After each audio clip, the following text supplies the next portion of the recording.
Managing Director and Group Chief Executive Officer of Equity Group, Principal Secretary, State Department of TVETs, Dr. Esther Moria, Development Partners, TVET stakeholders, principals present, and distinguished guests. Good morning once again. Now, we are about to start our program for today. And I will be inviting on stage Anna Mbogo, who is the principal Michuki TTI, for a word of prayer. Let's appreciate her even as she comes on stage.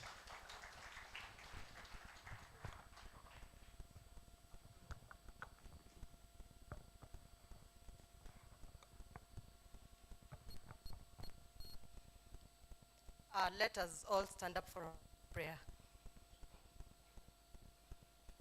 Let's believe and pray. Our Father, in the name of Jesus Christ, we are before thy presence this morning with thanksgiving, O Lord. We thank you for this is the day that you have made, that we be glad in it. We want to thank you, Lord, for you are the Lord of seasons, the Lord of time, O Lord. And at this time, my Father, you have brought us here, O Lord, that we can be as what you're doing in this time, O Lord, in TVET, that my Father, we are witnessing, Lord, that you have made everything beautiful in its time. And Lord, even as we continue to share, as we continue to celebrate, O Lord, as we continue, Jehovah, Lord, even to focus forward on what you have put ahead of us for the youth of this country, my Father, we pray that your presence will be with us. We pray that, Jehovah, Lord, you shall walk with us in TVET as we empower the youth that you have given into our hands, that none shall be lost, Jehovah, Lord, but you shall continue to empower them, O Lord, to be destiny changers, my Father, in their time. We want to pray, O Lord, even for our country, O Lord, that, Jehovah, Lord, that you shall continue, my Father, to give us peace, to give us unity, my Lord. Thank you for our president. Thank you for the cabinet ministers, oh Lord, even as they come in. Thank you for the PSAs, my Father, for every speaker, for every person that you have ordained, oh Lord, for this function. Jehovah, Lord, we speak a blessing. We worship and we honor you, oh Lord. Even as we start today, Lord, even as we anticipate a culmination of the good things that you have prepared for us tomorrow, Lord, we want to trust in you. We worship you and we honor you, my Father, as we start. For the humble prayer in Christ Jesus, do we pray and even believe. And all the people of God say, Amen. Thank you, Anne. Let's appreciate her. Asante sana, you may have your seats. Asanteni. My name is Andrin Kilemi. I am your moderator for the day. Karibuni tena sana. On stage now, I'd like to invite Director General, CEO of the Kenya National Qualifications Authority, who prior to her appointment as the CEO, served as the Deputy Director in charge of Planning Policy and Outreach at KNQA. She has also previously worked at the Commission for University Education as a senior researcher and has a wealth of experience in the education sector, having served as the founding head of business department and lecturer at Riara University. Ladies and gentlemen, let's put our hands together for CEO Kenya National Qualifications Authority, Dr. Alice Kande. Karibu sana. Thank you very, very much, Adrian, for that very warm introduction. PS, State Department for TVET, Dr. Esther Moria, Mr. James Mwangi, Group Managing Director and CEO, Equity Group Holdings. Distinguished delegates, good morning. It's really a bright morning, and so excited to anticipate what is really going to unfold this morning. Of course, looking at the discussions that we just want to embark on, and looking at the very distinguished guest who has joined us and who will be our keynote speaker this morning, even as we wait to now have a set of other panelists to delve into a discussion that is so keen on matters TVET. And so this morning, this being our session 3 to really delve into matters TVET, we are looking at a theme that is innovative approaches and initiatives to enhance quality and relevance of TVET to labor market and societal needs. And I believe this couldn't have come at a timely opportunity, and especially when we have our distinguished speaker with us. My very humble role this morning, the very first, is to invite our keynote speaker, Mr. James Mwangi, and humbly allow me to introduce him. Though really he deserves no introduction because he is a household name, not just nationally, but also regionally, continentally, everywhere. We know Mr. James Mwangi because of the key contributions he's made to this country and beyond. He is a group managing director and CEO, Equity Group Holdings. He holds 6 honorary doctorate degrees in recognition of his positive impact on the Kenyan economy, which we are so true to, and we know that he has done that. Holds a Bachelor of Commerce degree, certified public accountant, honored thrice with National Presidential Awards, First Class Chief of Order of the Burning Spear, Moran of the Burning Spear MBS, and Head of State Commendation. Of course, you know, on the global front, he has won several awards, including the G8 Global Vision Award 2007. He was named among the top 50 emerging market business leaders and 20 most influential people in Africa. That was in 2011. The World Entrepreneur of the Year by Ernst & Young in 2012. The Forbes Africa Person of the Year in 2012, and recently named in the Bloomberg 50 list of people who defined the year 2019 globally. We are introducing a CEO that we know that he has received the Think Business CEO of the Year award for the last 5 years, served on board and advisory roles at Global Advisory Council for Visa, Clinton Global Initiative, G8, New Alliance, and US President Barack Obama's Initiative for Global Development, the G20 Advisory Board of Agriculture and Initiative. He also serves as a member of the Continent with Pact Initiative, a board member of Economic Advisory Board of International Finance Corporation, MasterCard Advisory Board, Africa Leadership Academy in South Africa, the Global Alliance for Food Security and Nutrition. He is also a guest lecturer at Stanford, Columbia, MIT, Harvard, ESA, and Lagos Business School, where Equity Bank business model is a case study.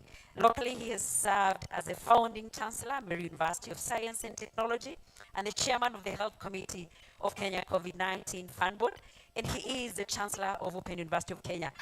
It's actually difficult to compress all that. We've missed quite a number of other accolades that he has. But ladies and gentlemen, let's put our hands together for Mr. James Mwangi. Karibu sana.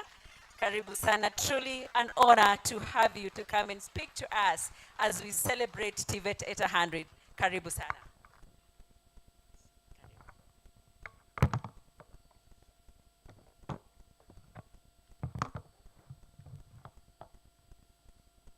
Thank you very much, CEO. Principal Secretary, State Department of Education, TVET, Esther Moria, the Principal of Kabet Technical Institute, our fellow leaders among us, scholars, students. It's really a great honor and a privilege for me to join you to celebrate TVET at 100. And I felt very, very honored because I appreciate the role that education plays in offering opportunities. And so being part of this celebration of institutions that have continued after for 100 years to offer opportunities I felt very privileged. But I was also challenged that I would be a part of a team that will be thinking about the next 100 years, and particularly in perspectives of innovativeness, quality, and relevance, issues we can't run away from, and which really determines then the impact our TVET institutions would have as we go forward. When you talk about technical vocational education, training, what comes on mind is skills and competences.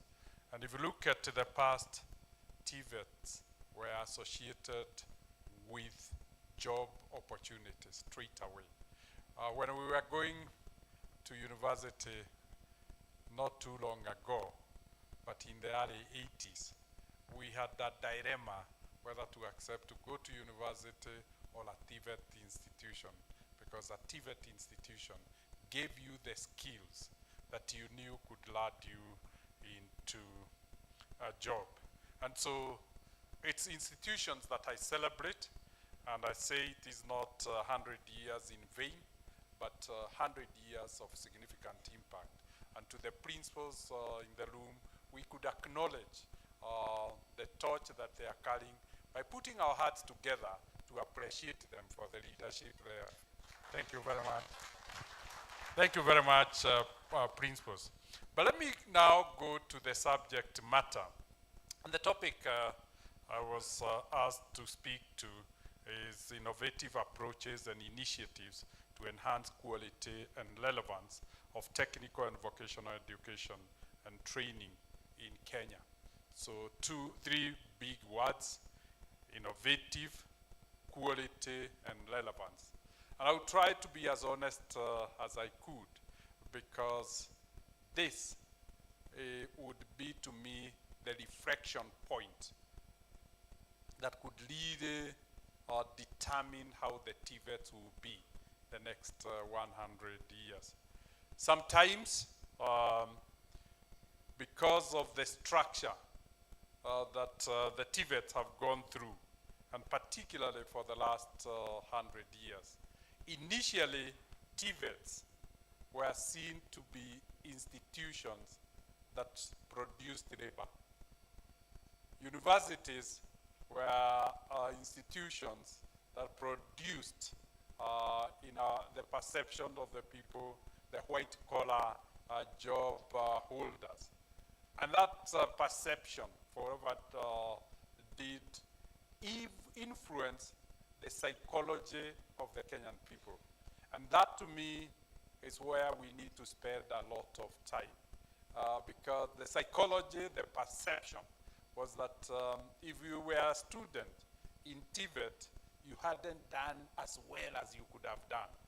You had done very well if you were in university. That's what we were made to think. Parents felt they were very successful in parenting if their children went to university, and did everything, including looking for opportunities to send their children who had not made it to the cut-off point to foreign universities that we could admit lower grades. We believed as a nation in university education. Well, there is nothing wrong with thinking about university education as a nation, as parents, as students. That created a mismatch between where we are in the cycle of development and the skills required by the nation and the skills we were producing. And essentially, to me, particularly the late 70s, the late 80s, and a bit of the 90s and early 2000s, we missed an opportunity of defining the critical role of TVETs in matching the skills the nation required at the phase of development it was. I was very privileged in 2003 to be asked to serve on the technical committee that was crafting Vision 2030. And when we delivered on the vision, I was asked to be the inaugural delivery board chairman to deliver on Vision 2030. A role I played for 15 years. And we saw the economy move from a $10 billion economy to a $117 billion economy. 11 times in 15 years. But one thing that we might have misstepped was ensuring we were developing the skills, the competencies the economy required during that phase of development. There was conflict and great tension between the aspiration of parents in seeing their children go to university and the skills the economy was seeking. If you look at the moment, the government is heavily focused on textiles and the leather industry. And it's normally one of the first phases in the development of an economy. Pearls, and we know what we are doing in the river and how quickly that industry has made US to become our largest export market. But when you look at the skills required in the leather industry substantially, in the apparels industry, they are the skills that are trained and built in TVET institutions. That is our greatest sector in terms of employment at the moment. Agriculture is another big sector. Mechanization of agriculture, transformation of agriculture is another major, and the government is fully focused. When you look at the skills that require, their technical skills, their competencies that are developed, trained by the TVET. And that is where I think we created a little bit of a mismatch. So what did we end up with? Then is shortage of the skills the economy requires. We don't have the skills that the economy requires, the technicians, the preppers, and all the other cadre of technical skills, life skills, work skills that create jobs. We have jobs in those, but there is a mismatch. But what do we have? We have enormous supply of blue-collar jobs that the economy have not started generating. 90% of our economy is still in the informal sector. Call it the SME, small, medium enterprises. The small and medium enterprises thrive on technical skills and competencies. And that is what the economy is seeking for in terms of skills. But what are we producing? White collar is an inflection point where we think and match the skills demands of our economy with the training of our education system. The second aspect is a missed opportunity to invest adequately in TVET institutions. We've done very well. When I was, and I hope peers, we were not too far in school. When we were in school, I think there was only one university, University of Nairobi, the whole country. If I'm not mistaken, today we have 67 universities, private and public. Thereabout. Oh yes, thank you very much. So you can see the amount of money in one generation that have been invested in building the university education. From one university to 67 universities in one generation. And the question, peers, what happened to the TVETs?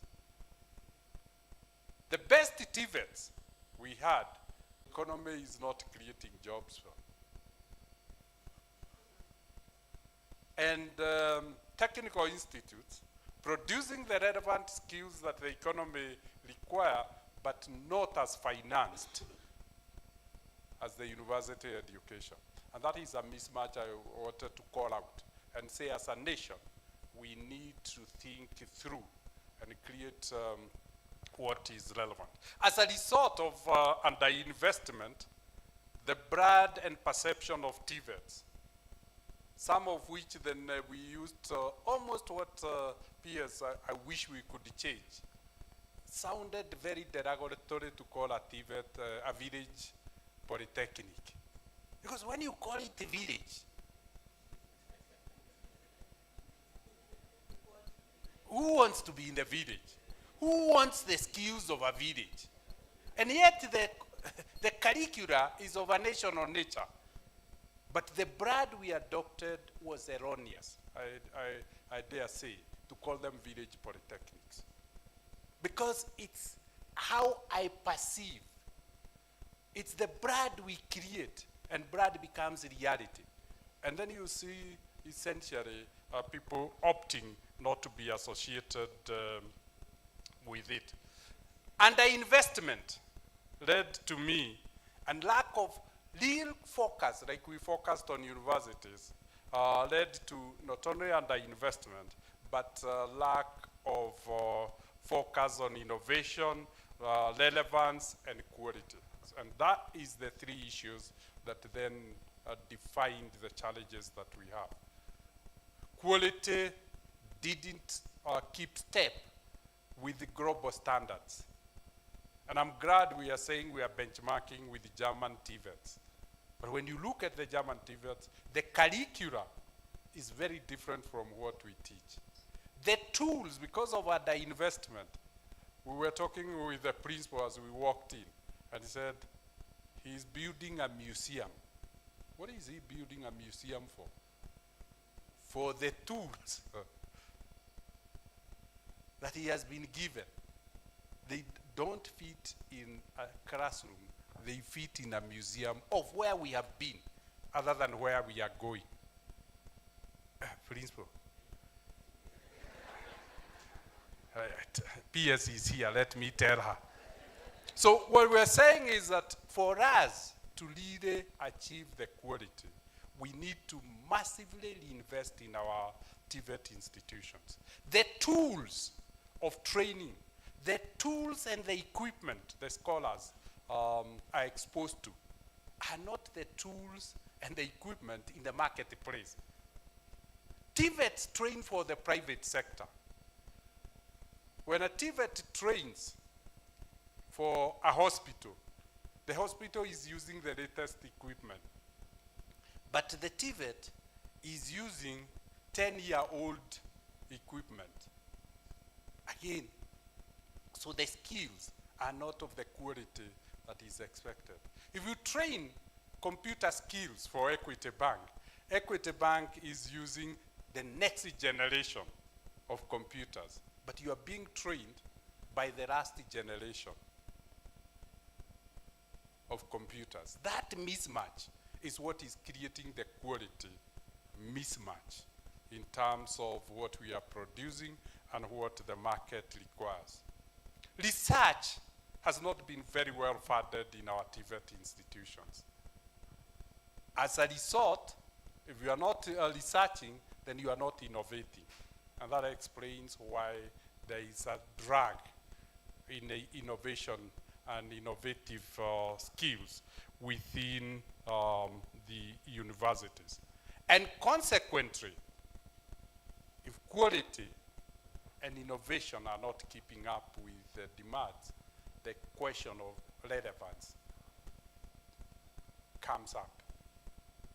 How relevant are our TVET and the skills and the competencies that they're equipping our young people with to the market needs? Because they don't produce for the sake of it. They produce for the demand that exists in the marketplace. TVETs are the biggest equippers of the private sector in terms of skills. And there is where then maybe I want to spend a few minutes on talking about my 10 cents suggestions. The first one is TVETs must deliver high productive skilled labor. The aspiration of Kenya Vision 2030 is for Kenya to be a globally competitive economy. Competitiveness is significantly dependent on productivity of labor, particularly in a skill setting. And so the quality of skills determines the quality of the product that the skills produce. But we are in a global market. A lower quality product then doesn't get a market in the marketplace.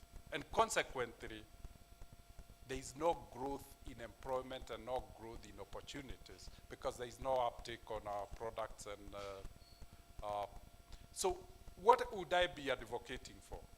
A review of the curriculum to focus on quality of skills. It's good to build skills, but it's better to focus on the quality of those skills.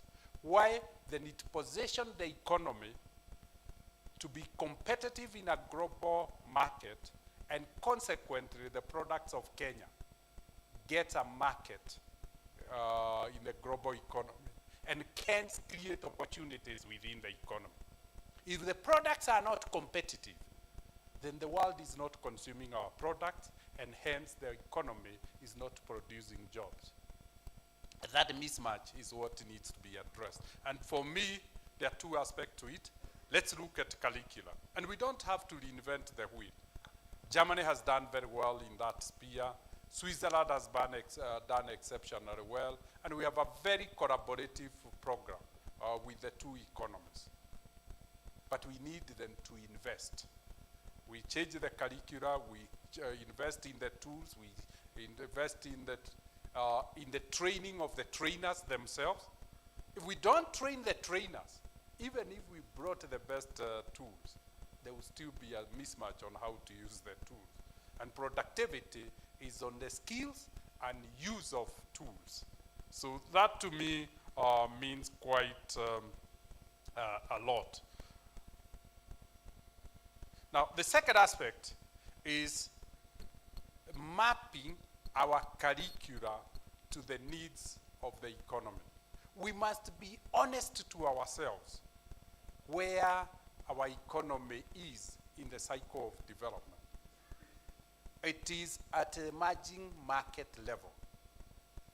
If we use the old model of development, which I hope we can be able to disrupt, we're at the level that we are now at the primary production.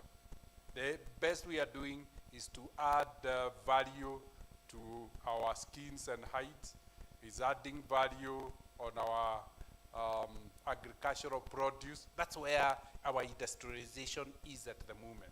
So the skills are the ones that are relevant to that phasing. We can jump in some sectors, and I really appreciate that Kenya is punching above its weight on some sectors like services. If you look at within the region, the health services, we are #1 in the region.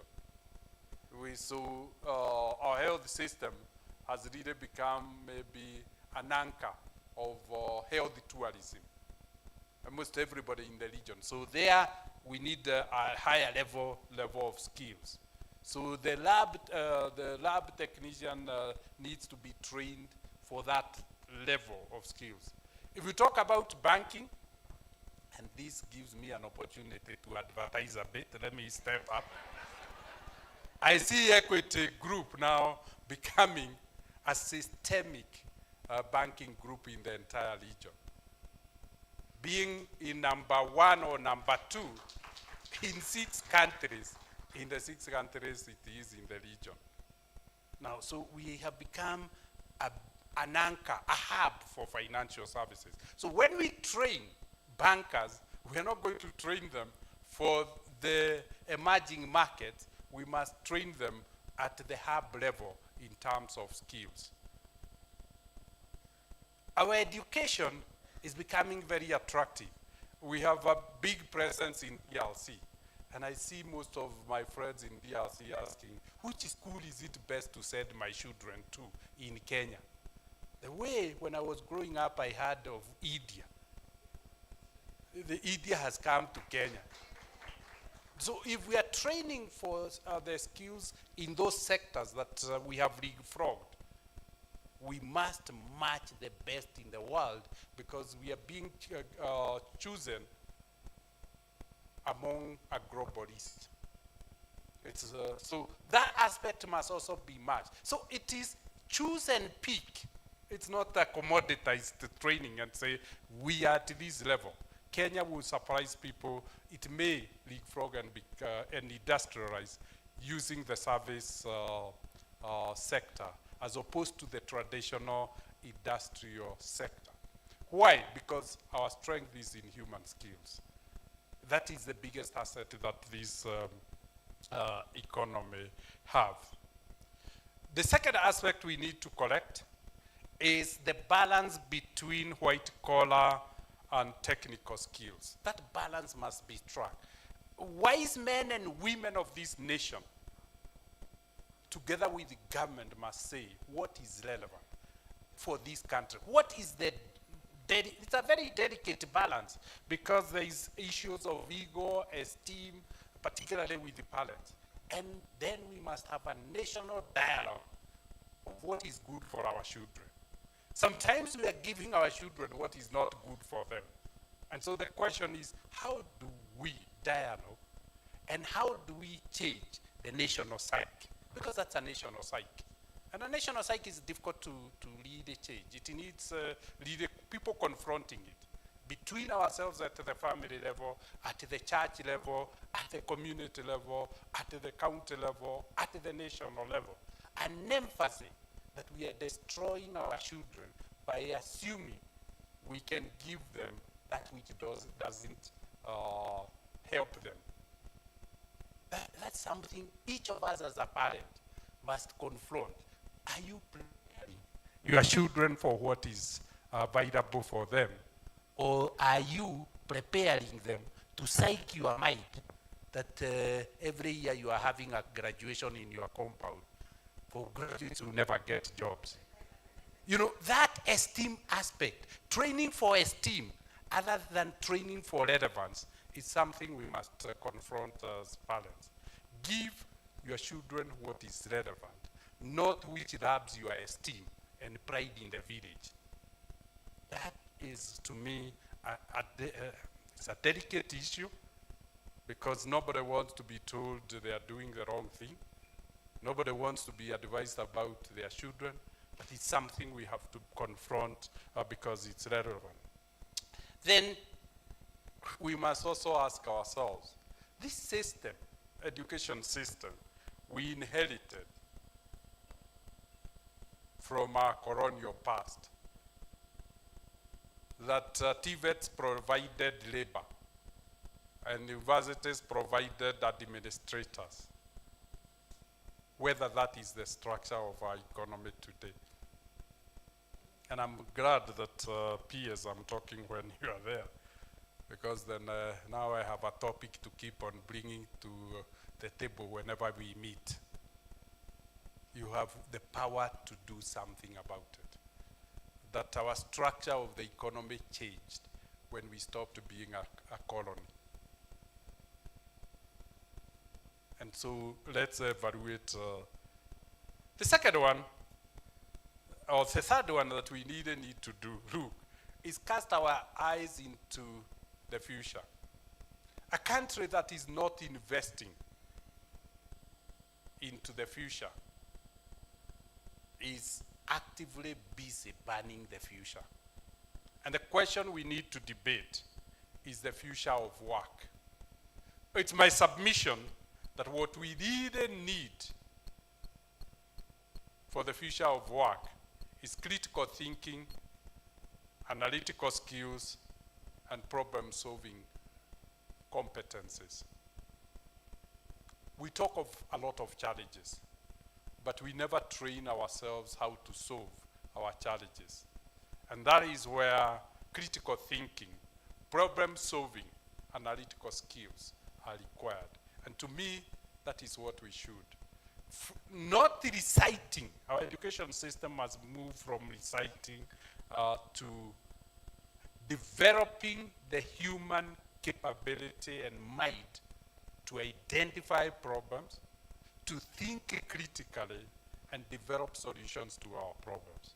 we become problem solvers. That's what the education system requires. And if you look at it, then TVET then becomes very relevant because we have shortage of the technical skills and the competencies that can solve a lot of our problem. I think here is where also we need to train on creativity and problem solving. We must move away from what has always been known as true, predictable education. We must look at education that helps us to throw away the box. I don't want to say think outside the box, because if we keep the box, we will always tend to jump back to the box. Throw away the box and think outside completely the box without a box. Then that is the only time our children will be more creative and innovative. That's when they will think different from us. And we must train ourselves to say, oh, you know what? The apple never falls too far from the apple. From the apple tree. You want your children to be like you. That is the greatest hallmark of failure. Because your children are not living, they were not born your times. They are not living your times. You should be preparing them for their times. Their times, the only thing we know that is constant is change. The world is moving. If the world changes more than the people are changing, the people perish. They become irrelevant.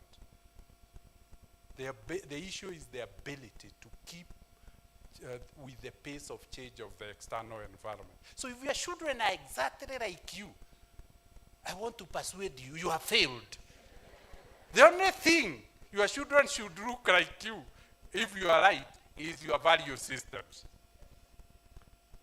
They will only be innovative and creative if they divert from your thinking. Otherwise, they will think like you and become like you. And then your grandchildren will be like you. But their times are very different from your times. They must be made to think differently so that they are relevant to their times. And that, to me, is where peers, we can really spend time for futuristic thinking. Futuristic thinking. Imagining. You know, we should give ourselves the freedom to imagine. And it's only when we imagine, then we start saying, if that is the imagination of the world of the future, how should we be acting today so that we fit into that future? When I was chairman of Vision 2030, I always said, it appears we'll get it right in every other, except one item, national value systems. And if you look what is giving us challenges now, is national value systems. We have expressways, we have bypasses, modern ports, but we are not behaving like modern. We are behaving, you know, that time we used to say, ugwana na uchenzi. We got stuck in a uchenzi. So even when we are on the bypass, you still find us falling from the bypass because we are driving as if we are on the ground. So those are some of the challenges that we need to think futuristic and behave futuristic and ensure our education. The opportunity to catalyze Africa's industrialization and economic growth by providing skilled workforce that meets the needs of a volatile, uncertain, complex, and ambiguous environment is what is required for our education system. Call it VUCA, but truly our education then must be prepared to develop skills, competence, and technologies that foster socio-economic progress of our people. Let me add one or two more. I have 2 more minutes. The question of use of technology. I want to submit that technology holds the potential to disrupt, vitalize, spark transformation, and exponential growth of Africa. But this will not happen if our TVETs are not equipped with the tools that will allow them to be technologically relevant. All of us at the moment should be aligning to the fourth industrial technologies. We should be talking of artificial intelligence. We should be talking of big data. We should be talking of analytics. Principal, the question is Kabete Technical Institute teaching AI? A bit of it. No, it should not be a bit of it. It's the real thing. So look at the peers and say, peers, can I be equipped to teach artificial intelligence? Can I be empowered to do analytics? Can I be empowered to teach big data? If we are not doing that, then we are not preparing ourselves to the future, and we are not preparing ourselves for the transformation of our economy. So the issue of internet, the issue of robotics, the issue of machine learning in artificial intelligence and big data are components that we can't wish away. Application of technologies such as robotics to automate production line, offer healthcare assistance, among others, while transforming our agriculture, are critical in improving our lives. Big data analytics to disrupt not just education, such as using it to track and monitor students' progress instead of spreadsheets. We really must move. Measure effectiveness of education programs, but can also offer valuable insights for business. These present opportunities for real-time data collection and decision making.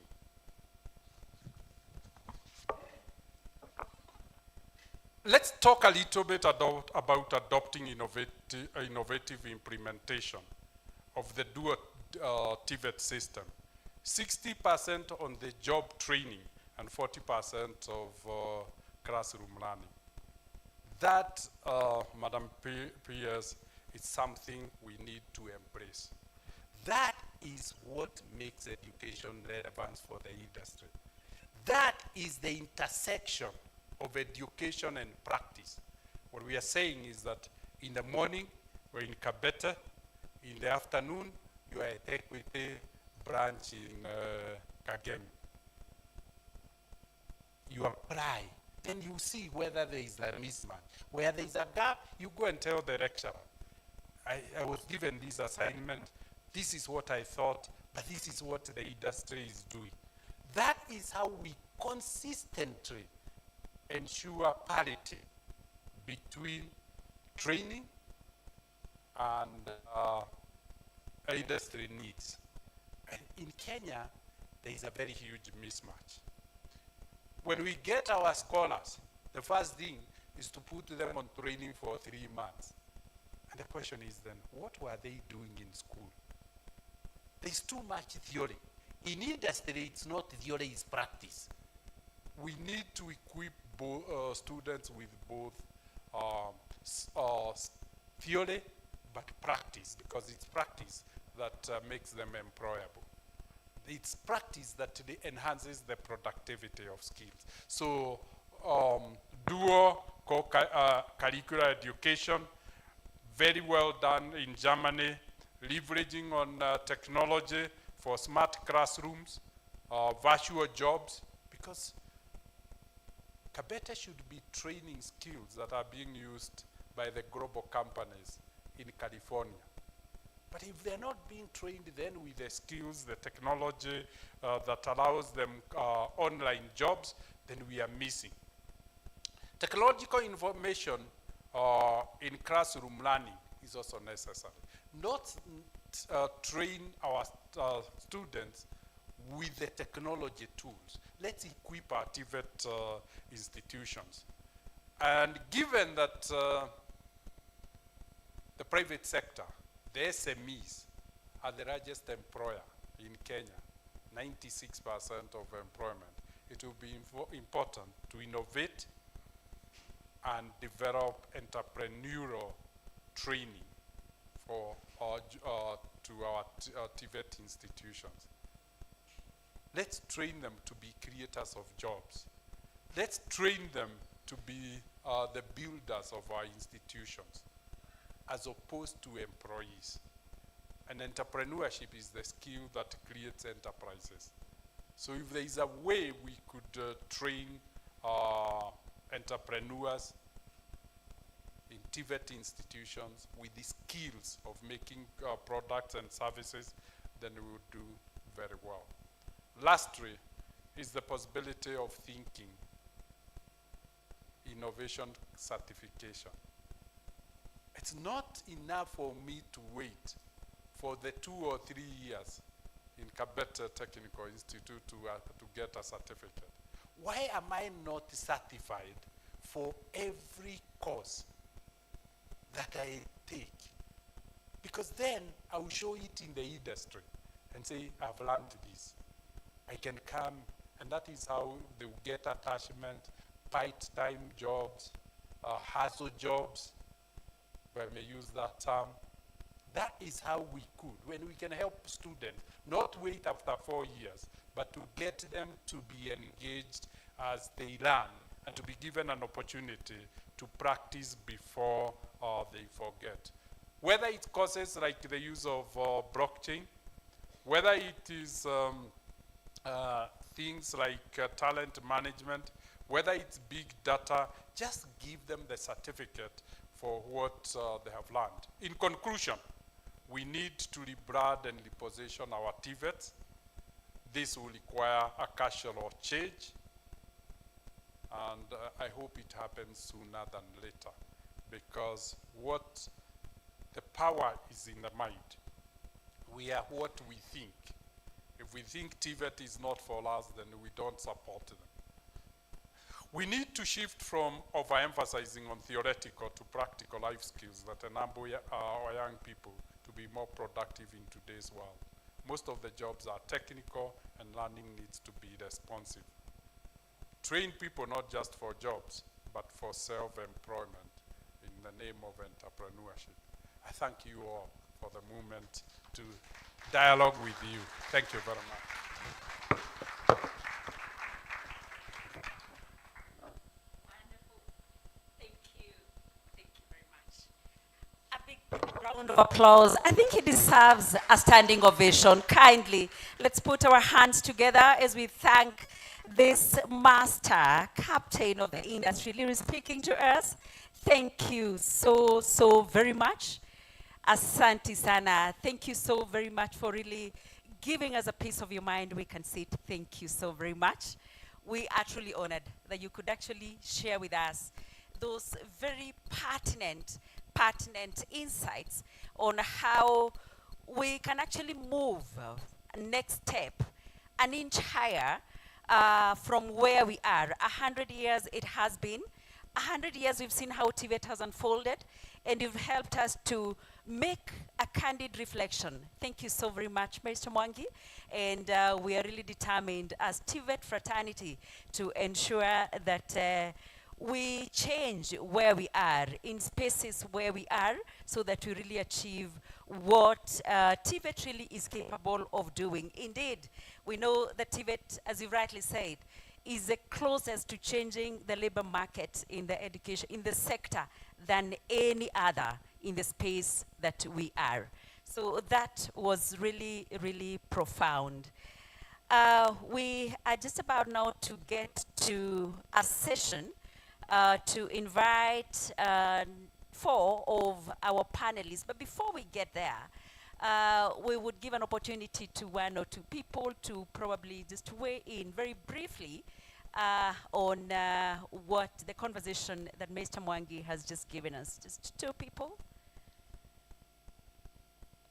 Yes, seeing whether their hands. Madam PS, thank you. Yes, please. Allow me to once again thank you, Dr. Mwangi, so very much. That was profound. And what I am so happy about this morning, Daktari, is that my principals who are sitting here, let me see the principals in the house, please. Principals, Dr. Mwangi, you can see them. These are really the change managers. These are really the people who must do it as you have stated it. And what makes me so happy that they are here in big numbers this morning is that they have heard it from you. Najua, a prophet is never Daktari. Thank you very much. What you have told these people, now they are tired of hearing it from me. Thank you very much for hearing it for them hearing it from you. That, and in fact, what you have talked about, thinking without the box. I have said it so many times. Thank you for coming and saying it this morning. Now, my dear lieutenants, you have heard it from a person who is a real success story in this nation. I am not anywhere near this kind of success story. So you have heard it from the best, and thank you so much, Dr. Mwangi.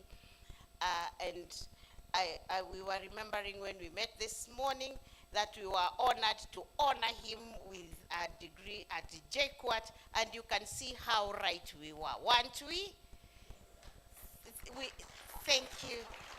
Thank you so much. And what we want to promise you this morning is that we are going to have a conversation with these people. We have had several conversations.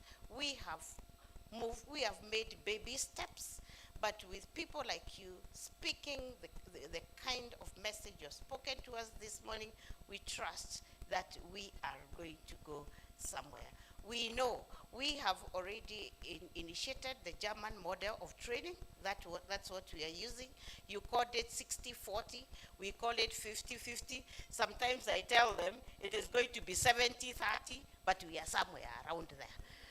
So we are going to continue. It is not easy, especially from the perception part of it. Some of these principles you saw raising their hands. Even today, they really hate me 1.5 years later. Why? Because, of course, who wants change? Change is resisted. It is the only constant thing, but it is always highly resisted. But we are struggling. We are moving there. And us hearing it from you now, this morning, we get the momentum to move forward. Thank you very much. May the Lord bless.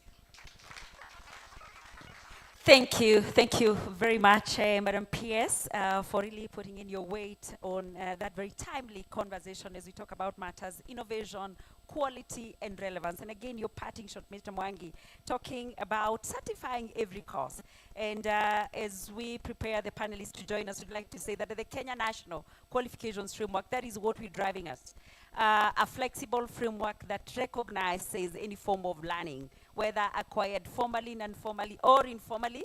And now talking about the launched recognition of prior learning, and proud to say that now we are very keen to really identify and certify those skills and competencies so that really we can give advantage to people who have skills and competencies, and they can take advantage of the decent jobs that are out there. And of course, talking about the issues of micro-credentials, and we're finding a place for them in that national qualifications framework. And I believe we are in the right trajectory. Thank you so very much once again. Ladies and gentlemen, now we shall get to the next part of this session. We're going to invite our 4 panelists, and I would like to invite each one of them here to join us. The first will be Professor Ahmed Ferrej. Professor is rightly here. Professor, as he comes up, Prof is an associate professor in the Department of Technology Education at the University of Eldoret, specializing in preparing trainers for secondary and tertiary level TVET institutions. And Professor Ferrej has a PhD in TVET and entrepreneurship from the University of Illinois, and he completed his bachelor's and master's degree from University of New Brunswick in Canada, has a diploma in engineering from Kenya Polytechnic and a technical trainer certificate as well, has worked with UNESCO, serves at the section of TVET at its headquarters in Paris, Iraq, Liberia, and has undertaken UNESCO consultancy in several countries. Professor Farage here has extensive experience in consultancy and research work within education field and has had several assignments, and of course currently is the chairperson of TVET CDAC. We really have and very grateful to really have you, Professor Farage, really indulge us in this conversation. Let's put our hands together again for Professor Farage. The second panelist will be Dr. Kip Kirui Langat.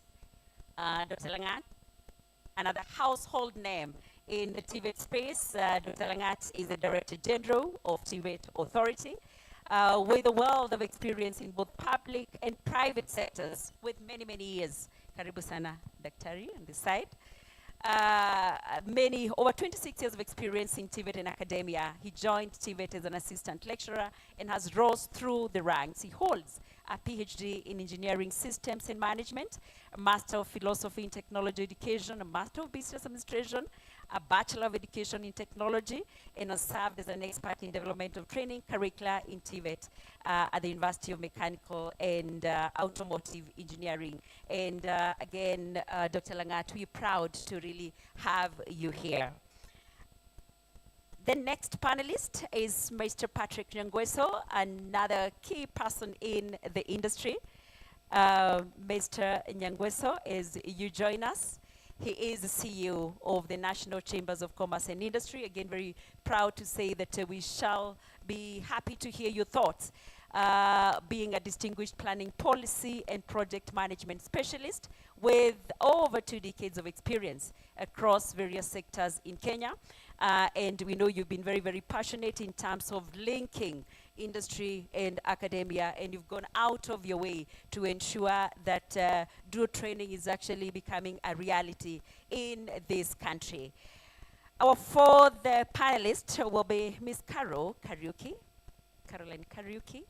here. Miss, represented, yes, she is right here, yes, our brother, Karibu Sana. Ms. Carol Kariuki is currently the CEO of Kenya Private Sector Alliance, very ably represented by our brother here. And we shall again be able to hear exactly how they are doing in terms of linking the industry with academic and the role that the industry is really playing. So let's put our hands together again for this amazing, amazing people right here.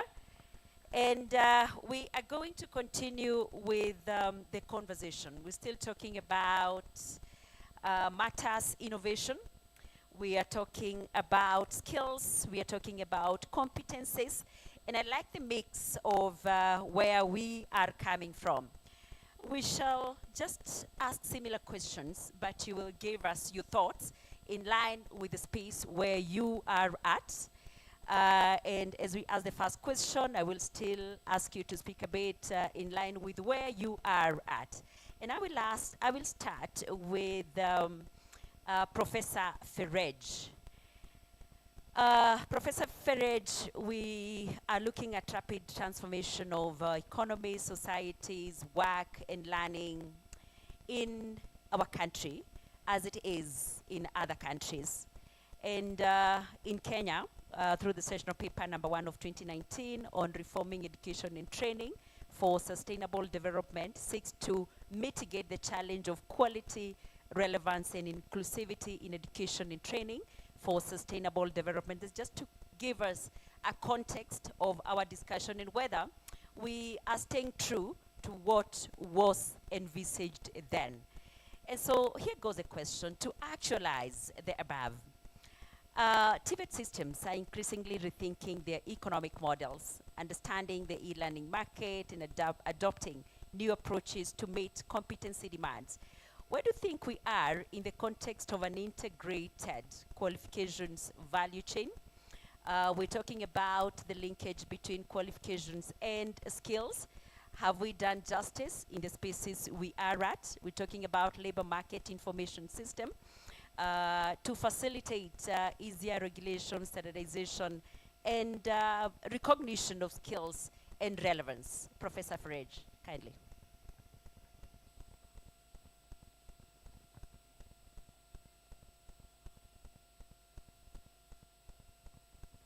Thank you.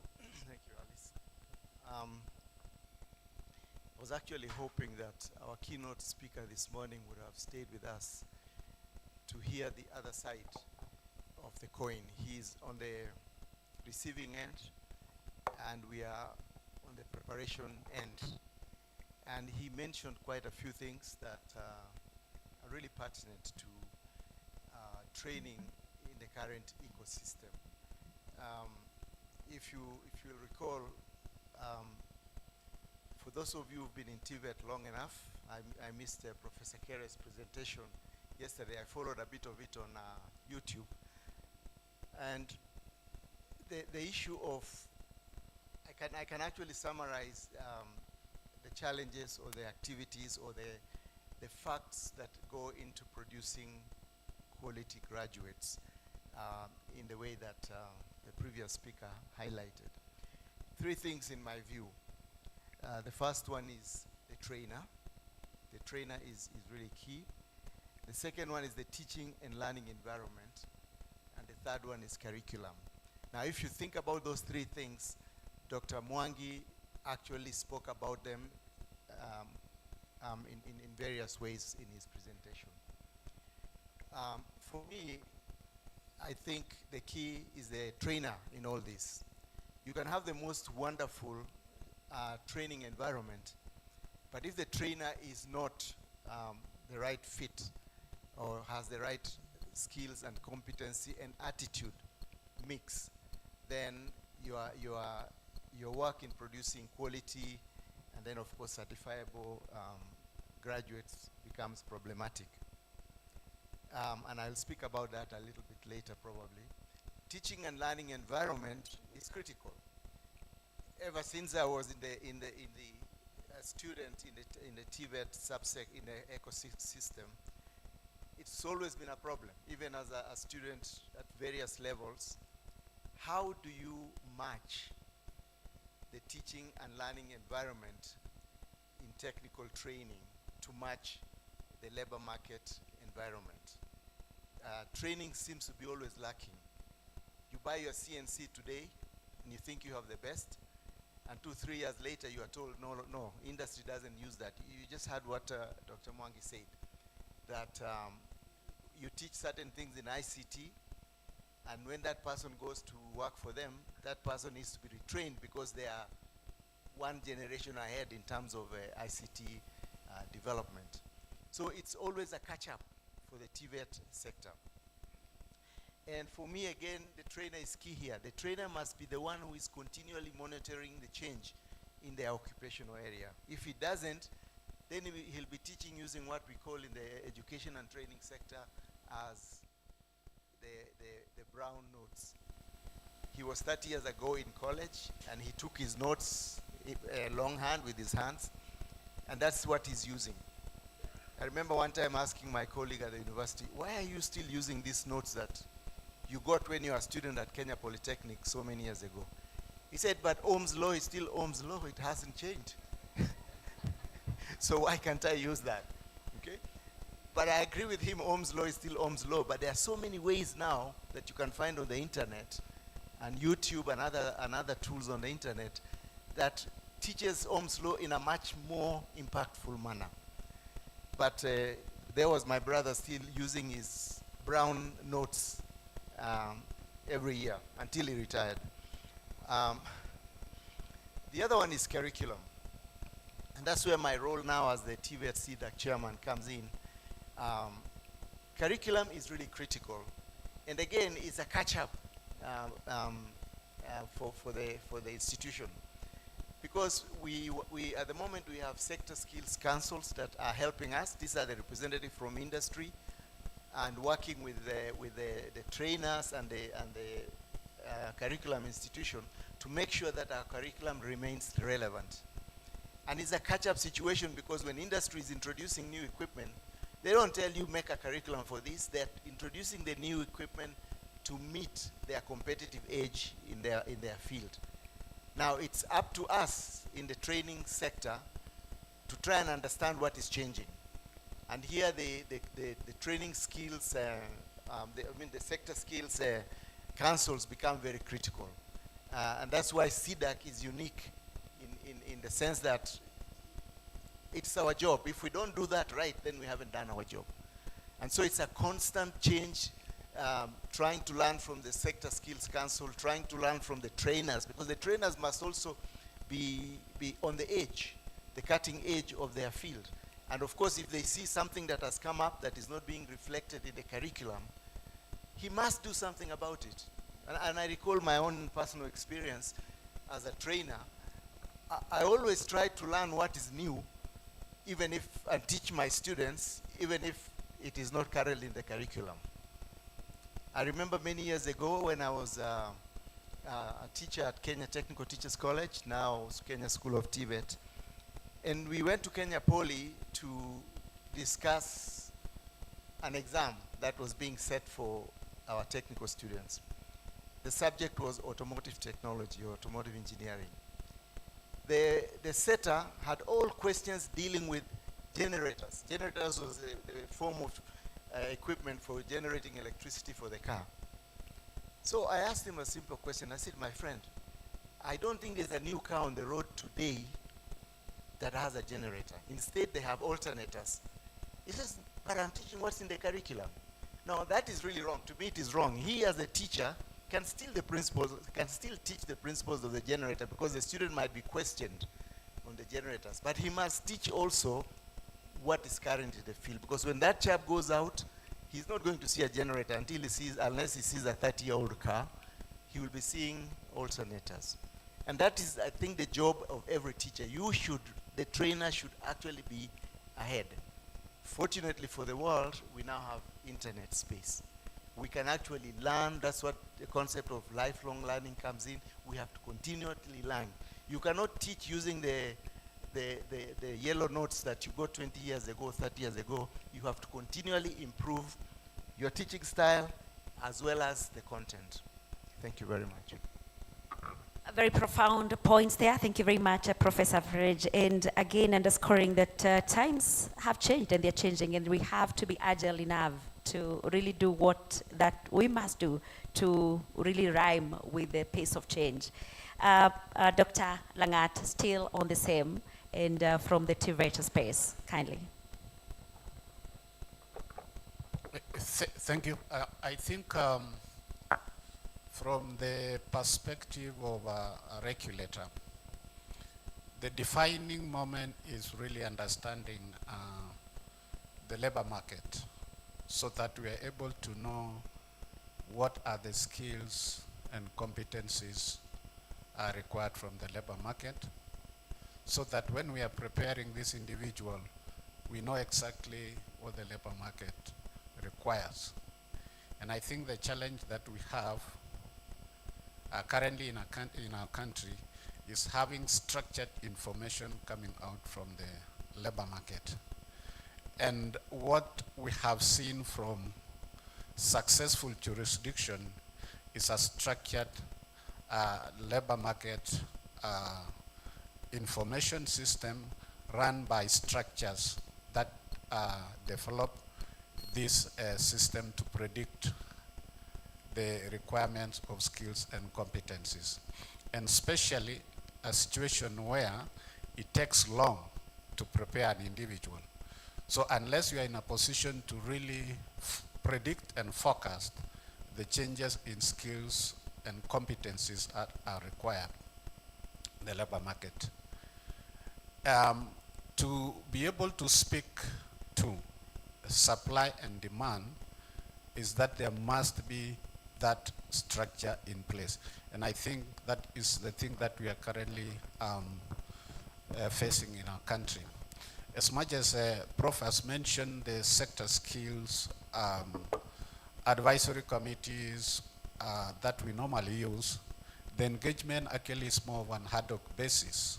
And sometimes it depends on how these people volunteer to support the process, because maybe we are lacking a clear policy framework, legal framework, and some of the incentives that supports it. And I think that is the first step, that if we are able to fix that, then we'll be able to address the issues of relevancy and to some extent quality, because curriculum will be developed on occupational standards that are generated from the industry. The occupational standards define industry performance criteria. But when you come to the training space, which is a bit more complex, we convert the occupational standards from the industry into occupational training standards. The reason is a training space is more of a black box, that we have so many input variables and processes that takes place inside. And I want to pick from where Prof stopped. The critical factor when you come to the training space is actually the trainer. And not only the trainer in terms of the faculty, staff, but even the entire administrative and governance structure of a TVET institution, so that you are able to interpret the national policies defining training to be able to implement in our institutions. So that we must have system in place that develop these individuals, right from the faculty members to those who are in administration, to be able to be in a position to interpret these policies defining training. And that is the reason, again, in the country, we develop or establish the Kenya School of TVET, so that going forward, we'll be able to train our faculties, we'll be able to train those who are in administration and governance to make sure that we get it right. Of course, once you get that one right, the issues of infrastructure, the issues of equipment, curriculum will actually fall into place, because the most critical aspect of the human resource will have been defined. The other thing is, and again, this is where we must critically speak as a country, is sustainable financing to this process. I think we could be the only country in the region that entirely almost depends on government and to some extent development partners to finance the TVET sector. In some of the jurisdiction, again, including our neighbors in SADC, TVET is heavily financed by the industry. And this is where, again, the industry will come in, because when you finance, you also want to see value for your money. So we must start beginning how do we get and go beyond the exchequer and development partners towards working with the industries to make sure that we get sustainable financing towards what we want to. And then lastly is placement, job placement, either in industry or self-employment. And that is where the critical factor of entrepreneurship and innovation needs to come in during the entire process of training, so that those who are not able to directly go to employment can go to self-employment. And we can use our institution as centers of enterprise creation by bringing in the aspect of entrepreneurship and innovation, because some of our students are so critical and they are very innovative in ideas that we must start nurturing from our institution, and then work together with industries so that we transfer or allow these people to transfer from our institution to the industries and be able to start businesses and become the next generation of enterprise that we will be seeing. How then do we evaluate as a final aspect of relevance and quality, we must also have a critical analysis between those products of our institution and those who are not in employment. If you find the numbers are almost matching, for example, the NEET, currently I think we have close to 3-4 million Kenyans who are not in education, not in employment, not in education, not in training. When you also look at the rate of unemployment, as much as it's almost like 10%, but when you come to the critical age of 15 to 25, that gives us in excess of 30%. That means there must be something relating to education, quality, relevance, and issues of employment. Thank you very much. Thank you so very much, Dr. Langat, for weighing your thoughts on that. Very well put about timeliness of the information we're getting from the labor market. And that would speak to relevance, understanding the labor market. So labor market information, very, very critical. You've spoken to institutional-wide preparation and mindset and changing to this. So it's not just about trainers, it's not just about the trainee, it is about everyone realizing that we need to move in tandem. So once we appreciate this, we shall be able to move with this and speak to quality and relevance of education and training. Let's hear from the industry perspective now.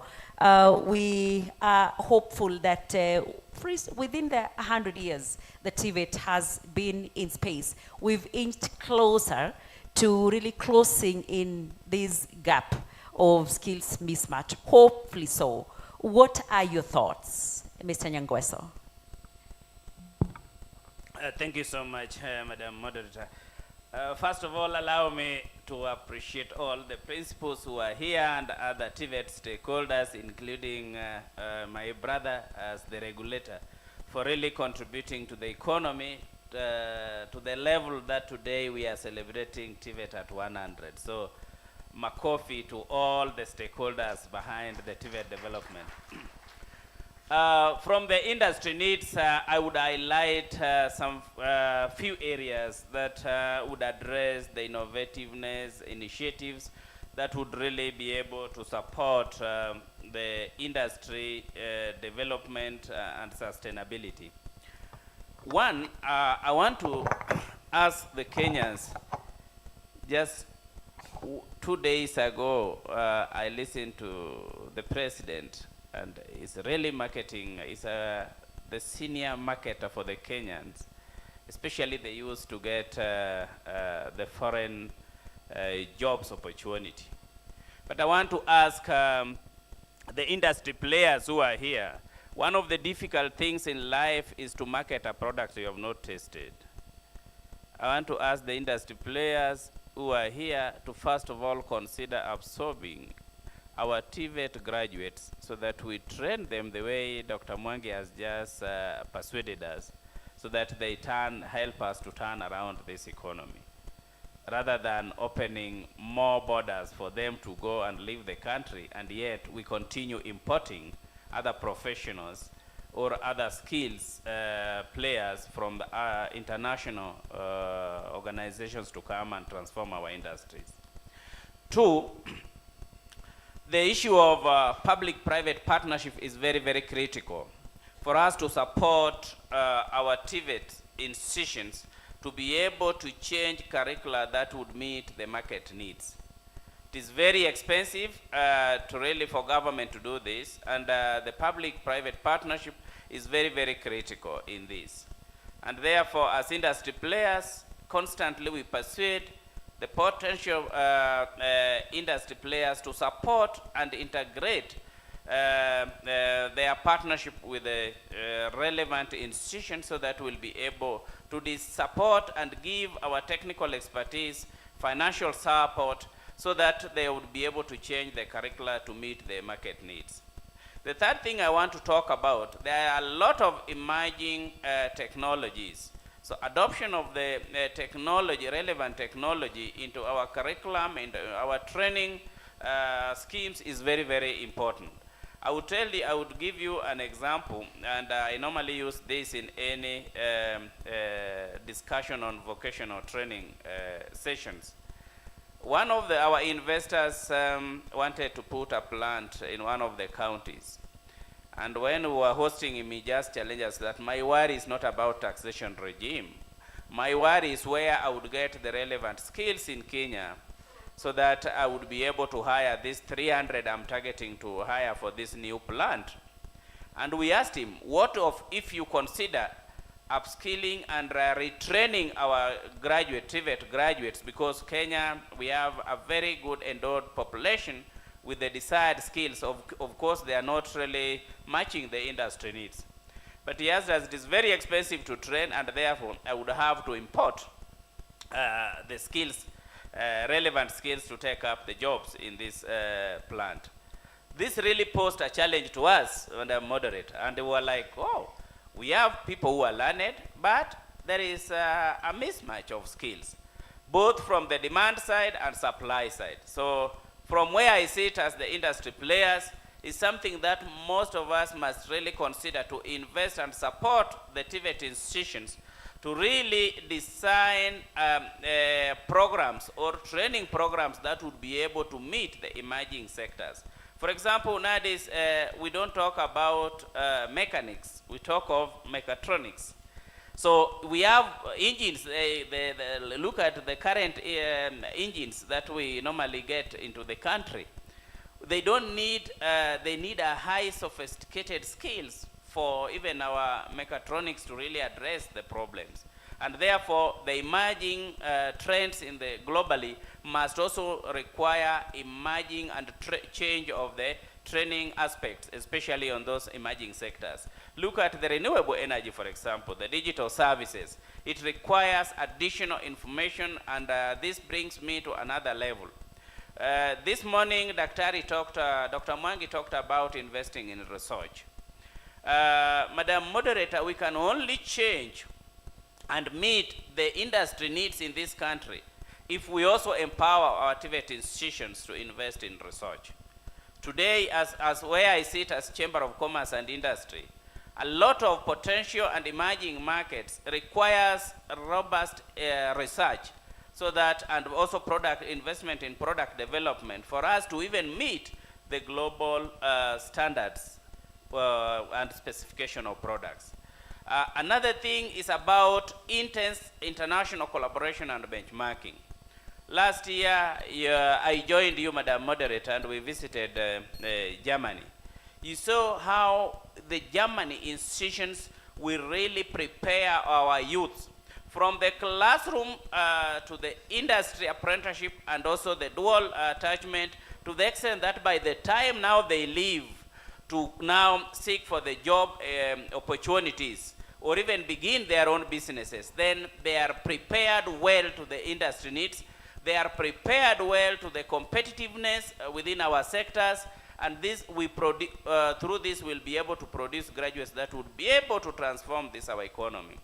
Another thing of key area of focus is about inculcating entrepreneurship skills to our graduates.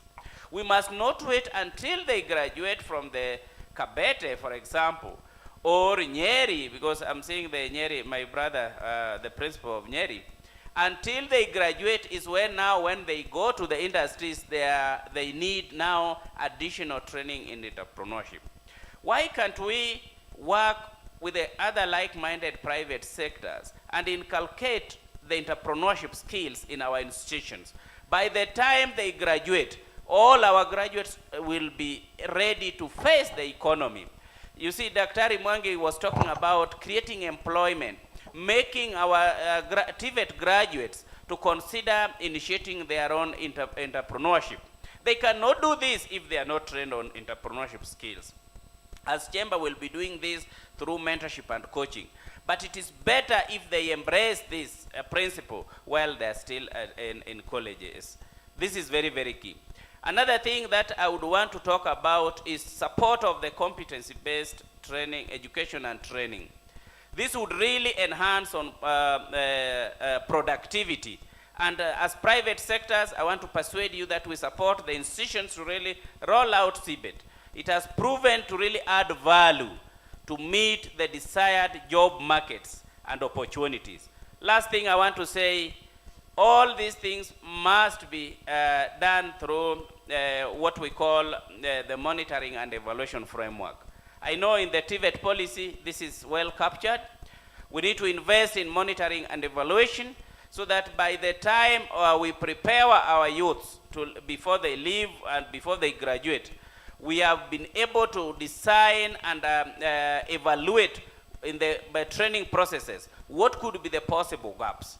Then we address these gaps as key stakeholders.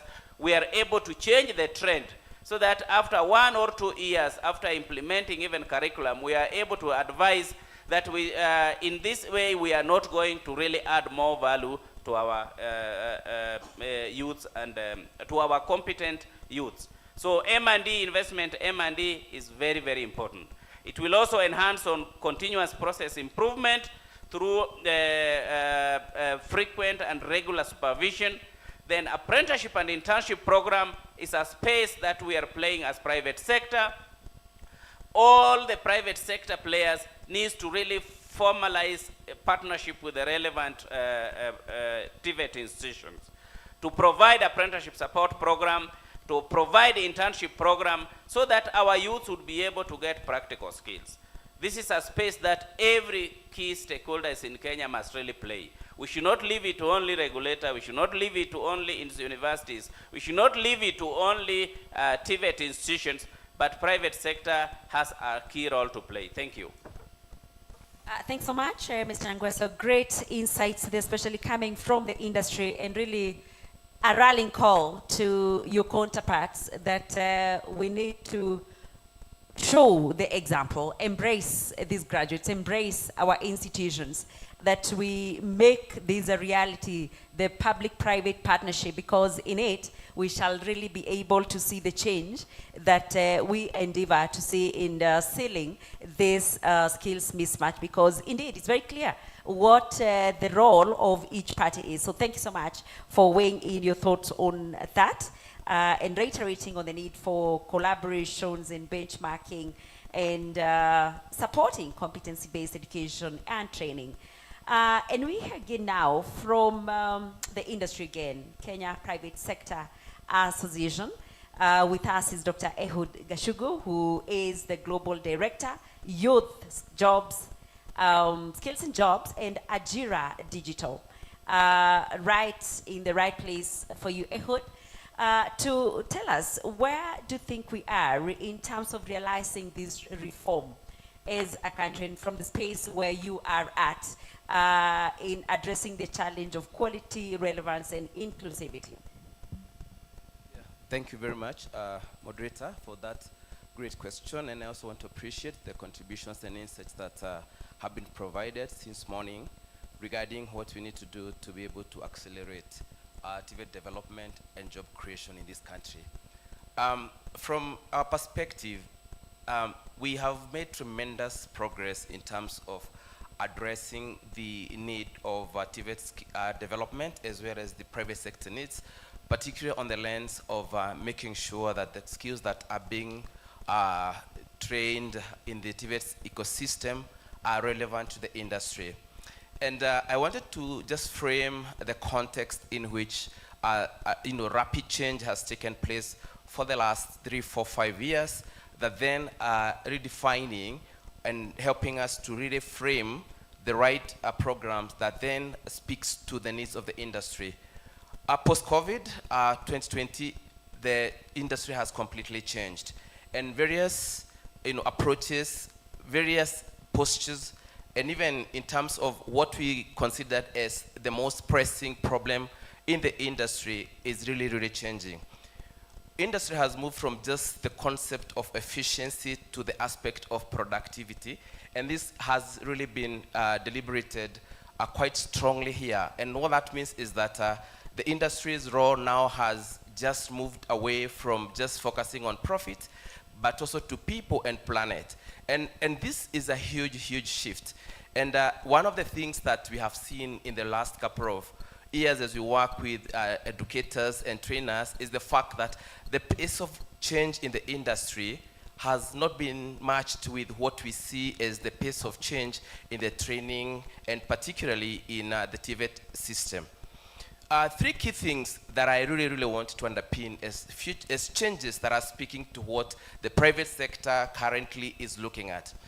I know we have really been focusing on the technology and everything, and I must say that as we speak about technology, the shift right now that we continue to observe and the threats that we're seeing is that private sector has moved more towards human-centric business, and this is very important, and Dr. Mwangi did allude to that, the fact that yes, it's good to prepare people to have the relevant technical skills training, but the future of work and what we see is a more human-oriented type of setup where businesses have to are literally establishing and doing business with a very clear purpose.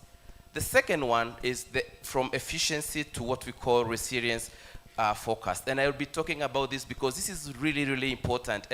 And when we talk about having technical specific skills to generalize skills, this is really now where we are saying that businesses are now operating more largely in ecosystems. Then how do you build resilience so that shocks like floods, diseases, economic shocks does not really affect your business and disrupt your supply chain and value chains?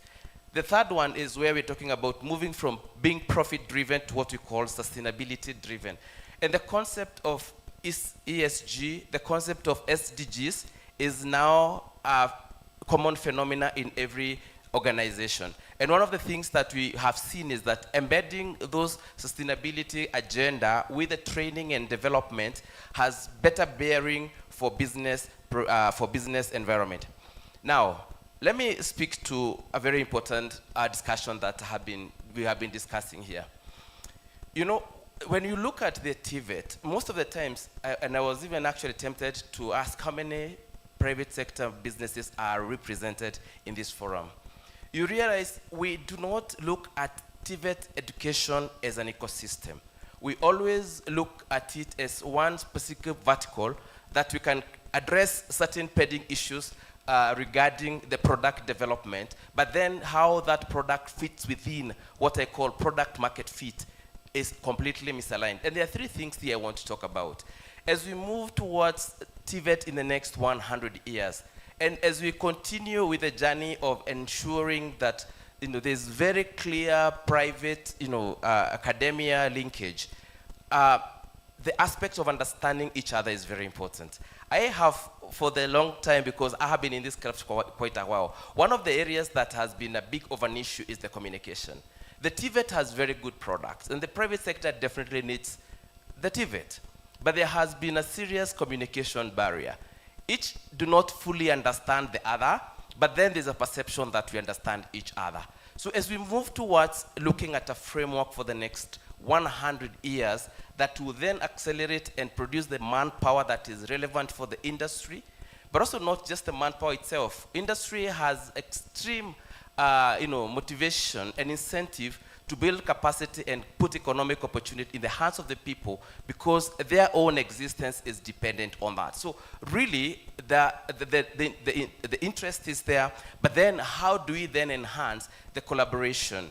Now, the second point I wanted to talk about the ecosystem is understanding clearly when we talk about the industry in the context of Kenya, who are we talking about? 90% of our economy is informal. And as we continue not to press on the larger industries to be at the forefront of championing change and supporting TVET transformation, it's also important for us to start deliberately discussing what should we do to this high level of informality to make it more productive. One very important point is that, between developed and developing countries, what we're calling ourselves as emerging economies, the rate of productivity is very, very different. It is a ratio of 5 to 2, meaning that our productivity levels in terms of labor force are still very low, but that also now moves to the productivity of the businesses and therefore to the productivity of the economy, affecting largely our competitiveness. So for us then to be able to say the next 100 years, as we continue to look at how to strengthen our ecosystem, the training ecosystem, how then do we also look at the informal sector? How do we strengthen the capacity of businesses in the informal sector to be able to provide the necessary environment that would give young people an opportunity to access high quality skills. But a lot has been mentioned, but for the purposes of this conversation around the futuristic perspective, clearly the future is digital. And we have seen through research that 1 in every 9 jobs in the next 10 years will require digital skills. And this is not an illusion. It's a reality that 1 in every 10 jobs will require digital skills. The second point is that 9 out of 10 existing jobs right now are likely to be impacted by automation and augmentation by technology in the next 10 years. What does that mean? It means, literally, even in the technical vocational education environment, digital skilling and emerging ICT skill has to be central to the work and to the training that we're doing. More about business intelligence, about automation, about AI and robotics. That has been well articulated. And again, also, of course, as we look at that, then the question is, who are we preparing this workforce for? And a lot of conversation then is in the, as we continue to build up on the digital skills, then we are starting to prepare global workforce. Now, there's a very important point here we need to raise. I have been looking and studying developed economies, and right now as we speak in Europe, the 71% of the companies cannot find, people with the right skills to fit the opportunities they are looking for. In US, 40%. What does that mean? There's a huge global labor shortage. And the question we've been asking ourselves, are we prepared to fill those labor shortages and deficits that are existing globally? The point is this. We have first and foremost to make sure that our young people have the relevant experience that is required to be able to tap into those global labor shortages. And for that to work, we must think about local and domestic labor demands, local and domestic transformation of sectors, as well as business environment, to be able to create that environment that is relevant to prepare young people for global jobs. So in the context of quality and in the context of moving forward, it's apparently very important that private sector has to play that critical role of just being the intermediator in terms of the relevant skills that are required locally, but also globally. Thank you so much. Very spot on, Dr. Ehud there. Yes, again, taking our position right as the industry really takes its position as the intermediary right there, and really appreciating that the industry is really doing a lot in ensuring that it speaks to the curriculum, as our earlier panelist, Dr. Kipkiri Langat, had rightly mentioned about getting the occupational standards and converting them to occupational training standards and to the curriculum. And we appreciate that then we're getting the industry to speak to that, to ensure that we have relevant graduates. Another round of questions, and then we shall invite you to engage the panelists here. And I would like to pose this question to Dr. Langat, first of all, before we get to Professor Ferrej, on the issue of tracer studies from the perspective of a regulator. And because we're making a reflection on where we are, for the TVET institutions, what do you think the studies tell us? The steps that we have made to date tell us, probably in terms of closing this gap over the years, that we have seen TVET being very, very active. Probably there are challenges also in terms of getting this data as well. But if it is there, what exactly does it tell us in terms of looking at the changes going forward? Kindly, Dr. Langat. Okay, thank you. Maybe before I probably answer that question, picking from my colleague from KEPSA, I mentioned the importance of the private sector in informing what we provide at the training on the supply side. And what is so critical is what we call job forecasting, so that we're able to know which jobs we are creating, which jobs we are likely to lose in the 3-4 years, so that we don't invest. And in the absence of that, then we are left to probably scan or have alternative ways of understanding the behavior of the market. And one of the things, for example, in our economy is, if you look at our national plan, development plan, probably in the next 20, 30 years, we're still going to be in basic infrastructure development. And therefore, the skills that comes around that place would ordinarily be the one that will inform us. So that is one. Two, if you look at the population growth rate vis-a-vis the economy growth rate, will not be able to supply the enough jobs for the population that is growing. And therefore, we plan to provide opportunities locally and abroad. And that is why sometimes the export of labor has been a debate that whether it is right for us. But there are opportunities outside there that we can prepare our people to take advantage as we still prepare them for a local market. If you go outside now, there's a scramble between a few countries in Africa and a number of countries in Asia, especially the Southeastern Asia, for the opportunities that are there in Europe. And for those countries that have already understood the market requirement for Europe, they have tailor-made their programs to train people for that. And I think that is what should also be our case. If you go to Dubai now, in a population of 15 million, 10 million alone are expatriate from India, another probably 3 from Vietnam and Philippines. So if we are going to place ourselves as a strategic position for export of skilled labor, then we have to relook at our education system. Then to the question of tracer studies, that's a very, very critical aspect for the supply side of training, because you need to understand the products, the behavior of your product in the market, and actually that will be an alternative to an absence of labor market intelligent information. And I have seen sometimes the strategies we use to work on tracer studies is where we do sample of a few programs, and sometimes we do one and then another one after many other years.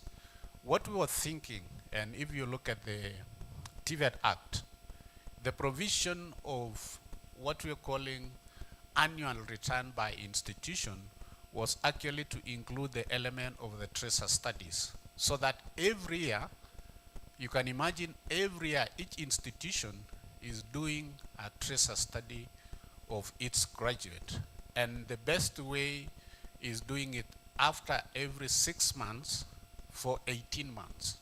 So at least you'll be able to know the stability of that individual in terms of job security, and it can give you a rough idea of the relevancy of this program. And because most of these programs are offered across many institutions, you'll be able to relate the statistics that will be coming from each institution in relevant program and get a national information in terms of the tracer study. If we do that one, we'll be able to annually have tracer study report without necessarily engaging a consultant or using extra resources, by having this one as part of the institution undertaking and have the annual report. Of course, the reason why we are not being able to do that is we need a robust system to be able to collect all the information, which we are working under the TVET MIS, and we believe the current conversation with the World Bank, that will give us an opportunity to be able to build a system that will give us that. In that case, we'll have to know the relevance of our programs and how it is addressing the needs of the labor market. Thank you. Thank you. Thank you so much, Dr. Langat, for that. Prof, I see like you would want to weigh in on that, but as you weigh in on that, I would like you to indulge us on the changes that we are seeing, embracing education technology. We've talked about artificial intelligence, digitalization. We want to look at the emerging issues in the qualifications landscape. How would you think is the approach that TVET space would take advantage of the changes and in terms of the new and emerging qualifications and competencies? Prof. Thank you very much. I've learned a lot as I'm sitting here from the other presenters, and I do appreciate especially the views from the industry side. Just one, 2 points I would like to go over from what they said, and then I will go back to the question by the moderator. There was a mention by Dr. Langat that our TVET system is mostly financed by the government, which is true. But one of the presenters also talked about silo mentality. We tend to work in our own space. We have industry, and we have TVETA, and we have TVET CDAC, and we have institutions, and then we have NITA. I wonder if NITA is represented here today. Do we have a NITA representative? I suspect not, because I didn't see them on the agenda as taking part. They are an important component of our TVET training system. And as Langat was speaking about financing, I was thinking about how the whole nation, every company in Kenya with employees of 5 and above and is registered, pays something called a training levy. This money is collected by NITA. I've been in TVET for a long time, but I know that that money doesn't come to the basic training side, if I might call what we do basic training. It is simply used upstream by NITA for supposedly industrial training. I think that is something, in my view, that the policymakers must go back to the drawing table and find out how that funding can be more spread to the basic training, because most of the people we train are most of the people who will end up actually in industry. At the moment, I'm not so sure as a contributor to the training levy, I am a contributor, that it's used for the purpose that it was meant. I have a school, and we are registered, so we pay. For every employee, we pay 50 shillings a month. I have 140 employees, so you can figure that out. And we've been in business for 16 years. We've never seen how the training levy has helped us. So I'm thinking there is money going from the public sector, private sector, into training, but that money is not well realized and in the TVET basic training section. So I would like those who are here from the governmental side to look at that and see how we can spread that funding to support training at all levels. I also wanted to mention about a suggestion by one of the presenters about training our graduates in entrepreneurship. It's interesting he's suggesting that, because we have been training in entrepreneurship for 35 years. Are you aware of that, sir? We've been training all our students in TVET must take an entrepreneurship unit. The problem, though, is the trainer. The trainers are not entrepreneurs themselves, so they will come they'll come in the classroom with a textbook and teach entrepreneurship from a textbook point of view. They teach them business planning, they teach them marketing, they teach them all these things in a very theoretical concept. Environment. So as the trainers of trainers, we really need to think of how to help our trainers to acquire some basic understanding and entrepreneurship in the practical sense to be able to help the students. The other part is where we place our students for industrial attachment. And I've had some really good things today. The chiefs of the captains of industry, yeah, who call themselves modern formal sector. If you look at the annual statistics every year, this is, Dr. Mwangi comes from the formal, informal sector. Formal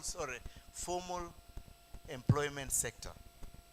And he said 96% of employees at the present time are in the informal sector. Again, they are probably not present here today because I had yesterday one of their representatives being asked to speak and they were not there. They are really a very important part of the ecosystem for TVET. If we have to go forward with the dual training system, and I am a product of the dual training system, as a student at Kenya Polytechnic many years ago, I went through the dual system. If we want to be successful with the dual system, we have to bring in the small and medium enterprises who are currently employing 96%, if I go by Dr. Mwangi's statement, of people in this country.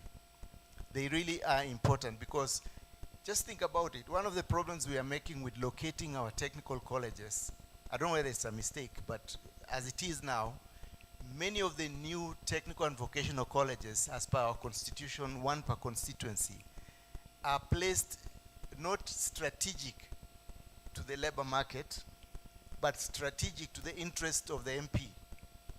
Okay? So you will find a school placed in a place where, first of all, there may be no adequate catchment area for students. I went to one in Taita Taveta a few years ago, and it's perched on top of a hill.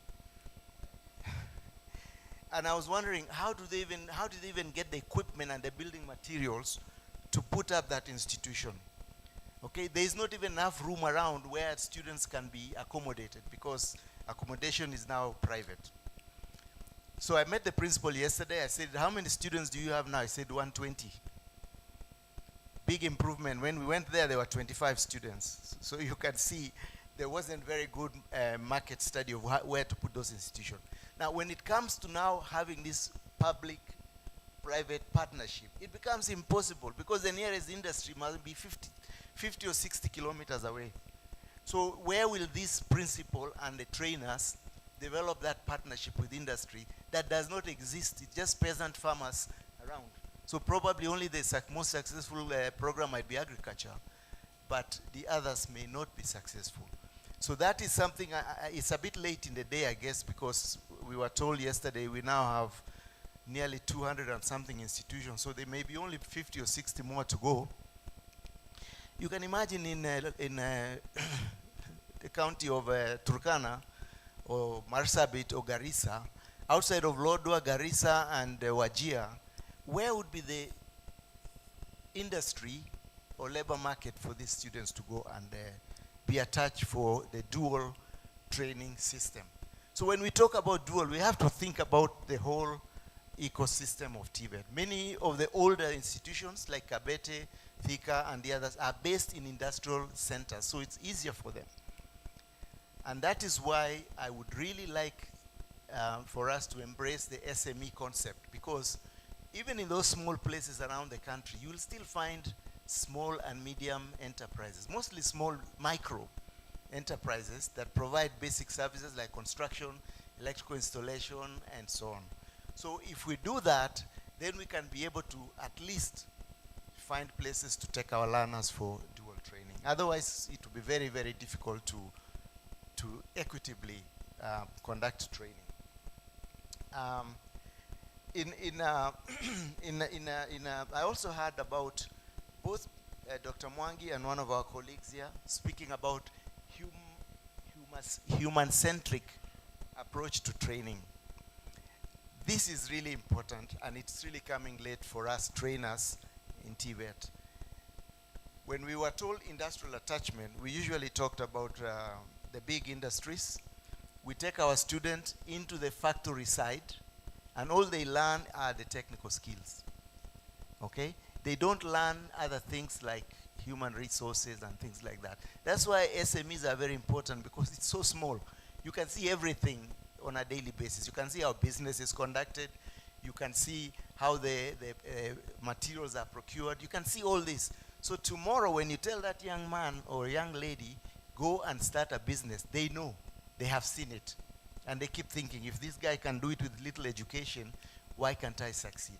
But when you take somebody to DT Dobie and is put in the workshop, where is he going to see the other aspects of the industry that are important in being self-employed? So guys, principals, I think we need to change our mindset. I think that was also mentioned. We need to change our mindset and understand that industrial attachment does not mean only the formal 4%.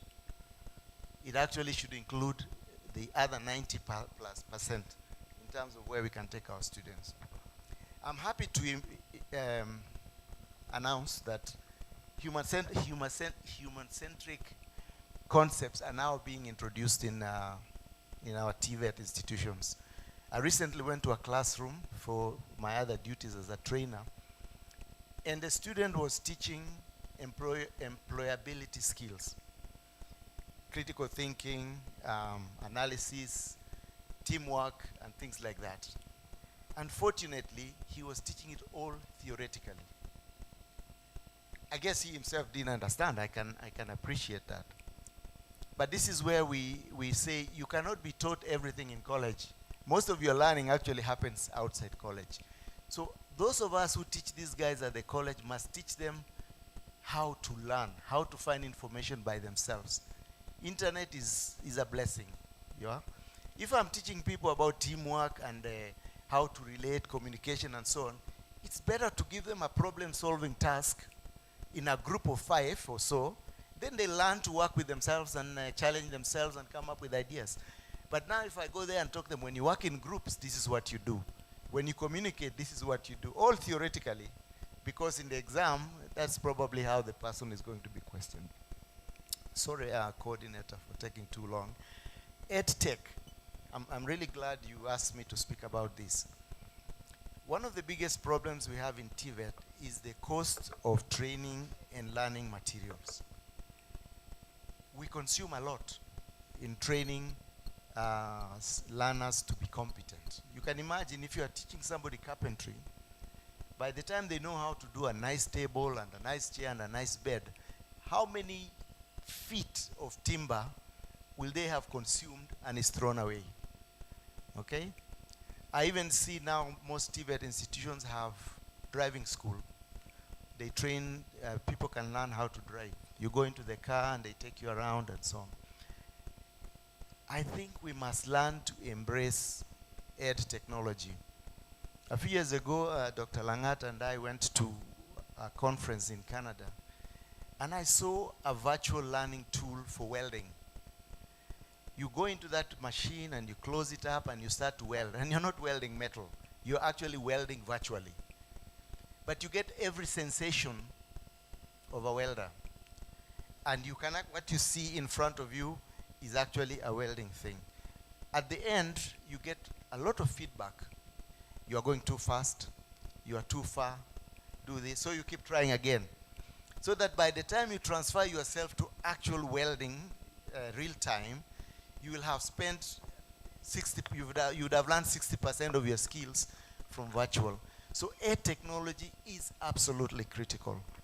And we cannot also be able to replicate everything industry does in real time. But we can learn those things that they have on virtual. We can use our old lathe machines, but when you want to do CNC, if you don't have it, you can do that virtually.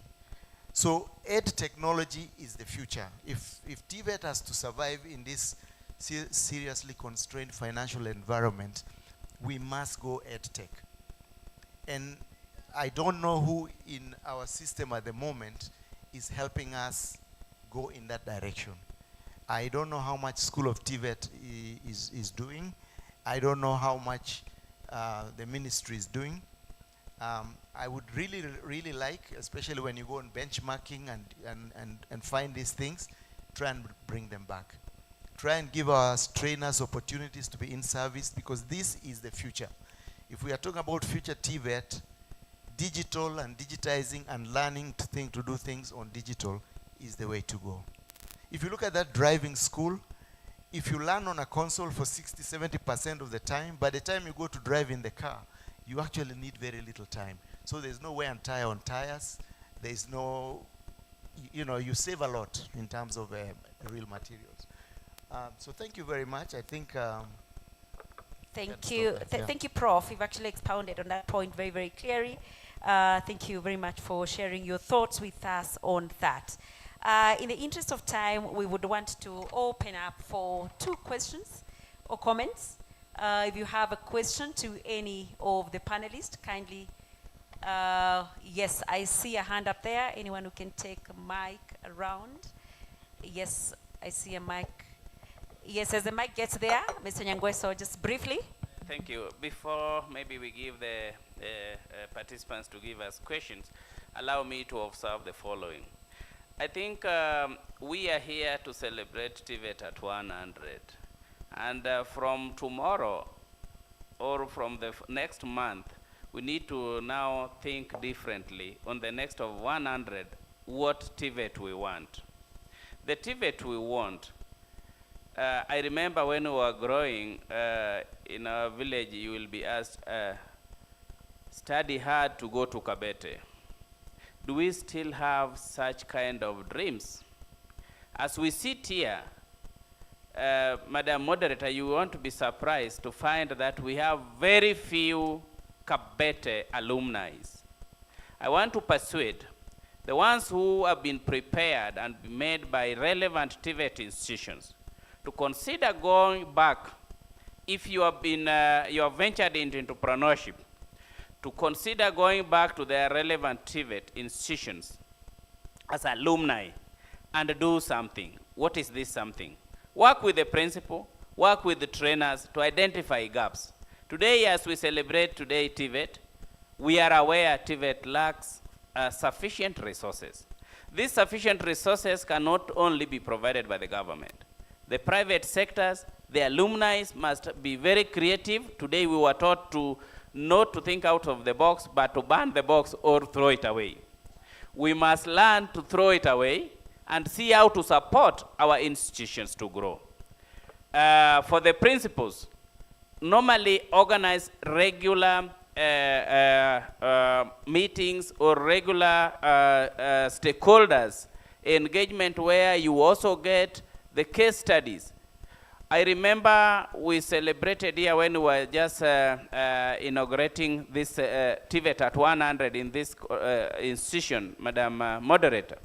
And it is in this Kabete that we came to learn about a plumber who trained here and is now has employed over 460 Kenyans across the country.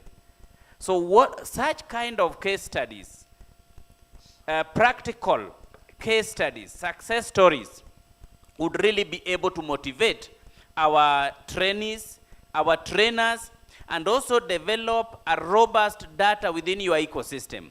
For industries around Kabete, can we come up with policy that they are able to support and absorb more than 30% of the Kabete graduates? And this one should translate to all countrywide TVET and the ecosystem, so that the private sectors, if it is Nakuru, we have a TVET, if it is Nyeri, we are able to map out all entrepreneurs and we engage them based on their respective industries and sectors to consider absorbing and supporting our trainees, so that through that they would be able to get practical skills to be ready to meet the dynamics in the market trends. Thank you. Thank you so much, Mr. Nyogo. So yes, because the solutions really lie with us. So let's do what we can, because really we can transform the spaces where we are at. That one question right there, kindly proceed. We're just taking 2 in the interest of time. Very quickly, direct it to the panelists you want. Okay, thanks a lot. Moderator, I'm Guantai Lawrence from State Department for TVET. Thank you, the for the information that you have given us, and we have learned a lot from you. Echo to you. Then my question is this. To some extent, I've lived in this country, and we might be cheating ourselves that you can equip all these institutions we have with the state-of-the-art equipment for all the departments. I'm happy to know that the TVET authority has developed standards for centers of excellence, and that one we can capitalize on the same to equip just at least a given area for each department, so that, as Professor Ferez has talked about, we can have even issues concerning or training concerning the virtual learning and etc. My simple question is this: where can we have a situation whereby industries and the training institutions meet? What am I talking about? There is an item or an institution in some well-established economies known as intercompany training centers. What do you mean with this? It is whereby the industries, or what is required in the industry, and what the training institutions are meeting, if there is any gap, they themselves, the training takes place in those specific industries. Okay, thank you. You can summarize if you haven't finished. Yes. Yes. I'm asking this. Is it in order for us to establish, or in other words, convert some of our institutions as intercompany training centers, such that they can bridge gap on the training gaps that may be Thank you, Dr. Langat, for that. We'll just take that last one from that gentleman there, and then we shall close the session. Be on point, kindly. Thank you. I'm Kere, Professor Kere. Thank you for those presentations. I think the TVET institutions are doing the best they can. Provide the basic knowledge and the skills required out there. We shall still need new skills as we improve in technology and other areas. If you teach a child basic literacy to read, to write, and do arithmetic, that child should be able now to be able to be articulate in talking, speaking, and using what you have taught them. But that is done on the ground, at the place of work. That's why there's need for closer collaboration between industry and the TVET institutions. Ferrej and I, when we finished Form 4, for example, I was called, I went to BAT, to their training school, to train as a production mechanic, and I was there for 6 months. You can imagine, servicing those machines that produce cigarettes. That was their job. That's what they did. It's the same thing that is done with Daimler-Benz in Germany. You know, where they get these young people with that basic training. Thank you, Prof. If you can summarize a question kindly. On board to train them. Thank you. And that's the way we should go. Thank you. Thank you so much. Yes, a very, very pertinent issue raised there. And I will request Professor Ferrej to comment on that, and as you give that comment, Prof, will give you a parting shot, and I will also request the rest of the panelists also to give their parting shot as we conclude this session. Kindly, Prof.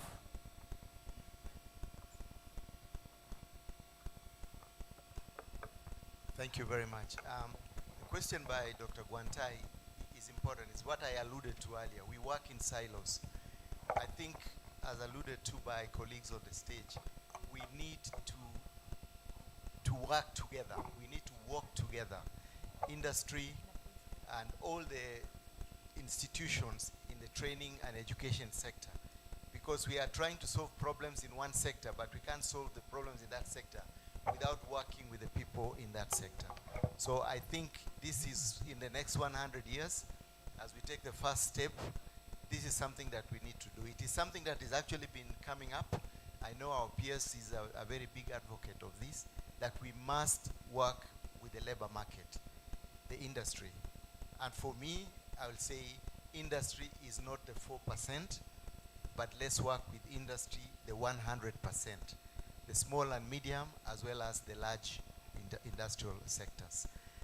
My brother Kere also brought up a good point. He said the school cannot prepare you in everything. And every industry is not the same. Each industry has slightly different production practices. So the school can give you basic skills to be able to conceptualize your area of occupation.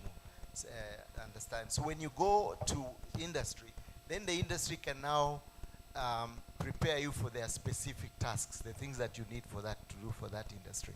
And I think that's the way it to go. And he said something about training centers in industry. We used to be like that. I don't know whether this is still the practice, but every industry seems to have had their own training institute to prepare people for what they need to do.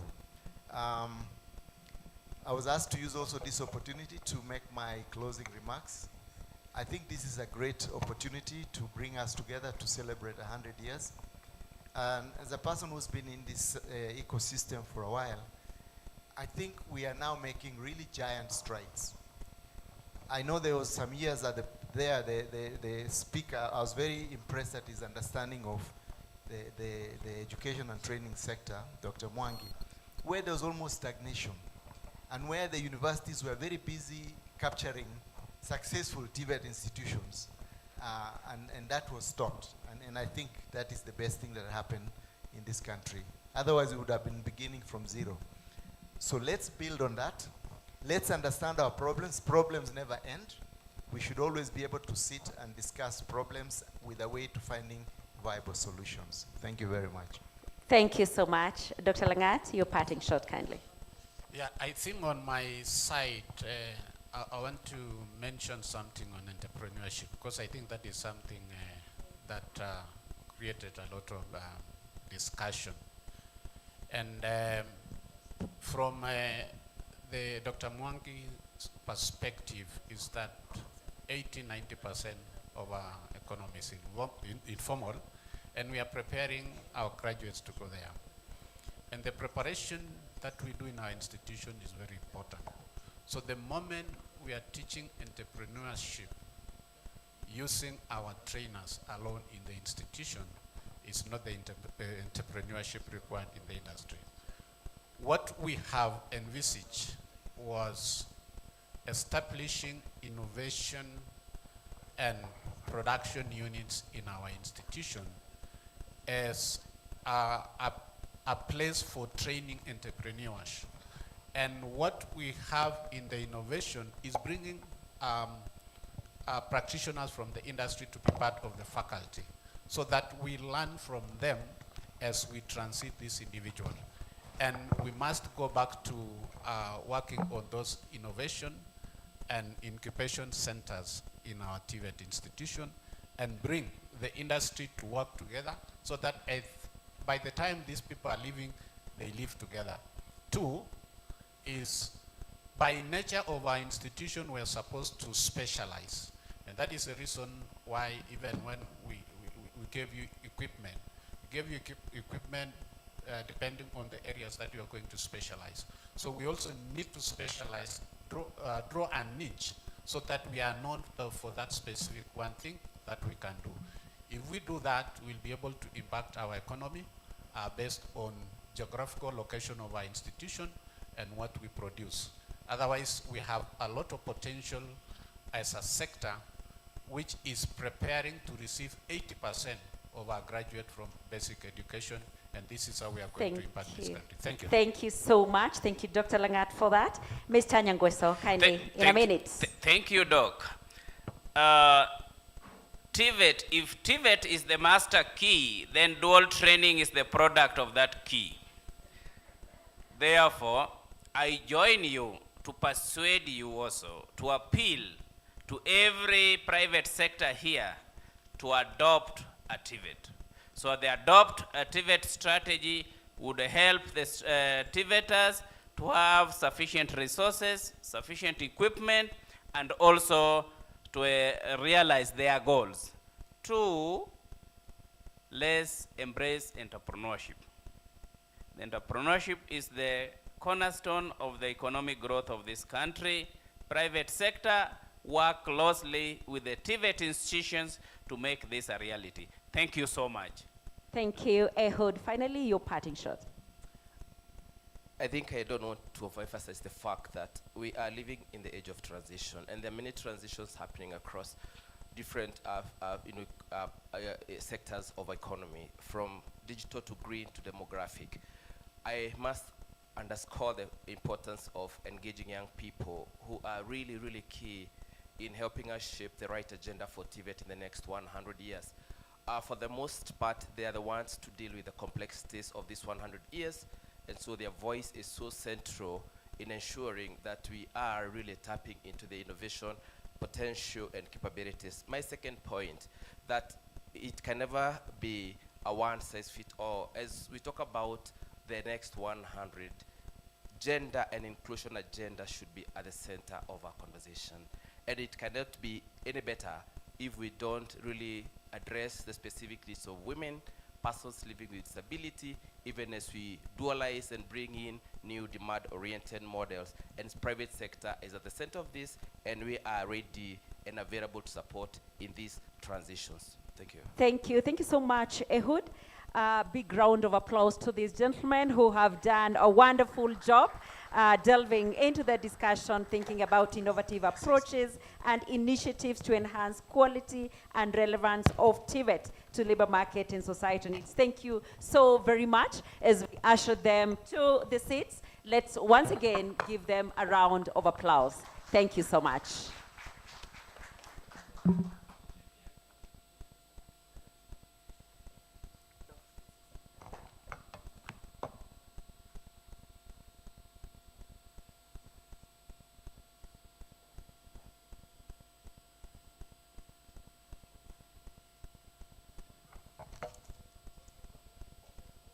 Ladies and gentlemen, a very big round of applause for the various speakers that have been able to speak to us this beautiful morning.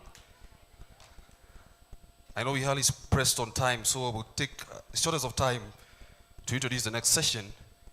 But before I do that, there is something that in 1 minute, there's something that Dr. Mwangi spoke of in the morning about dual TVET. And I wanted to say that we have been able to move upwards from 8 institutions having dual TVET to around 33 institutions. So my plea to the various partners, industry players, Padali, Kenya National Chambers of Commerce and Kenya Private Sector Alliance, if we come into your doors, look for partnerships for dual TVET and employability for our young men and women. Kindly open your doors and be ready to accept our young men and women into your various organizations and private sector. Ladies and gentlemen, we are done in the first session. Thank you very much, Dr. Alice, for leading us very, very well in that first session. We want to go to the second session, but before we do that, there is a very, very important organization that partners with TVET, known as Ujuzi Manyatani, chaired by a former PS of TVET, Dr. Kevin Desai, that is doing very, very good and important things in the ASAL areas. And I want, in 3 minutes, to just welcome a young man, an alumni of TVET, just come and give his impact story, even as we get to understand what TVET does. So if the young man is ready, anaweza kuja, Bwana Peter Lopedo. He is a reformed cattle rustler. He's not around, eh? Yes, he is here. Bwana Peter Lopedo. He's a reformed cattle rustler. He'll just be speaking to us in 3 minutes, just set tone and basis for the next session of what TVET has been able to do in partnership with Ujuzi Manyatani, so that I can, in the next 1 minute, introduce the next session. Ladies and gentlemen, you will bear with us. We'll be having only one health break. We'll not be having a tea break because our chief guest has other commitments. So we'll be having one health break after this. So you kindly bear with us. We'll be done probably in the shortest while. But in the meantime, Bwana Peter, karibu sana. You just give us a story in the next 3 minutes, and then after that, I'll be able to introduce the next session that will be covered by our PS, Dr. Esther Moria. So karibu Bwana Peter. kanitate. Tumpigeni makofi anapokuja.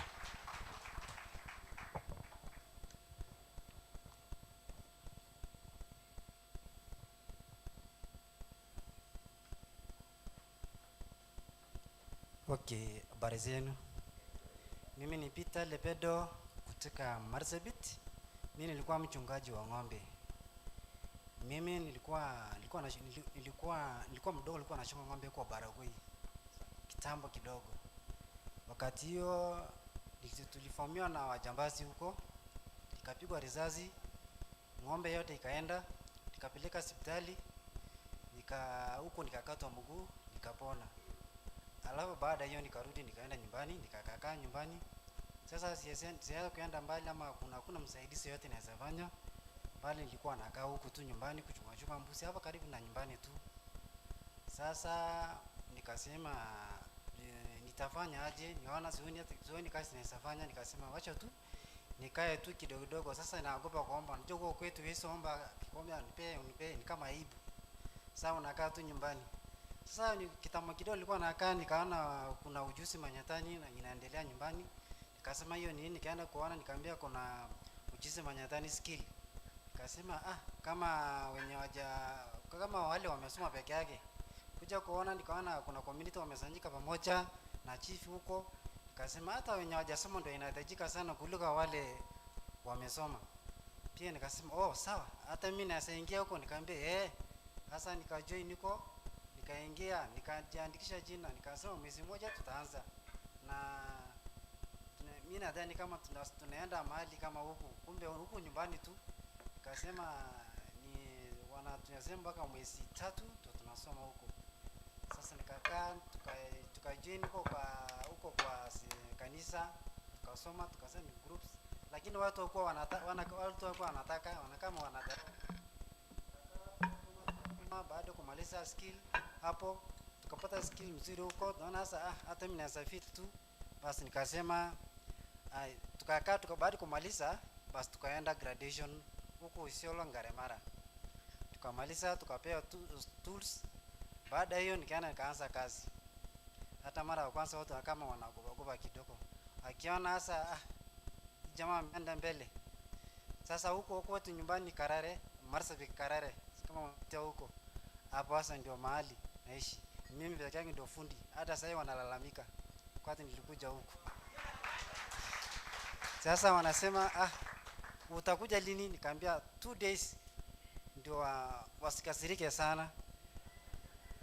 Sasa huko hata mimi niko venye nakaa hapa naona kama nimepoteza kidogo. Huko per day napata 2k, kwa soko napata 3k. Sasa naona hata kama nimepoteza time kidogo. Hapa jana wananisumbua tu kuja. Kasema tu nimefika, niko kwa barabara. Sasa hata mimi nasema asante sana. Ujuzi manyatani like keep up notes imetusaidia sana ya fundi ya simu. Mimi fundi ya simu. Sasa ukileta simu yako na kuundia tu vizuri sana. Sasa kutoka hapo hata sasa nimejenga nyumba. Nilikuwa naishi nyumba ya Samburu. Sasa niko hata nimepanda kidogo. Hata niko ng'ombe 3, ng'ombe moja imesaa ndio nakamua. Sasa naona hii ni mzuri. So hata serikali tunaomba kuwa hata wenye walemavu kama hivi tunaweza ingia. Sasa usione kama uko hivi na wewe kuna kitu unaweza fanya, kama tu kuna mkono unaweza fanya. Kunyawezi ni kuomba tu. Hata mtu anakuangalia tu anapita. Sasa naona hiyo ni mzuri kabisa. Hata usiseme kama ati niko last kwa shule, ati hakuna mahali naenda.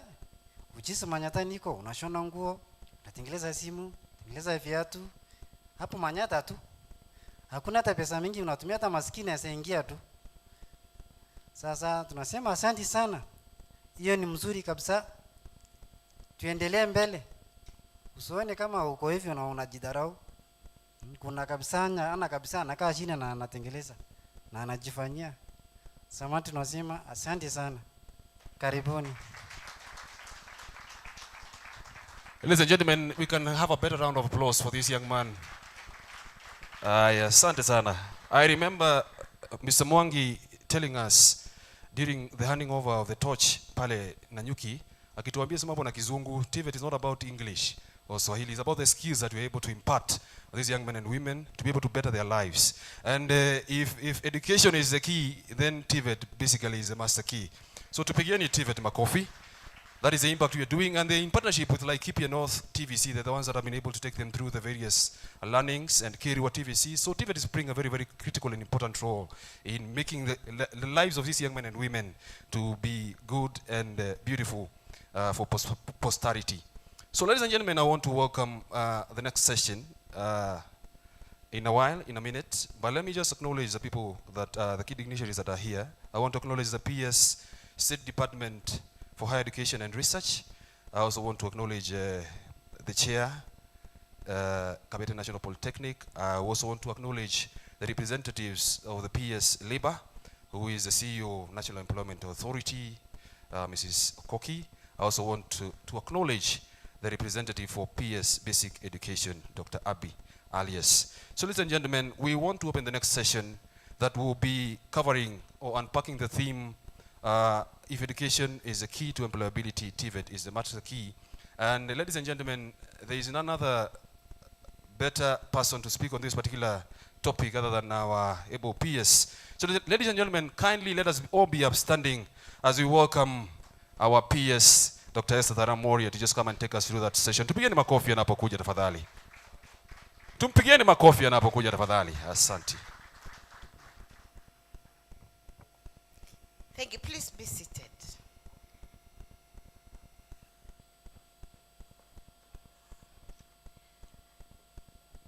My colleague, Principal Secretary for Higher Education, Dr. Beatrice Muganda Inyangala, the Director, State Department for Basic Education, ably representing my colleague in Basic, Mr. Elias Abdi, the Acting Director General, National Employment Authority, Mrs. Edith Okoki, ably representing my colleague, Shadrach Mwadime of Labor, co-chair of the Agricultural Technology Innovation Center at Katik, Dr. Kevit Desai. I think he came in. Thank you, PS. CEOs present, distinguished guests, ladies and gentlemen. Good morning. Habari zenu. Before I go into my keynote speech, let me correct Lionel, who has just invited me here, ako wapi? We are not at 33, or is it 65, TVET institutions twinned to industry, but now we are at 100. We have 65 that are directly linked to industry by GIZ, and we have 35 who are working with limited 50-50 support from GIZ, but we are getting there.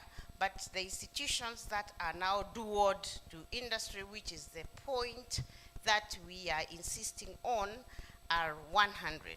And ladies and gentlemen, we have committed as a department that this year our work is working very hard to link our industries, our institutions to industries.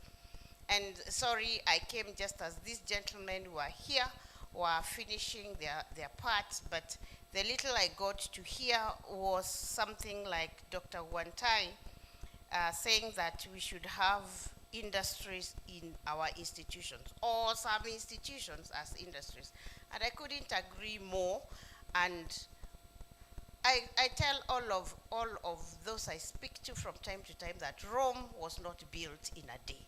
We will push slowly by slowly until we are there, where we are going to ensure that our institutions are training with, for, and in industry, whether within our institutions or with the industries that exist out there. And I'm sure the way forward for the next 100 years, PS, me and you will not be here, but wherever we will be, we will now be saying that we were in the middle of the 100 years. And what we are going to do for the few years is what is going to determine the rest of the 100 years.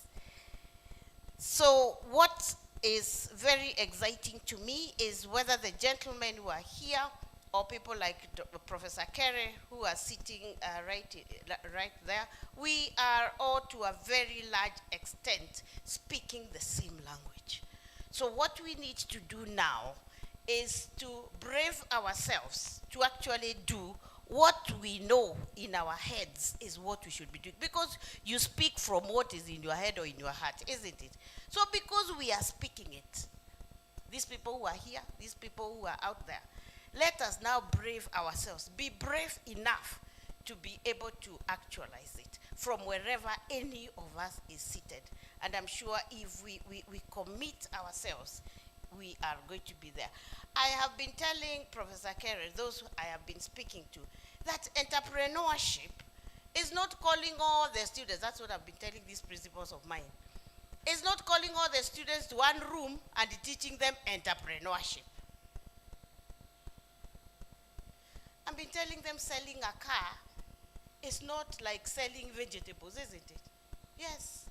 So entrepreneurship will have to be directioned. We have to talk. Before I left the university, we had gone to the space where we were teaching. I think we were calling it entrepreneurship. I don't know for what.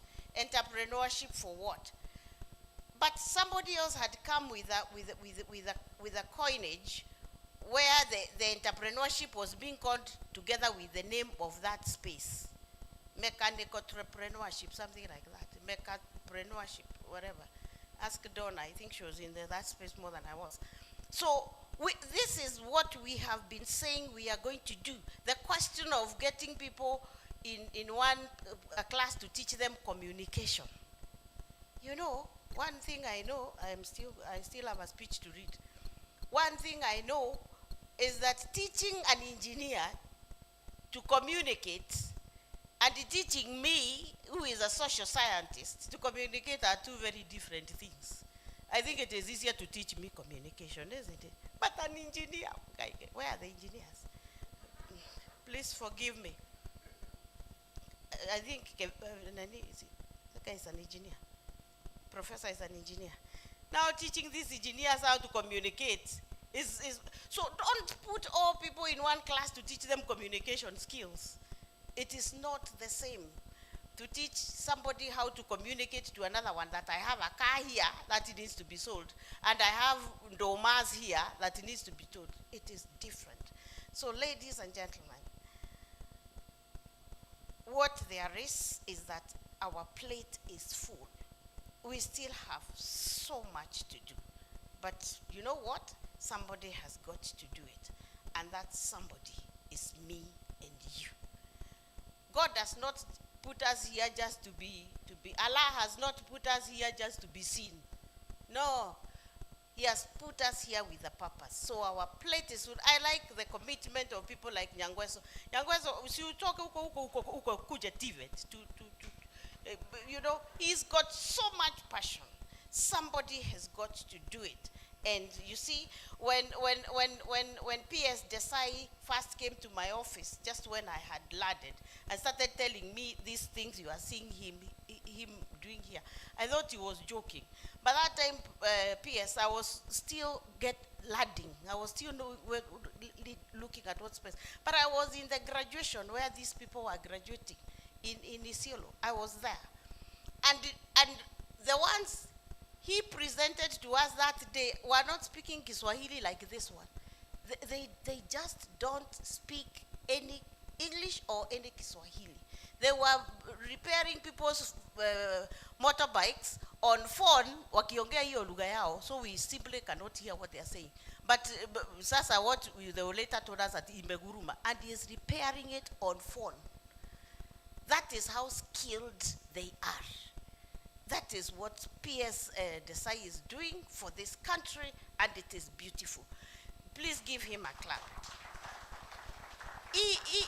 Hii kisungu mingi tunaongea hii it has got its space. But really, what we need to do is to ensure that our young people are being certified in the areas of what they can actually do. And that is, we have challenged Professor, not the CDAC professor is called what? Uko hapo, sorry, I have forgotten your name. That's why we have challenged Professor Kitainge to come up with this, the micro-credentials policy, where we are going to certify every credential that we are training. Anyway, let me read my speech. I am honored, ladies and gentlemen, to make this address, which focuses on the theme of TVET at 100 celebrations that encompass that one. The pivotal, I mean, I was born somewhere, that one. The pivotal role that technical and vocational education TVET plays in shaping our workforce and driving the nation's socio-economic development. This ceremony presents an opportunity to reflect on the journey we have traveled, which is hoped to inform the way ahead for TVET in our nation. The theme for the celebration is "If education is the key to employability, TVET is the master key." This resonates deeply with the transformation that has been stimulated by the TVET subsector the world over. TVET programs have unique characteristics that make them stand out as key enablers of employment creation. Training in TVET institutions lays emphasis on practical and hands-on learning experiences. This requires extensive use of workshops, laboratories, simulations, underlying simulations, and the training in real work environments where trainees can practice and refine their skills and competencies. I think this is what we are saying. TVET as the master key to employability. The significance of TVET in bridging the gap between education and the world of work cannot be overstated. TVET provides practical skills and knowledge, equipping individuals with the competencies that they require to thrive. UNESCO strategy for 2022-29 is a comprehensive roadmap designed to revitalize and transform TVET systems globally. This emphasizes 1, skills development for empowerment and employment, 2, facilitating transition to digital and green economics, which means in integrating digital skills and green competencies into TVET curricula and preparing learners for the demand of a digitalized and economically sustainable economy. Number 3, for the last 100 years, TVET has played a pivotal role in shaping the workshop of Kenya. The joint effort of the various stakeholders has seen TVET grow from one institution in 1914 to 2,400 public and private institutions with an enrollment of over 500,000 young people. This is further compounded by the many artisans who have over the years acquired their on-the-job training. Number 6, some of the centenary achievements in TVET over the century are: 1, policy development and implementation, in that Kenya has established comprehensive national TVET policies that align with global standards, and significant investments have been made in infrastructure development, with new TVET institutions being established across the country. Curricular enhancement. The curricula has been revamped to competency-based education and training to match and meet the relevant industry needs and technological advancement. Specialization programs in digital and green skills have also been introduced, preparing our workforce for the future world space. Inclusivity and access. We have implemented initiatives to increase access to TVET for marginalized groups like the one who have just been here, ensuring no one is left behind. The testimonials that have been and will be shared by our trainees and alumni will witness the effort the State Department has made over the years through the innovative training programs such as Ujuzi Manyatani. Thank you very much, PES. Scholarships and financial aid programs have been expanded to support disadvantaged trainees. The introduction of the new funding model that focuses on uplifting the most needy trainees with the highest scholarship budget that has ensured access and completion of tertiary education. I need not overemphasize that. On gender equality, there has been a deliberate effort towards gender equity by ensuring admission has gender parity. I laud the Finnish government who, through their cooperation with GIZ, are actively promoting gender equality in enrollment and completion in TVET institutions. Quality assurance and certification. Through TVETA, that is the TVET Vocational Education and Training Authority, robust quality assurance mechanisms have been put in place to maintain high standards in TVET delivery. The Kenya National Qualifications Authority has also developed a system for recognizing and certifying skills acquired through informal and non-formal learning. The good thing here is, as we have these two institutions to assure quality for us, we were also challenging Professor Kitainge yesterday that we no longer want to leverage on examinations. The summative examinations in this space is something that Professor Kitainge and all of us, Professor Kitainge, Dr. Langat, Dr. Kande, and Dr. Tarno, you know, all and all my directors who are here, led by the secretary, TVET. Summative examination is a thing that we must do away with in this space.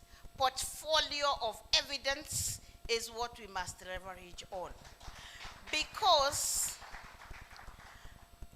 when we have the portfolio of evidence, when I went around spot checks on examinations last week, I was in Nyanza. I was actually quite unhappy with the summative examination, Professor Kitainge. And what I was insisting on is, where is the portfolio of evidence? That's what I wanted to see. Where is the storage of what we have been doing with these students over time? That, Dr. Langat, will ensure for us that there is no cheating. You know, it is about what the student did. So if we insist, and because majority of my principals are here, we insist on proper storage of the portfolio of evidence, even these expenses that we are talking about, that we are complaining about, that the examinations are expensive, is going to be a thing of the past, isn't it? Yes. And it's going to ensure that what we are looking at to qualify the student is actually what the student did, isn't it? In fact, I was telling Morenga Gideon yesterday that the night before I was thinking about him, and I told him yesterday morning, because what I am thinking about is even the portfolio of evidence of what the students are doing in industry. We need to store it, isn't it? Once we have stored it, then that is what Professor Kitainge and the company are going to check and be able to qualify the students. Remember, and I am glad that even Dr. Mwangi of Equity spoke about it today, we have agreed to come up with this policy called Alice. What is that policy which we agreed? Is it called micro-credentials? Policy. Oh, Apana. We want to develop with Professor Kitainge. The micro-credentials. Yes, the micro-credentials policy. Again, that will be a very good thing for us because when we are training, let me talk about the one which has always been my favorite, building and civil. As long as we are certifying every competence, if it is painting, I've been telling these principals that we went to State House the other day with my colleague Beatrice, and when you look at the walls that had just been redone in State House, I had to look very clearly to actually see that that is, you know, they look like they are reflecting. Na sini wa Kenya wamefanya those walls. Kwani wametoka from, they have not come from anywhere. You know, those walls don't look like these ones of what is the principle here called? Moshemi. Those walls, well, they are in State House, so sorry. Those walls don't look like this. You know, when I'm doing like this, there are several mountains I am going through. They look like silk. Actually, that's the word I was looking for. Those walls look like silk. But because this is not State House, somebody comes and does that wall, na Mushemi anamulipa na anaenda. So we want to train people to do walls like those ones, whatever you call that skill. And we certify them.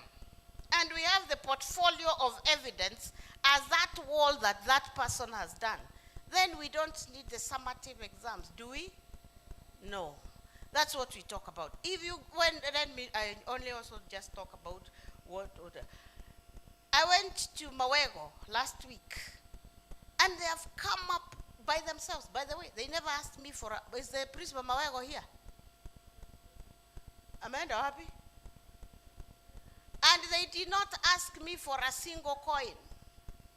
They have a state-of-the-art laboratory for training these medical laboratory technicians. State-of-the-art. They even have rabbits. The white rabbits with the pink noses. They have them in that laboratory. I don't even know where they bought those rabbits from for testing. And they did not ask me for principles. And the guy who was explaining to us what they're going to do in that lab and telling us how they're going to make money from other hospitals because they are going to be doing their tests in that lab and making the money. Those are the industries in institutions that we are talking about, Guantai. We were challenged this morning to be innovative and to be unique. There is a principal who was sitting somewhere there the last time we were here, and he told me they are waiting to be told what to teach this semester, because last semester they taught this. That is the space of Abdi, not us. The uniqueness of what we are doing, ladies and gentlemen. This is going to be our journey for the next 100 years. I don't know of the 100 years, how long I am going to be, well, I don't even know how long I'm going to be a PS anyway. But even if I am going to be here in this space for the next 2 weeks, this is my contribution. What is going to be your contribution?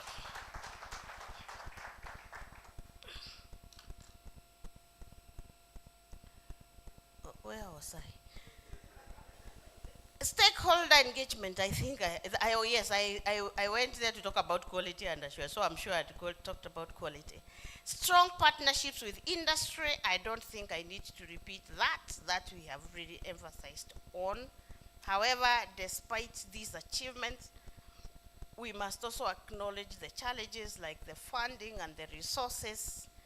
I just had a conversation with Dr. Mwangi as he was going out. Fortunately, he told me he was going to State House, and we agreed what kind of conversation he was going to help us have with the head of state as far as funding and resources is concerned. And because he's going to be here tomorrow, I don't know who will be courageous enough to pick this topic with him. And I don't have a CS. Skills meets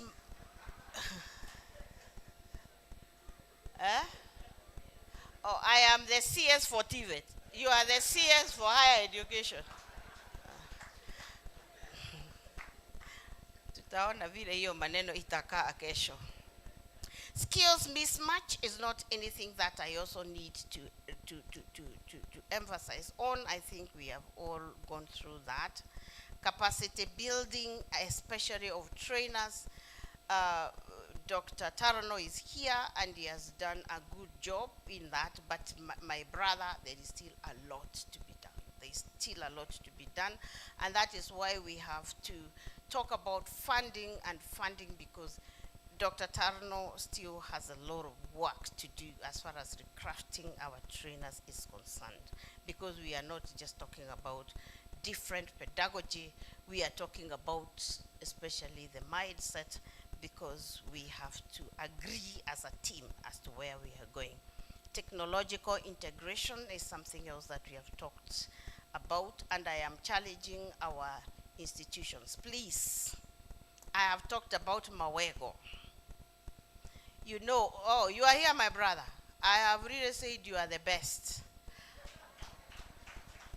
And I have told these people while you are away that in your institution, you even have white rats with the pink noses. I don't know where he got them from. And that you have a state-of-the-art laboratory, and I did not fund you. Did I? No. He has done it from his savings. Thinking without the box. I have, fortunately, well, you know, when I hear people like Mwangi saying some of the things I have been telling these people, I said, oh, so I have a brain like Mwangi's. So a brain close to Mwangi's. I have been, PS, I have been telling my colleagues, we have to think without the box. We cannot, in the next 100 years, we cannot afford to have the box with us. It has to go very far. Because you see, my brother from Mawego has a state-of-the-art laboratory. He has never even asked me whether in TVET we need that kind of a laboratory. He has never asked me for any money. I don't know where he got the money from. He has his aid and the savings of the little money that I give all of you. So please, it's a question of making your institution unique. So if we need well-trained health workers now, we know where to go. Mawego. And I just went there and found what he's doing. He has never even, if there are letters he wrote to me, I approve, but I did not even know that that is the kind of work he's doing. You are as good as that guy, and you can even do better things. So we are talking about technological integration, and it is about us. And you know, P.S., one of the things I tell my colleagues, especially the principals when I talk to them, is one of my strengths is that I ask. I ask and ask and ask. I consult and consult and consult. Because there is so much I do not know. And when you ask and somebody tells me something, you say, oh, okay. Oh, okay. So please, let us consult. Let us speak to each other. And by the way, that laboratory, you know, now when I go somewhere and I you know, my brother from Siaya tells me, si ukunje Siaya ndio uone kitu ya kuongea about Siaya. Now that I went to Mawego, I'll talk to Mawego about Mawego until tomorrow. That building where he has that laboratory, he built it himself. And he has another one he has finished, and he has another big one in a corner there, which I saw that he is doing. I'm not funding him. I am not. It is his own innovation. When that guy has got 2 brains when you have one, where did you go to school? Where you are. Yeah.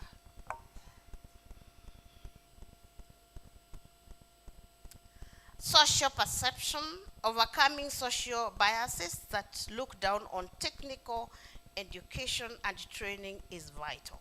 And I think, PS, to a large extent, we are overcoming that, because last year we admitted 9,000 of your customers. This year we have admitted 12,000 who are supposed to be your customers, now they are mine. Sawa. So tutaendelea kungangana hapo as time goes. So we are, and because you are not here, PS, Mwangi of Equity told us in the morning that your children should not be like you. Unaona? In fact, my children told me, mami wewe umezeeka. I agree. So they cannot be like me. My grandchildren cannot be like me. I was also in Msambweni. No, I don't have something very. Are people from coast here? Where are the people from? Where? That is. These ones are my sisters. So, you are from where? That one. You are the guy from Msambweni. I was going to talk about Msambweni.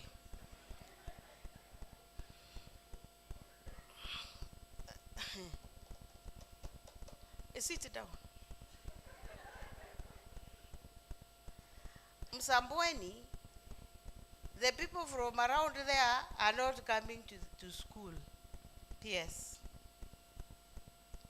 The students are from very far. You know, those are the places I go to now and I get depressed. Hawataki kusoma.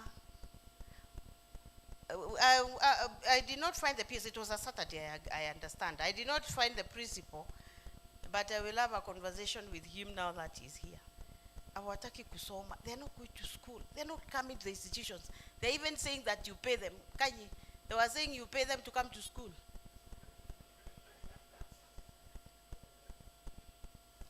And that is still Kenya. When in Mawego we are having the state-of-the-art laboratories, in Msambweni, they are still not going to school. So you find that those generations that Mwangi was talking about here, and it's quite unfortunate. Now I have no idea what to do with places like those ones, but we still have to carry them with us. As we still, sorry Msambweni, now I talk about Mawego, then I talk about Msambweni. It is still Kenya. So in closing, ladies and gentlemen, by addressing the challenges and building on the achievements, we can unlock the potential of TVET and drive the nation towards a brighter, more inclusive future, embracing UNESCO's strategy and addressing the challenges head on. This will unlock the potential of our young people and adults as well, thereby driving sustainable development and inclusivity in the growth of our country. Together, let us ensure that TVET continues to play the transformative role in our education system and labor markets as a master key to employability and a brighter future for all. Thank you, and may the Lord bless you.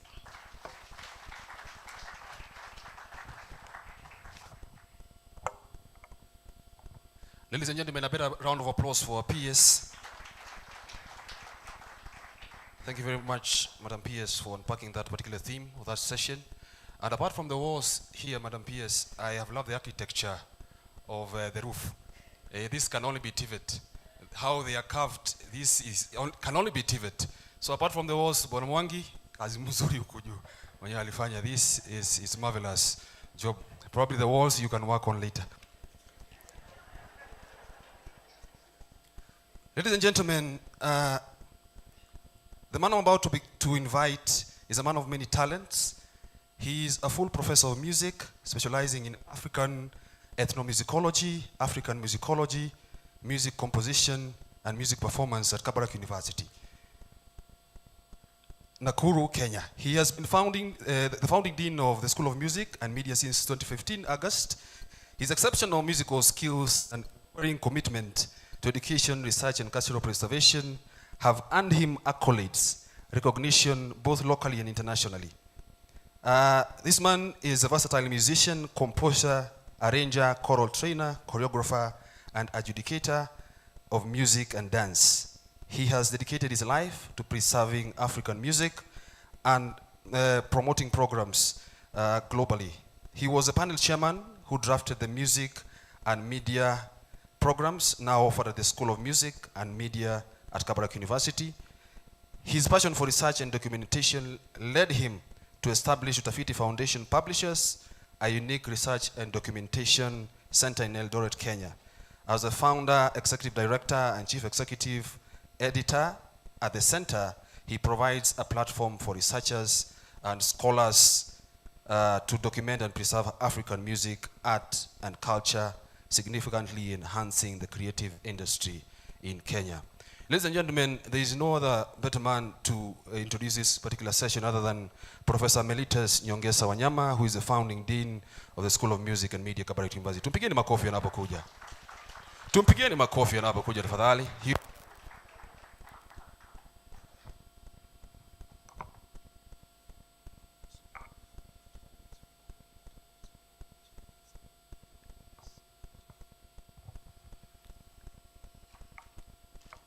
Thank you for that introduction, and I'll go straight away to my well-cut job.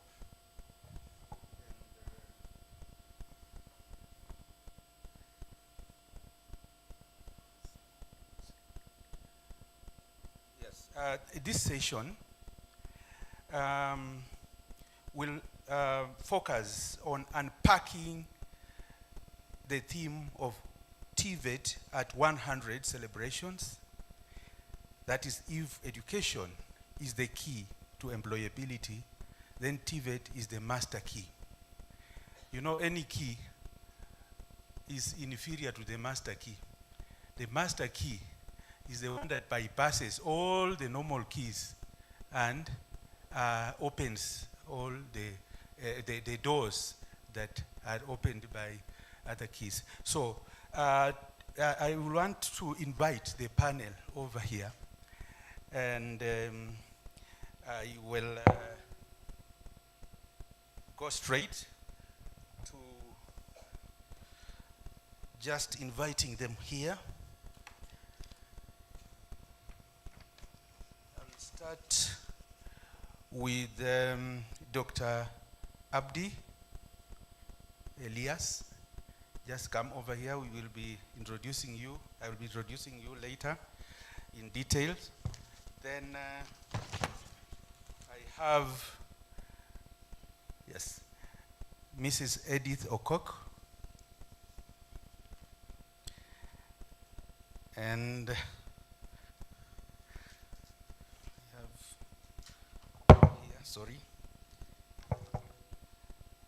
I also have on the panel Dr. TVET Desai.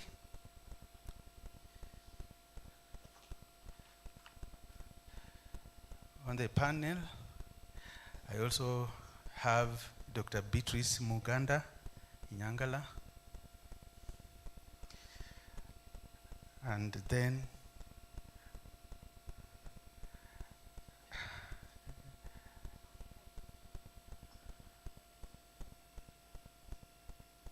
yes, sit there. Thank you. And I think I will move over there and introduce each one of them in detail while I am looking at each one of them. Yes. So that, yes, welcome panel. As you have heard, we are going to discuss the unpacking of the theme, TVET at 100. which means from the normal understanding, unpacking is lifting the lid of what is covered, what is in there. So we will have key areas which I will lead, and we'll go through each one of them. I'll have about 3 questions. On my right, immediate right, is Mrs.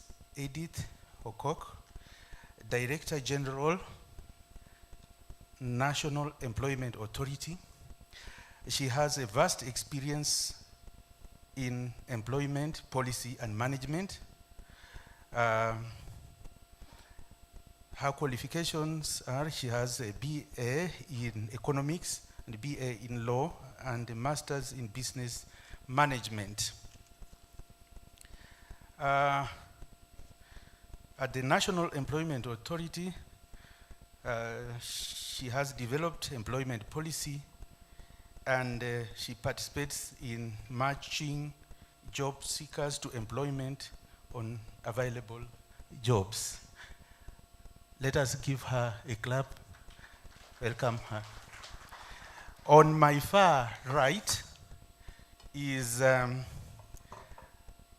Dr. Elias Abdi, OGW, is the Director General of Education State Department for Basic Education. His responsibility includes pre-primary education, primary education, secondary education, and teacher training colleges. He coordinates activities in all 10 directorates of the State Department of Education. Before taking on his role as the Director General, Dr. Abdi served as the Director, Projects Coordination and Delivery, where he coordinated donor-funded projects in the State Department of Education. Dr. Abdi served in the Board of Directors of the Global Partnership of Education, GPE, based in Washington from 2015 to 2020, representing Anglophone Africa. Dr. Abdi has strong experience in basic education, having represented the sector in international and regional forums held in Africa, America, and Europe. Dr. Abdi has key expertise in education, financing, project management, education sector plans, policies, and developing legislation for education, with strong knowledge in the area of economics of education and the relationship between education and national development. In recognition of his an outstanding service rendered to the country in different responsibilities and capacities within the Ministry of Education, Dr. Abdi has been accorded a presidential honor and awarded Order of Grand Warrior, OGW. A round of applause to Dr. Abdi. I now go to, on my left, and I will start with Dr. Beatrice Muganda Inyangala. Dr. Beatrice Muganda is the Principal Secretary, State Department of Higher Education and Research, Ministry of Education in Kenya. She is a passionate educator and leader who is committed to transforming higher education and its impact on the continent and globally. Prior to her appointment, she worked for the Partnership for African Social Governance Research, a Pan-African not-for-profit organization, for 11 years, and exited to the Deputy Executive Director. Her accomplishments through the pedagogical leadership in Africa, PEDAL project, are internationally acclaimed. She has extensive knowledge of sectors issues, challenges, and opportunities in African higher education and has trained over 3,000 teaching staff in 91 universities in 11 African countries in innovative pedagogies. She has contributed immensely to the formulation of education policy and participated in education policy debates within the region and globally. Association of African Universities, EU, African Policy Dialogues, London School of Economics, Africa Summit, among others. She holds B.Ed and MPhil in Planning and Economics of Education from Moi University, Kenya, and PhD from University of Athens, and she has received further training at International Institute of Educational Planning in Paris, France. A round of applause to her. Now I move to Dr. TVET Desai, who is a former principal secretary, State Department of East African Community. Prior to that, he was the principal secretary in the State Department of Vocational and Technical Training, TVET, in the Ministry of Education. He is the chairman of the social and political pillar of the Vision 2030 board committee. He was 2018, and a trustee of Kenneth Board of Trustees in 2018. Dr. TVET is also the chairman of the Permanent Working Group on TVET in Kenya. He has championed private sector TVET, government and development partner linkages towards transformation of Kenya's technical and vocational training platform. He served as a governor, director, and CEO of Kenya Private Sector Alliance and a former commissioner of the Commission for Higher Education. Dr. Desai also is the founding chairman of Linking Industry with Academia and the chairman of the Council Technical University of Mombasa and the chairman of the Governor's Current Technical Institute for the Deaf. He's also the chairman of the board of Young Scientists Kenya. He currently chairs Mwashanani Works, an organization that has pioneered mobile TVET for ASALs. The program is called Ujuzi Manyatani. Can we give him a round of applause? Thank you. So we go to business now, and I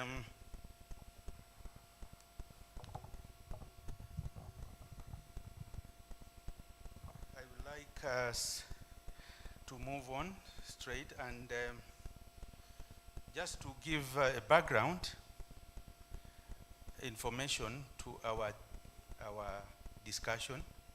TVET connects education and the world of work, unlocking the potential of young people and adults for a bright future. UNESCO's TVET strategy 2022 to 2029 seeks to transform TVET for successful and just transition by promoting skills development for empowerment, productive employment, and decent work, and facilitate the transition to more digital, green, and inclusive economies and societies. I would like to start with my first discussion point or question. As key policy makers in the skills ecosystem, where are we as a country in the realization of the TVET at 100 celebrations theme. I will repeat, as key policymakers in the skills ecosystem, where are we as a country in the realization of the TVET at 100 celebrations? I'll start from my right, going this way.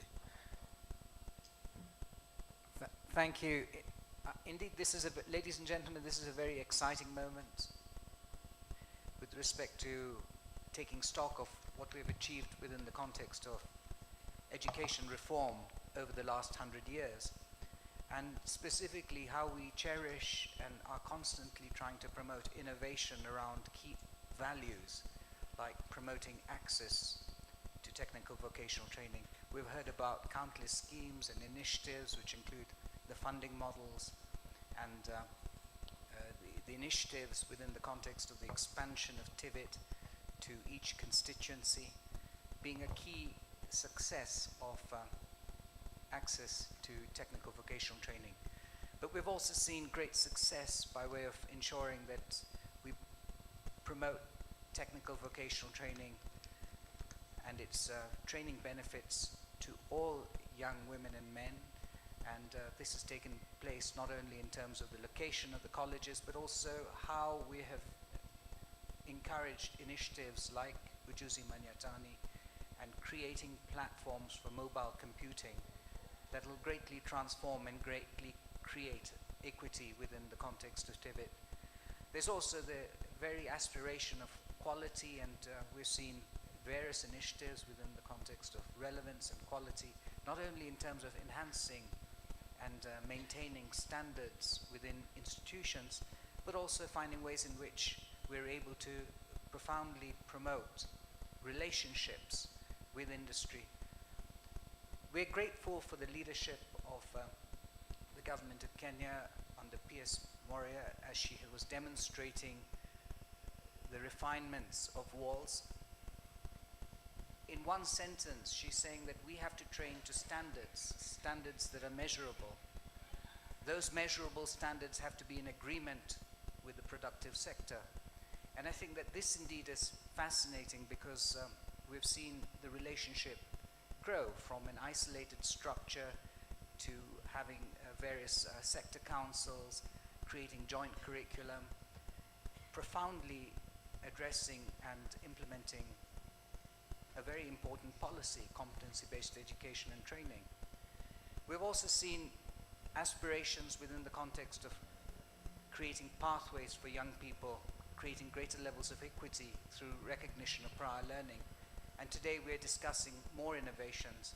And so as a country, I would say that we need to be proud of our achievements, that indeed we're in a constant state of innovation, and we're defining TVET for what it means most importantly for our youth, as far as their role as key towards being at the center of development.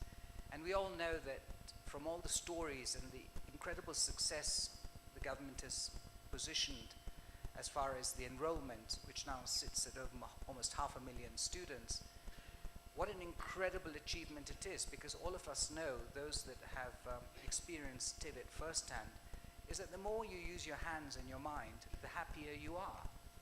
You know, when you make a cake, you're happy. When you fix a car, you're happy. So it profoundly contributes to the social transformation of our generation, but at the same time gives the confidence and the ability to earn a livelihood. We heard about a graduate from Ujuzi Manyatani, which is a program where we work closely with government, in collaboration with government, to roll out its national policy of competency-based education training and recognition of prior learning. But today you witnessed how confident the graduate was, how capable he was, how much energy he has. And this is what our greatest resource is, and TVET has been consistently behind this initiative, and for that, of course, I congratulate you all. Thank you for that response.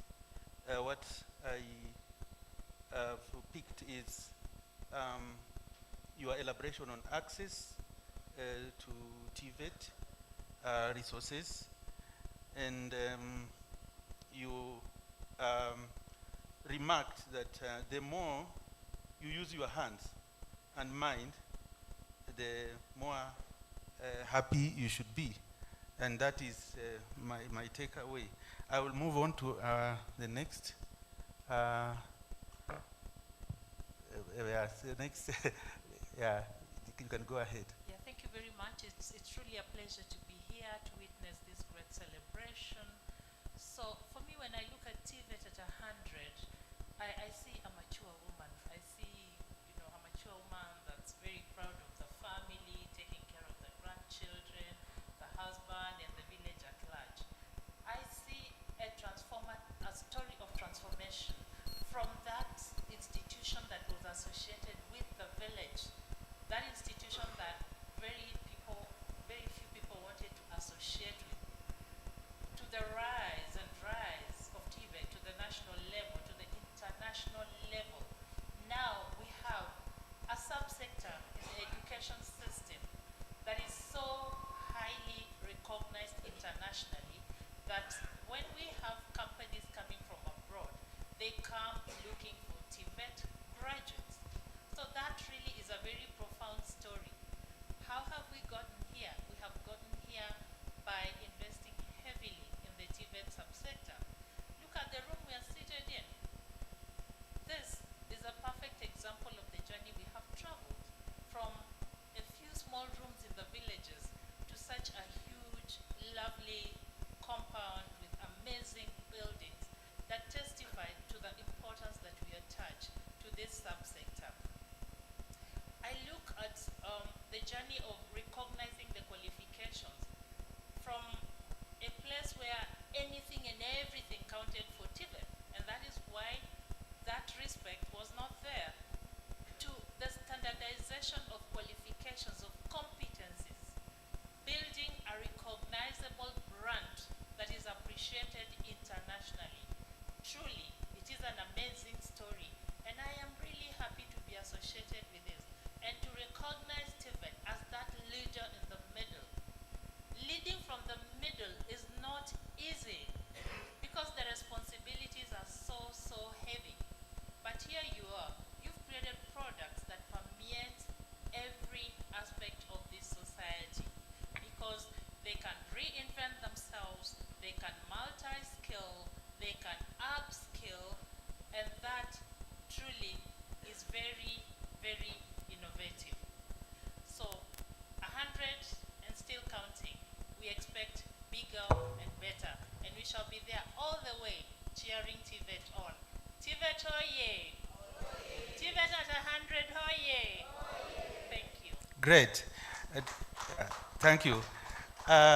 What I pick as your strong points is transformation from the village to the international level, the village included, and also standardization of competencies so that they are respected and acknowledged worldwide, and also the aspect of leading from the middle.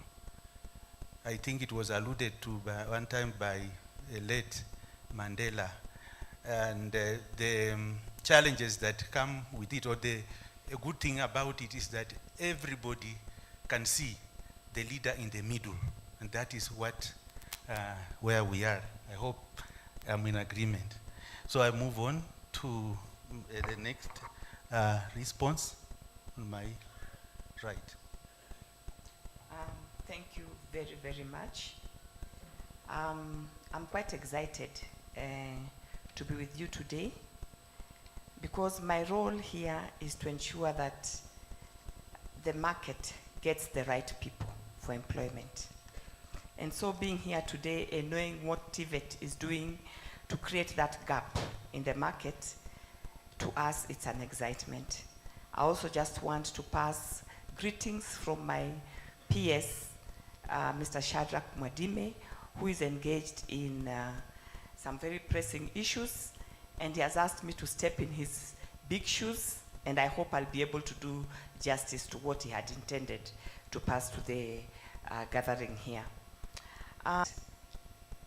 TVET has been recognized as a cornerstone of employability, which is providing practical and hands-on training that directly aligns with labor market demands. So as we celebrate this 100 years in Kenya, we should also reflect on its transformative impact on the workforce.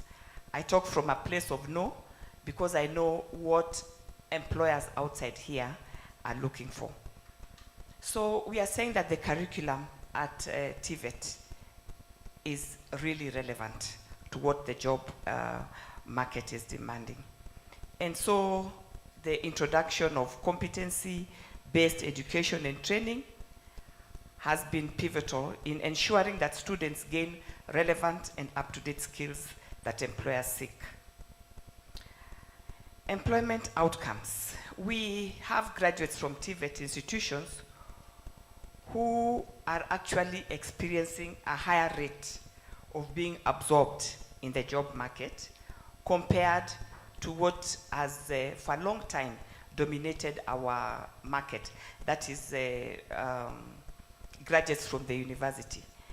And at the rate at which TVET is overtaking graduates from the university is simply because of the nature of the curriculum and training that prevails in these institutions. And so we are also saying that it has aligned itself with the national employment policies. As had been mentioned earlier, we look at the employment policies and strategies that can effectively absorb the students that we train into the job market.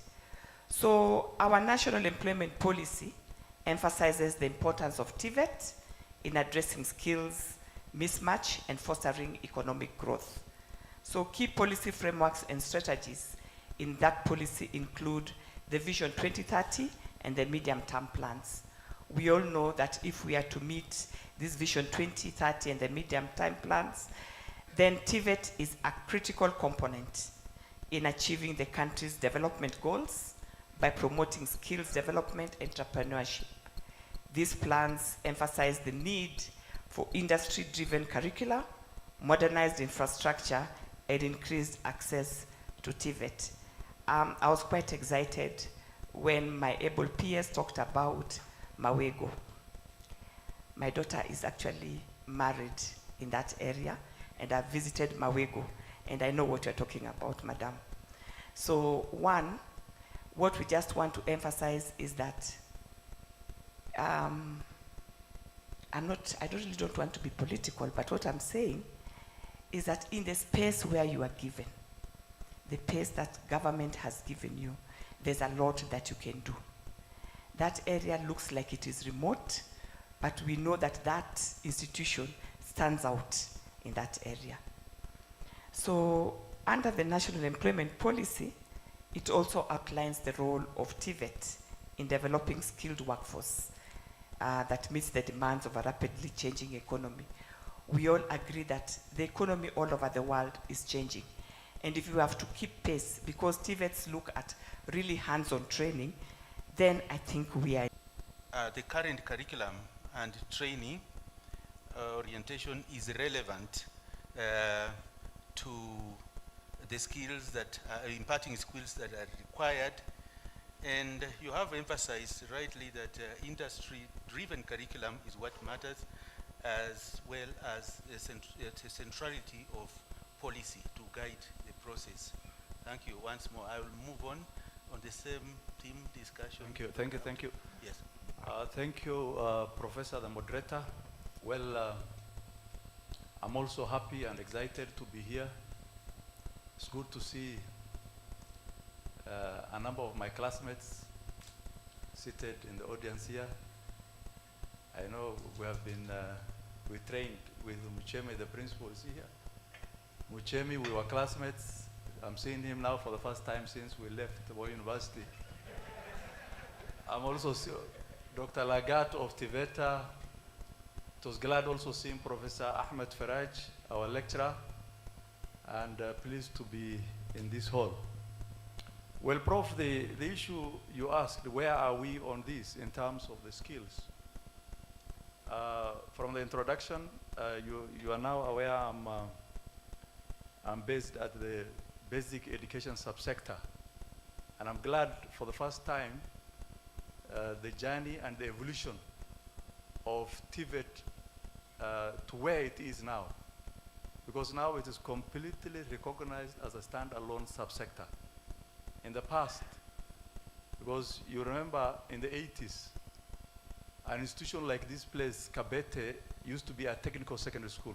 Mawego that you talked about was a technical secondary school. So you will complete primary, you do your CPE, you either go to a secondary school that offers general education, and or you go to a technical secondary school. And that is how, you know, TVET evolved. And so, where are we on this, Prof? If you look at it, if you look at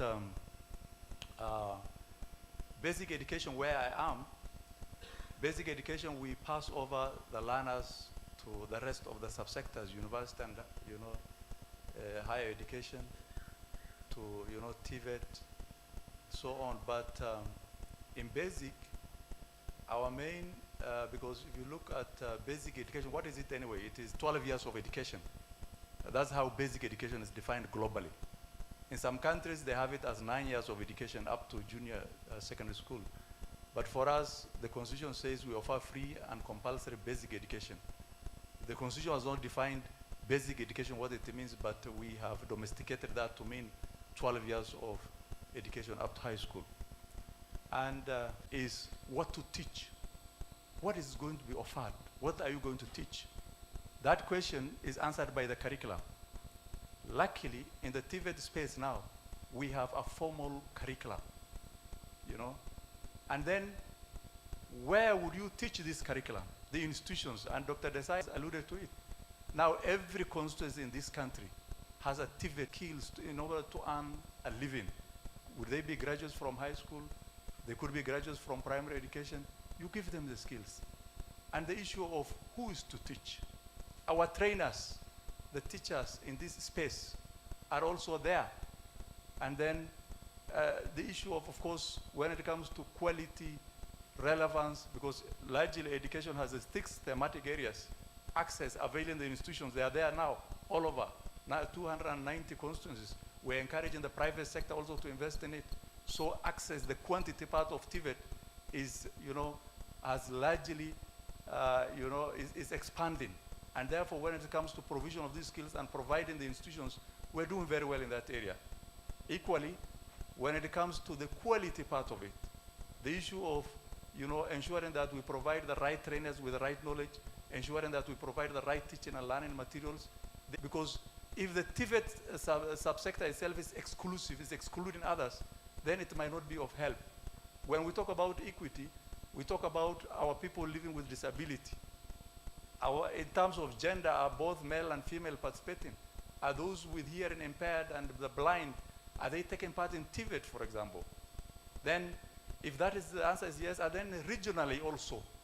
Because as a country, we are a big country in terms of regions, and that's why now we're there in every constituency. The aspect of equity is being addressed by ensuring that these institutions are being supplied. But all this, again, will not make any meaning, Prof, our moderator, if the issue of governance and accountability is not emphasized in the institutions. And I saw when the PS was addressing us, she was so much concerned about institutions giving examples. And so, I remember as a young school head, those days we were heads of schools, we used to be told, a school is the head and the head is the school. I mean, you are in the driver's seat. And so, when you talk about the schools performing very well and others not performing, the difference mainly is the leadership. So governance and accountability is very critical in all this. So, where are we? Then the main other area, which I haven't been observing TVET from a distance, that has really assisted in taking TVET to where we are now, is the cost and financing of TVET, which again, remember when the capitation 30,000 per learner has been introduced, that has really ensured that the enrollment skyrocketed to an exponential level. Before the capitation was introduced, the numbers were very few. Those of you who are active in the sector, I think you know this. So I think, where are we on this? We are doing well in terms of ensuring that At least the supply side is there, but we need to work further on the elements of relevance and quality, because bringing in the students and ensuring that we brand TVET and all this is critical. But at the end of it, the graduates, that we are producing, I agree with the sentiment that there should be some on-job training and people should be trained on the specific areas they go at the job level, fine. But still, we need to reduce, to ensure that we release graduates who are ready and are doing the work, and that has been the case. Thank you very much. Thank you. Give him a clap. Dr. Abdi has actually talked about a raft of issues, including the fact that now TVET has relevant curricula, considering what is to be taught, who is to be taught, and addressing equity matters is crucial, cutting across gender, disability, and regional balance, and finally, governance and accountability, and also the need for tracer studies so that we can evaluate where we are. That issue has been ably discussed, and as a moderator, I'm satisfied. For now, we will move to the next area, and we'll start from my left, far left, and my question is, in brief, what strategies have you put in place to build positive perception towards TVET to enhance participation?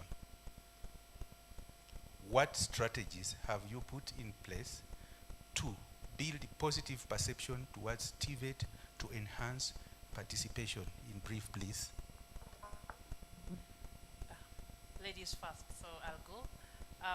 And I'll just stick to 2 points so that the rest of the panelists also have something to talk about. So for me, it's about money, because we know that money talks and money attracts participation. I like the fact that TVETs have an inbuilt mechanism for students to make money while they are still learning. The digital, program, where the students learn digital skills and work for companies abroad. That is really enables the student to appreciate that they are playing a very important role in the production value chain, and this is a role that is remunerative. Thank you. So, the strategies and policies that would make a greater impact based on this incredible foundation that you have all participated in creating collectively with collective responsibility and collective leadership capacities include the following. It is a very exciting time to explore new opportunities within the context of expanding TVET. I'm currently championing an initiative which once again is in partnership with the government of Kenya, the Ministry of Education, called the Kantaria Agricultural Technology Innovation Center. And the hope is to see how a private sector driven model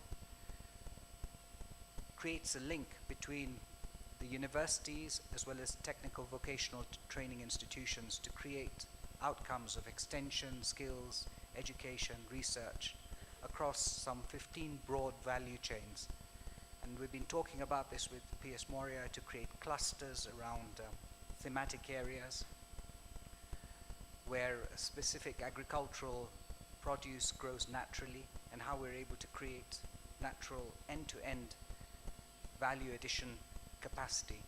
So this is a very extensive policy that is required, where TVET becomes at the center by putting the youth at the center of development and across enterprising value chains. Yet another initiative is, of course, the initiative by Ujuzi Manyatani, which is essentially, while we've built an institution in each constituency, some of these institutions are almost 20 to 30 kilometers away from a young person. So how do we create an entire ecosystem for mobile computing, but at the same time ensure that we create the relevant end-to-end ecosystems as far as their ability to access markets and enter the productive sector efficiently and without any hindrance. And this means that the county governments, the national governments, and the entire TVET fraternity have to create that platform. I'd also like to emphasize yet another strategy. Ladies and gentlemen, we are now, like everyone has said, of a mature presence and capacity by way of policy formulation and commitment as a cohesive system towards promoting solutions for productivity, innovation, and efficiency. So why not create additional policies which promote the lifelong learning capacity, in view of the fact that we all know today that up until the age we retire, we will always need to be trained. I personally will need to be trained. You will also need to be trained in different skills, so-called micro-credentials. Why don't we have a policy which ensures that it facilitates our lifelong journey into employment and gainful employment? And I think that that would then add yet another possibility for technical vocational training institutions to be further sustainable, to be open as far as their doors are concerned to people throughout their life who would come in periodically just to pick up a skill, a competency. So I think that in view of the fact that our people are the most important resource we have in our country, we must see to it that we create this platform so that it enables them to stack each skill on top of each other. Thank you, Dr. Thank Desai.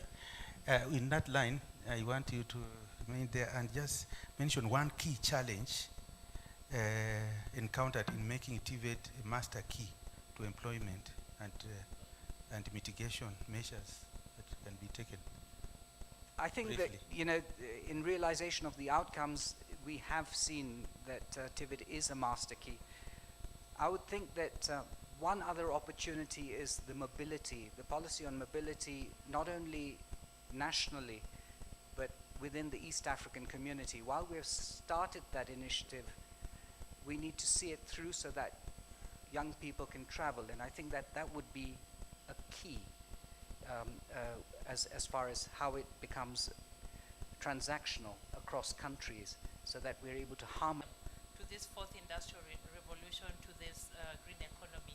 Obviously, we can't do this alone. We have very many limitations in terms of resources, in terms of the training opportunities, and this is why partnerships are very important with industry and especially with our development partners. And again, TVET is doing very well in this space. I congratulate them. Thank you. I will move to my right and ask Madam Edith to give at least just one strategy, key strategy. Labs and skill hubs. I wish I could have more time to elaborate on that. This has also helped us really to work on employability, and then the skills councils, where we ensure that the TVET curriculum remain aligned to collaboration, and also to have work-based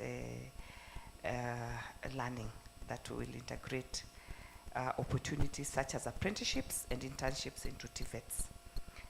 What we have done is we've introduced knowledge of TVET as early as possible, because in our early grade, for example, in the past under the 844, in the standard 1, standard 2, standard 3 classes, we used to talk of mathematics, mathematics as a subject, but the name of the subject now has changed to mathematical activities. Even currently under the 844, many of our a number of our schools are doing and have, sometimes under the career guidance and counseling, this is done. But I would say we need to improve more, especially the TTIs, the National Polytechnic, for example, here, Kabete National Polytechnic, from a technical school to a national polytechnic, from an engineering fair, where students we have projects done, robotics, scientific projects, technological projects. Students compete against each other in April. The whole country, the secondary school, high school students converged here at the Moi Girls in Kibra. And so we organize those opportunities. Thank you One very challenge, much. one challenge, one key. Well, challenge. the key challenge is basically in terms of perception. It's the motor, the heart, feelings, and then the head, the knowledge.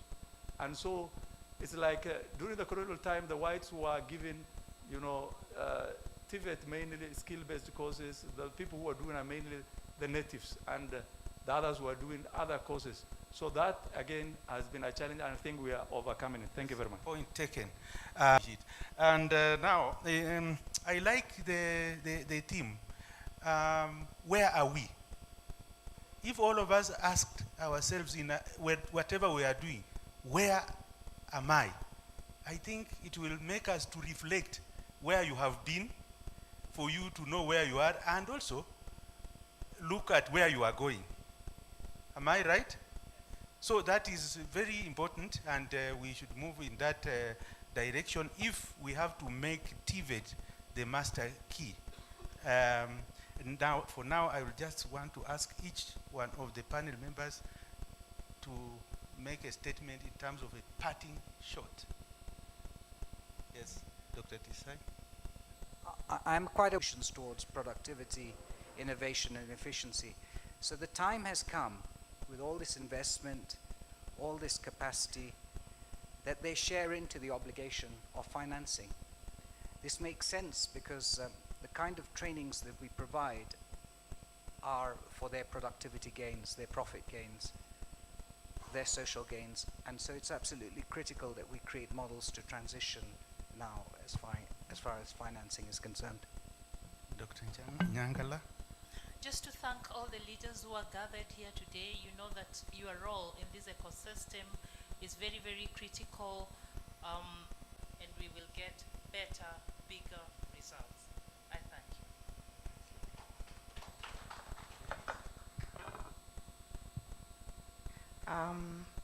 you. Thank you.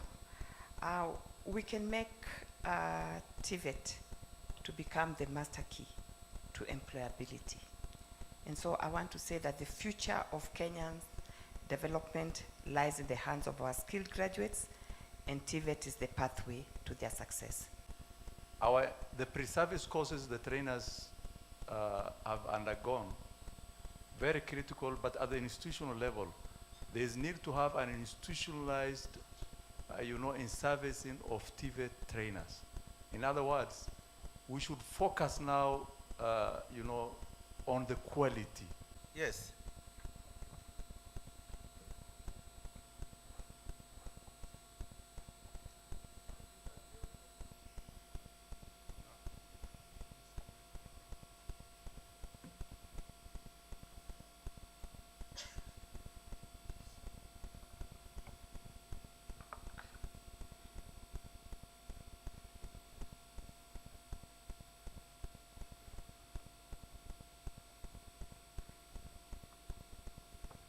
Thank you, panel, Prof. My name is Pauli Kapandeta, the principal of Cardinal Morris Otunga Technical and Vocational College in Bungoma County. I would like to pass my question to the PS Higher Education. The people you are producing from universities come to seek jobs which they compete with our TVET graduates, particularly those who have done higher national diploma. Are you equipping your graduates with competence-based skills as you release them to the market? Thank you.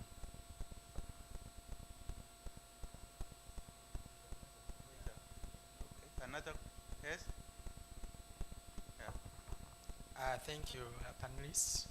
My name is Jacob Mwangi, the principal of Kalau Technical and Vocational College. My question goes to Dr. in charge of the basic education.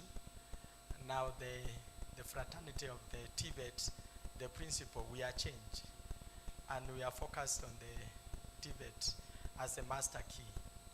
Now that you are in charge of also the principals in high schools, we've been going to market the TVET institutions there, and you know they are focused on the students making to the universities, and you find in schools like county schools, you find candidates doing KCSE, 50 of them, and you are likely to find 10% will go to university. They will not make it to, they will go to the university, then the rest, they will not make it. Now, what are you doing so that now the story that we are doing here also is taken up by those principals, to know that we also care for those students that will not make it to the universities. We have the space for them in the TVET. Thank you. Another? Yes. Professor Kere. Thank you. Thank you, panelists, for your comments. Mine is a question to ponder over with all of us. We have a growing up population of our youth, very rapidly growing up. And when they get to our institutions and they complete their TVET training or the universities, those of us ahead of them, their teachers, etc., we tell them, now that we are through with you, you can go and look for a job or get employed. Is that genuine? Between you, who is a 50-year-old, who has experience, you have a home, you have a salary, and a young graduate coming out, they don't have a home, they don't have a salary, who should be in a better place to create employment, to start up a business, etc. I think we should lead by example. Yeah? It's just like the business education teacher who was teaching these children about bookkeeping. And yet, he does not even own a kiosk. Where does he practice his bookkeeping? Thank you. Interesting. I think we will have responses and wind up. Yes. So on that very interesting question, I'd also like to emphasize that we have some really great examples of solutions in this area. If you look to, for example, Nyeri Polytechnic or Eldoret Polytechnic, they have developed a literal business capacity in their institution.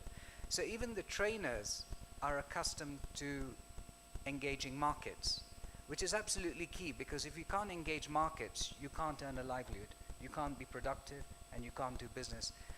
But could we amplify this role so that we're able to ensure that the mindsets of TVETs are all about enterprise eventually, and entrepreneurship and tooling of young people? And could that become a cluster? Because it may be difficult for TVET institutions to approach industry with their walls and doors and management systems, etc., and their secrecy policy, etc., and so on. But we need to take a firm step forward and create clusters of SME transformation. And we have some excellent examples in this country. And if we could just expand that, then that would really solve that issue. Professor, thank you. Yeah, if you'll allow me, I'll give some background. And it's a question of resources. As the enrollment into our universities increased, the budgetary allocation did not, increase at the same pace. And so we know the story of the differentiated unit cost and how the government was supposed to give 80% of the cost of each program. It never lived up to it because of our physical constraints. And by the time Dr. Moria and myself started sitting at that ministry, for university education, we were actually going to go to 34% of differentiated unit cost. To cut a long story short, when there are fewer resources, things begin to happen that undermine the quality of education. For example, high student-staff ratios. you start to engage in fewer practicals, fewer times to go to the field for excursions. So it started boiling down to the sage on the stage, the lecture method, learning by rumor. And so when we came in, we were very deliberate about change, reform. And we are serious about this reform because now the buzzword at university level is pedagogy. And I am very proudly the mother of pedagogy on this continent. I am known in other quarters as Mama Pedo. I'll just give an example. How do we teach differently at university level? Because this is what we're encouraging. In the past, a lecturer would come, it's a quiz, give 3 examples, 3 attributes of a strategic leader. So the student writes very quickly, cramps, forgets. But now let's look at it the other way around. Prepare a short video and communicate a message on strategic leadership. That student has to think. Whatever they read, they have to stretch their mind. They have to curate the message. Even the video. What is the quality of the video? What is the background? How do they communicate? So that small exercise will build more competencies in this student in terms of collaboration. You have to work with somebody to produce a video. Critical thinking, creativity, communication, and these are the 21st century skills. So, if I continue being there, this might be my exit interview. Watch this space. Things will be different. Thank you. Yeah, Dr. Abdi, you respond? Okay, thank you. So I think I agree. In the high schools, they say that every time the principals, the teachers, when talking to the students, they only talk about university education. They're only talking about somebody getting an A grade, A minus, and C plus and above. You've had this, is it? How many got C plus and above? And so it's like those with C plus and below do not even exist. We keep on hearing these kind of things.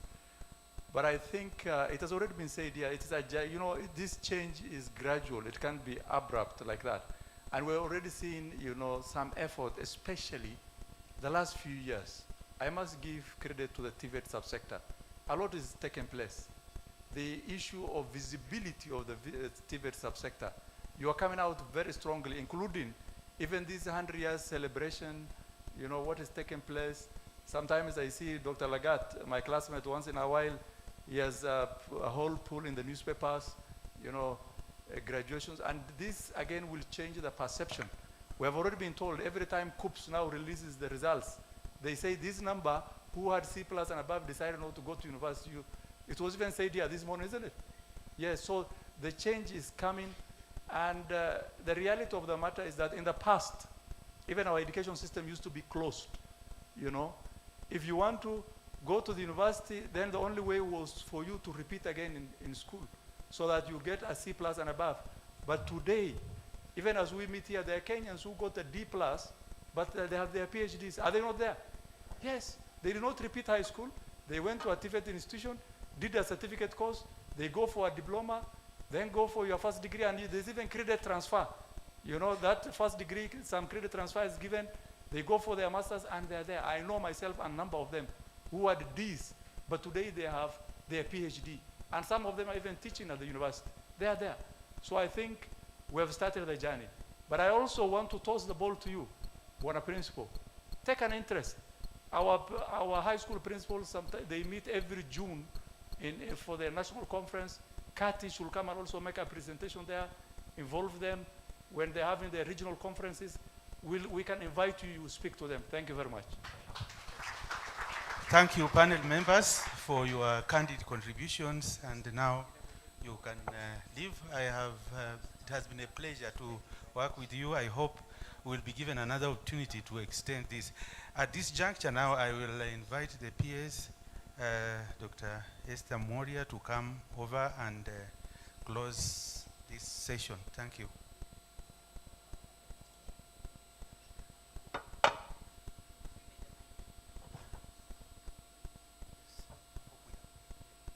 Yes.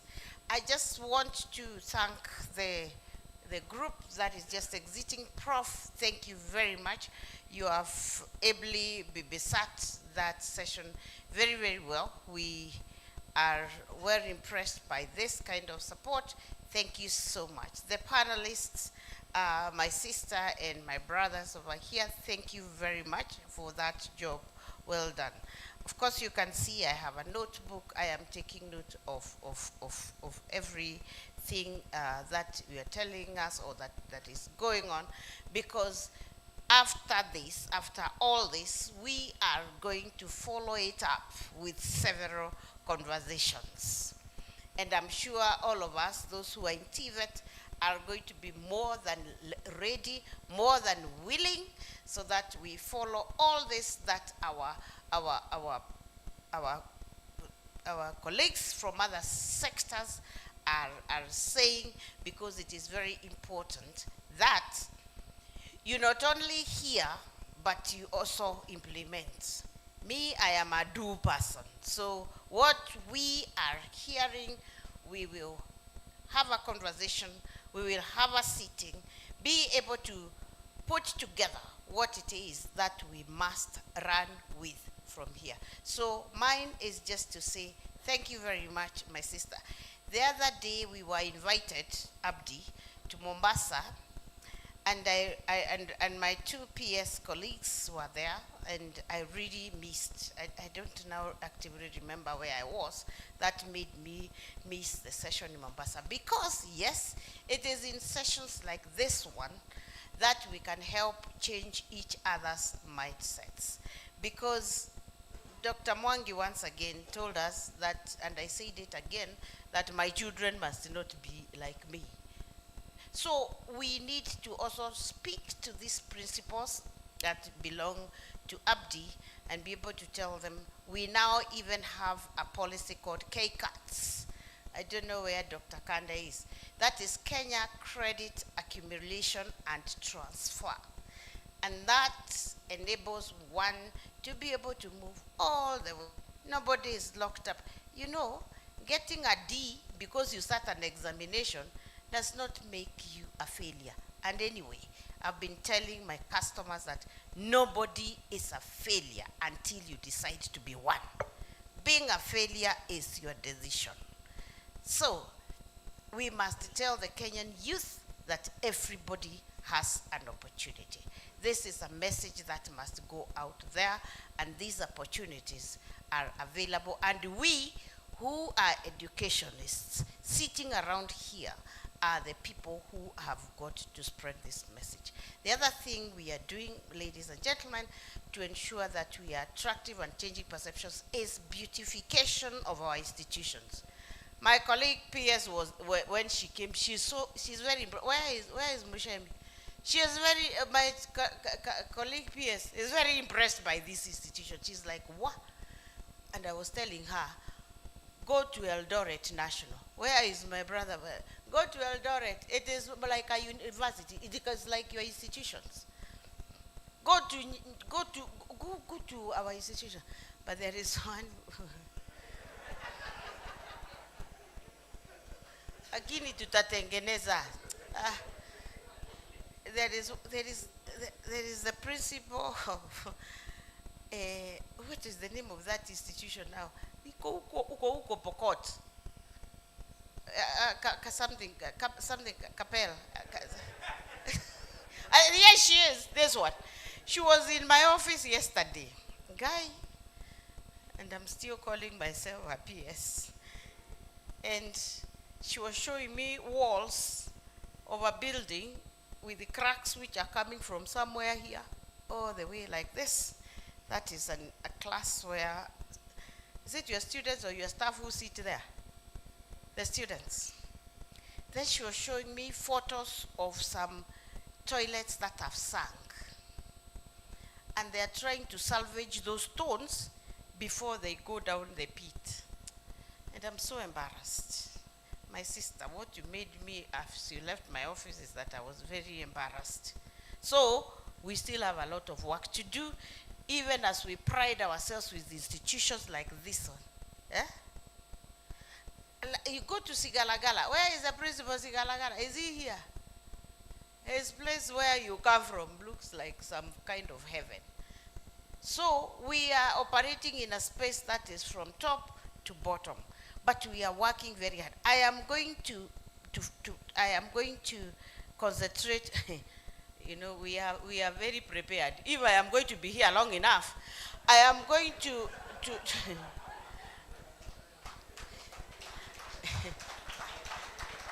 you know, you know, ladies and gentlemen, we are living in a life of realities. When the CSS went, we were at the Kenya School of Government, and we had a meeting. My brother, let me not mention the name. One of my brothers was wearing a very nice kofia, very nice cap, white. And we finished the meeting, and we took photos. Tulipigwa mapicha hapo. 2 hours later, they were jobless. This is the reality. This is life. So, if I am going to be here long enough, I am going to address that issue, and I'm going to make that institution something of what it must be. So, we are also looking into making our institutions attractive so that young people can feel proud of coming to our institutions. Thank you very much, everybody. Thank you very much for those seasons, and may the Lord bless you.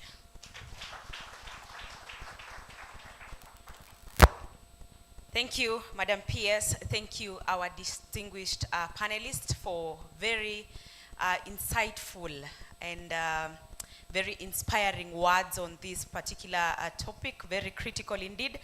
I believe we all are going home today better people, aren't we? We've learned a thing or two, yeah? Now look at your neighbor and tell them, thank you for your patience. I know it is not easy to stand in between people and lunch. Kwa hivyo, appreciate yourselves for just being here all through. Makofi kwenu tafadhali. Now, after this, we are headed straight for lunch. The conference guests, that is Kati and trainers, will have their lunch from the open tent. Then the organizing committee will have their lunch from the cafeteria, and we'll have a meeting from there, just briefly. Please take note, the organizing committee.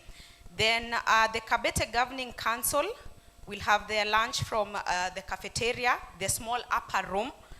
The drivers and security will have their lunch from East Hall, and the students will have their lunch from West Hall.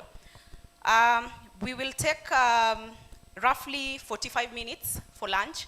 So by 2:30 p.m., let's all be back here in the hall for the next session. And please, let's keep time. We agree that you are keeping time today, yeah?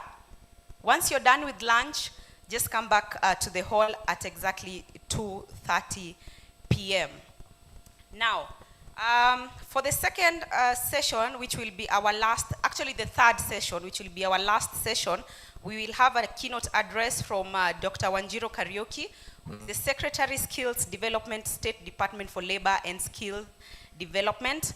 We will have panelists, Mr. Gideon Murenga, Senior TVET Advisor. We will have Dr. Caroline Njoki, who is the Chief Technical Advisor, ILO, Mr. Nyamai Wambua, the Acting CEO, KNFJKA.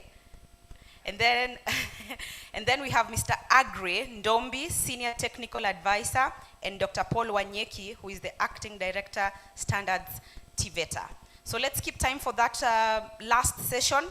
It is going to be exciting. You do not want to miss this. Tomorrow, we do it bigger and better. So today, let's finish better than yesterday.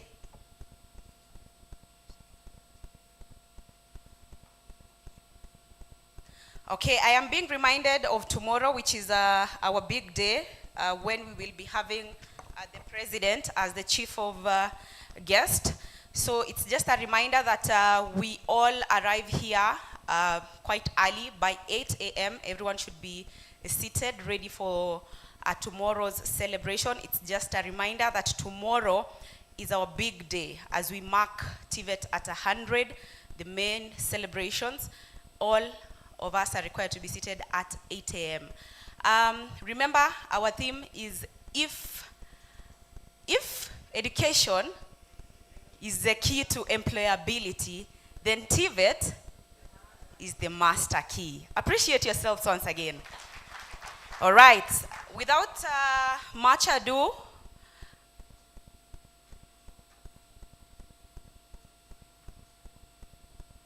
yes, without much ado, I will request a volunteer to pray for lunch, and then we will allow the PS and the team to leave first, then we can follow. Is that in order? A volunteer to please pray for lunch? Anyone? Thank you. Let's appreciate her even as she comes on stage. Thank you very much. We can stand up and pray. Heavenly Father, we are humbled before you this afternoon. You're gracious, you have strengthened us, you have kept us, you have watched over us. We thank you for the leaders that you have given us even in this afternoon. Thank you for the presentations. Thank you for all that you cause us to do, because it's apart from you we can do nothing. We thank you for them. We pray for our leaders, the peers, and every person in leadership this afternoon. The Lord, you will embrace them with your protection, and that you will be their guard and their guide. Even us and the leadership, the rest of the leadership, even in TVET, even as we embark on lunch this afternoon, our prayer is that you will order our steps, every one of us. Bless that which you have provided to us. This is our humble prayer in Jesus' name. Amen. Thank you. Asante sana. Let's allow the PS and the team to leave, then we can follow. And see you at exactly 2:30 p.m. for the third and the last session, which is going to be very, very exciting. My name is Andrin Kilemi. See you later in the afternoon. DJ.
for being here on time. We had agreed 2:30. So just look at your neighbor. Are you looking at your neighbor? Tell them, my friend, you did not keep time. You did not keep time, as we agreed. Anyway, better late than never. Now we are here, ready to start off this third and last session officially. But before then, before I even invite our moderator, who is Professor Kisilu Kitainge, to invite our keynote speaker, Dr. Wanjiru Kariuki, I want to invite Jane Smith and Emmanuel Loro. Jane Smith is from Isiolo County, currently a skilled tailor, who was previously a housewife, and will just share with us her testimony. Emmanuel Loro is from Turkana and is a reformed cattle rustler. I was asked to give them 2 minutes each. So Jen and Emmanuel, if you're in the building, please make your way to the stage. Jen and Emmanuel, yes, they're here. Tuwapigie makofi tafadhali.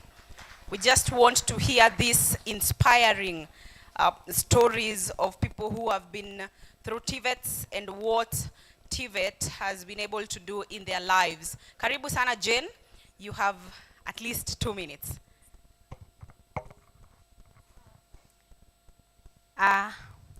Basi kwa majina naitwa Jane Smith, na wasalimu wote kwa jina la Yesu. Mchana huu amjambo. Nimetoka kaunti ya Isiolo. Nimetoka Ujuzi Manyatani. Nimekuwa mchungaji wa mbuzi. Siku moja tukakutana na nikaona mkutano ikikusanyika mahali, na nilipoenda kwa hiyo mkutano nikauliza, hii ni mkutano ya nini? Nikaambiwa kwamba ni watu wa mashinani ndio wanatakikana waende wasome mambo na skills mbalimbali. Na nikainua mkono kwa sababu wale walikuwa hapo mbele yangu walikuwa ni wale ambaye ni form 4 liver, class 8 liver. Ni mimi peke yangu nilijiona kwamba sijaienda shule, nikaona hapo haiwezi kunifit. Nikainua mkono na nikauliza, hii mkutano inaruhusiwa watu wote? Nikajibiwa kwamba hii mkutano inaruhusu wote, hata wale ambaye wajapata nafasi ya kwenda kusoma. Nikaambiwa ndio. Basi nikakaa chini, nikasikiza ile skill ambaye wanaleta. Ilikuwa ni motorbike, tailoring, dressmaking, na hiyo ingine walikuwa wanafanya pale kwa site mbalimbali. Lakini mimi niliona heri nichukue hiyo ya ushonaji, kushona nguo ya wanaume na wanawake. Maana katika kaunti yetu na kijiji yenye tunaishi iko mbali. Basi tukaona kwamba wale watu ambaye wako mashinani wanapata muda mrefu sana wa kufika town kwenda kuchukua uniform ya watoto ama kushona hizi manguo. Basi niliweza kwenda kusoma kwa miezi 3 na nikafuzu, nikamaliza. Na maisha ilikuwa ngumu, haikuwa rahisi kwa sababu wale ambaye walikuwa mbele yangu ni wale wamesoma na ni mimi peke yangu singeweza kwenda shuleni. Basi hiyo wakati nikajisukumia tu pale, nikaona kwamba kuna hiyo uzito iko ndani yangu, lakini niko na uhakika kwamba nitaweza. Basi nilipomaliza kwa muda michache, miezi 2, nikaanza kupata customers. Wakaanza kunielewa kwamba ninajua kushona vizuri, wakanipa nafasi ya kuwashonea nguo ya Christmas kwa sababu ilikuwa imekaribia. Na tulipomaliza hiyo masomo ya miezi 3, nikaanza kufungua kazi yangu kidogo, nikakomboa nyumba, nikaweka sharani yangu. Basi nikaendelea polepole hadi nikaanza kupewa uniform kutoka shule za Ngaremara. Nikashona pieces, nikapata order ya pieces 80 kutoka kanisa letu la Catholic. Baada hapo nikaanza kupewa tena uniform 400 pieces. So nikamake na nikaama kutoka hiyo nyumba hadi nyumba nyingine. Kwa saa hii ninaishi town center, Ngaremara village. Ukienda tu hapo kwa stage utanipata pale. Na ujuzi manyatani imenitoa mali pambali sana, kwa sababu sikuwa nimeweza hata kwenda kufika hiyo town yetu. Ilikuwa ngumu kwa sababu sikuwa na hela, lakini kwa saa hii ndio huyu niko hapa Nairobi. Kupitia hiyo ujuzi manyatani nilianza kufunguka akili. Kila wakati ninaposikia kwamba kuna harusi inafanyika kanisa fulani, ninaenda pale, ninajieleza, ninapewa hoda, na ninaanza kushona nguo za wanaume, nguo za wanawake, hizi za traditional ya Samburu na Maasai, nikiweka shanga. Kwa hivyo kazi yangu saa hii ni hiyo ya kushona. Ninashona shanga na ninashona nguo, nashona uniform, ninashona dresses ya wanawake. Kwa hivyo maisha yangu leo hii ninaposimama mbele yenu, mimi ni graduate ambaye nimefuzu kama wale wengine ambaye mnasherekea siku ya leo. Ujuzi manyatani kwa leo hii wanasherekea miaka 5 katika kaunti zetu ambaye waliweza kufikia. Ndivyo sasa hivi tuko mbele yenu kusherekea nanyi hii miaka 100 ambaye wanafunzi wa ishuo wanasherekea. Ukiangalia maisha yetu ya wachungaji na maisha ya watu wa town kama nyinyi, ni maisha tofauti sana. Tunapitia magumu kwa sababu ya kukosa kwenda shule. Maisha yanakuwa ngumu, sio rahisi. Hata unapomweleza mtu kwamba ninaweza kukupima na unipee kazi, ninaweza kukushonea nguo ya harusi, mtu hawezi amini.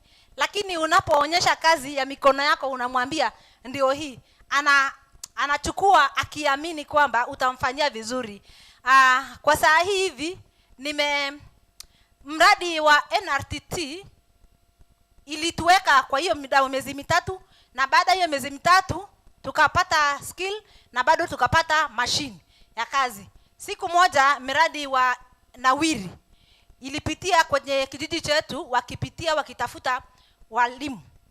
Walinikuta kwa shop yangu nikiwa nimefungua tu vizuri, na wakanifanyisha interview na wakanipea nafasi ya kuwa mwalimu.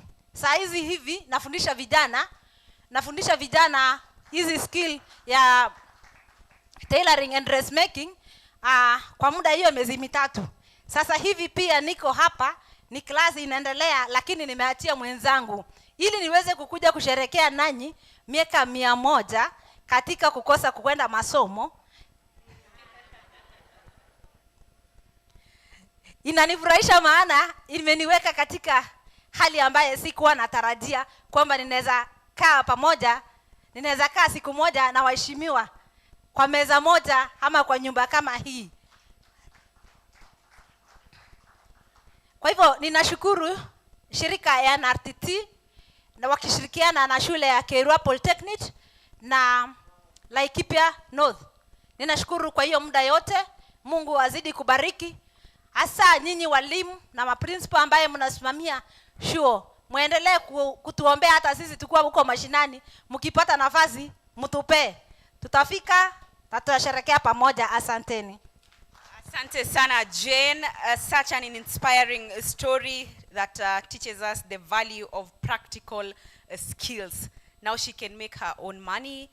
Na anasema kwamba ametoka mashinani, anaketi meza moja na waheshimiwa hapa Nairobi. Tumpigie makofi. Emmanuel, we also want to hear from Emmanuel before we get into the keynote address. Emmanuel, 2 minutes kindly. Najua Jane story yake imekuwa nzuri sana, tumesikiza for more than 2 minutes, but 2 minutes. Karibu sana. Tumpigie makofi. Asante. Madam PS, principals, protocol observed. Kwa majina naitwa Loro Emmanuel Esekon, National TVET Ambassador, and I'm from Turkana. And today I'm here just to give my young people a word of encouragement. And before I continue, let me recognize Joan. Joan, can you stand please? Patricia is an engineer working with me at Juakali at our federation. She works in construction design. So we are the youth champion. We are the GNZ at Juakali Federation. So allow me tell my story. Vile nilimaliza shule, I went back home and I volunteered with the church called Parkland Baptist Church as a translator. And because they saw my job there translating, and they told me, instead of you, because we live in border of Ethiopia and Kenya, a place called Oktang, where my uncle will go. And then KCB Foundation came and took young Turkana youth. We are among 100 youth from Turkana who were given opportunity to study. So I went and did welding. After doing welding, I came back home, and KCB again gave us a toolkit. And I started Tech Friends of Topie. Tech Friends of Topie is a social enterprise that uses tech skills to eradicate poverty, gender-based violence, insecurity, and above all, the climate change. And as a CEO of TFT, I realized my young people from Turkana are dying at earlier age. Reason being is because they are in drug abuse. Reason being, there are insecurity along our borders. I sat down and said, what can I do as a young person? Because I have this skill, I use this skill as a stepping stone. I moved all around Turkana County, telling our young people, it is high time we change our attitude towards unskilled training. Because I realized I did petroleum geoscience, and now I'm jobless. But I've done just a certificate in welding. Now I'm employing 4 young youth. Then it is my time to give back to the community. I went all schools in Turkana County, telling them, let's change our attitude towards unskilled training. Let's go. The world is moving to skill economy, whereby the paper is no longer valued, but a skill is. I would like to recognize the work of the PS, because the PS has done a lot of things. If you go around these counties, you can see TVET. Now, my request, Madam PS, is with maybe you tell the president. I have a program called Skill for Peace. We no longer need politicians. Politicians have killed our people. I lost my auntie through this thing. We need to stop it once and for all. And my request is, let's do, because my dream is, if we are celebrating 100 years of TVET, and yet our people back at home, sorry for that, yet our people back at home, Pokot, Elgeyo Marakwet, Turkana, are still killing each other. What are we doing as a government? Sorry. Let's do this. This is my request. Let's build TVET institution along our borders so that I see a dream whereby a Pokot and a Turkana youth can share a tester, can share a tester or a machine, or even a skill together, than killing each other. We are killing this nation. And we need, as young people, to change our attitude. We are the agent of change of this country. No one will change Turkana. No one will change West Pokot or Samburu, except me and you. So as young people, let's take center. Let's leave politics aside. Let's work and build Turkana and build this country. Thank you.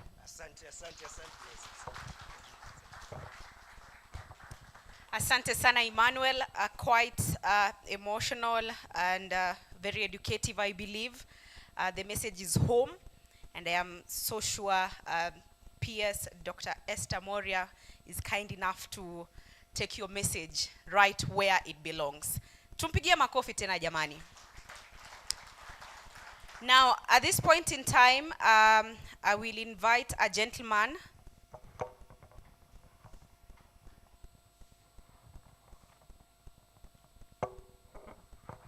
I will invite a gentleman here on stage.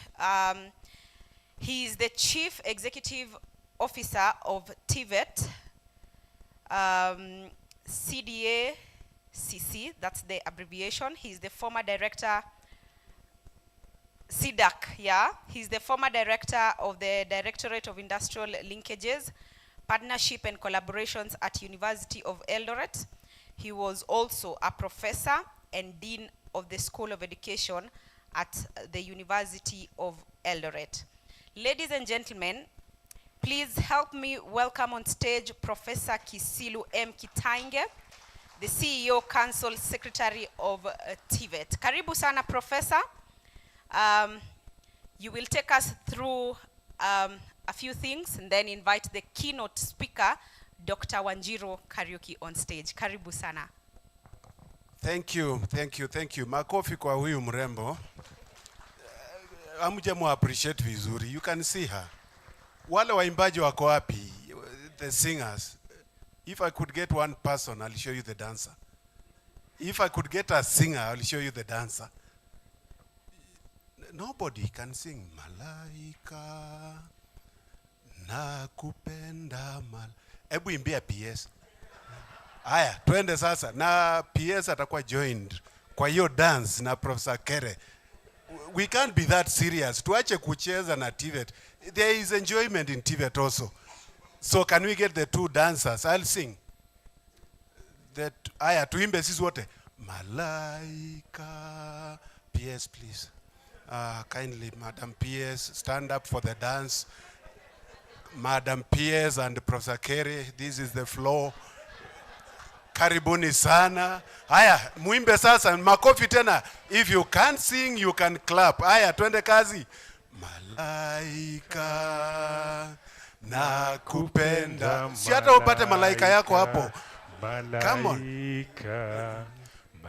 Malaika nakupenda malaika.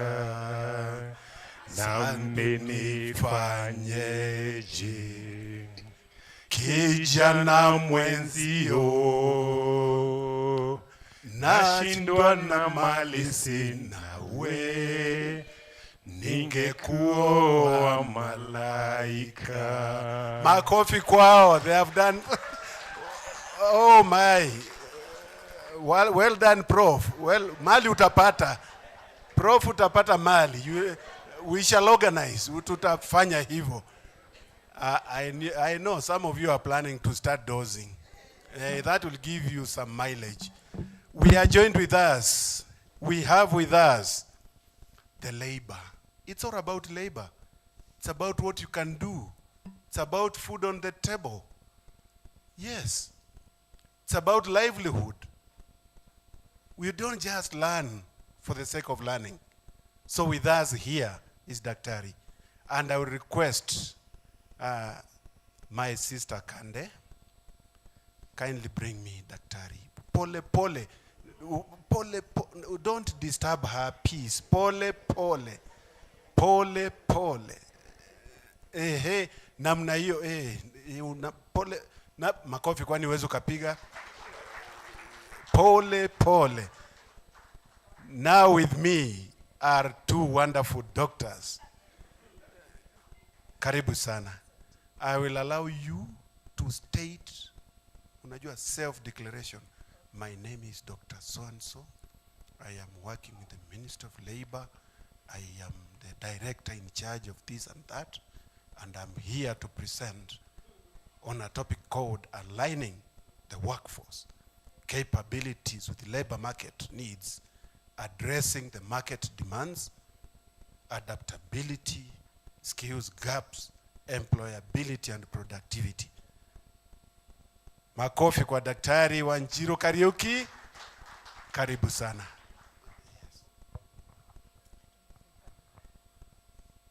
How do I put it on the screen?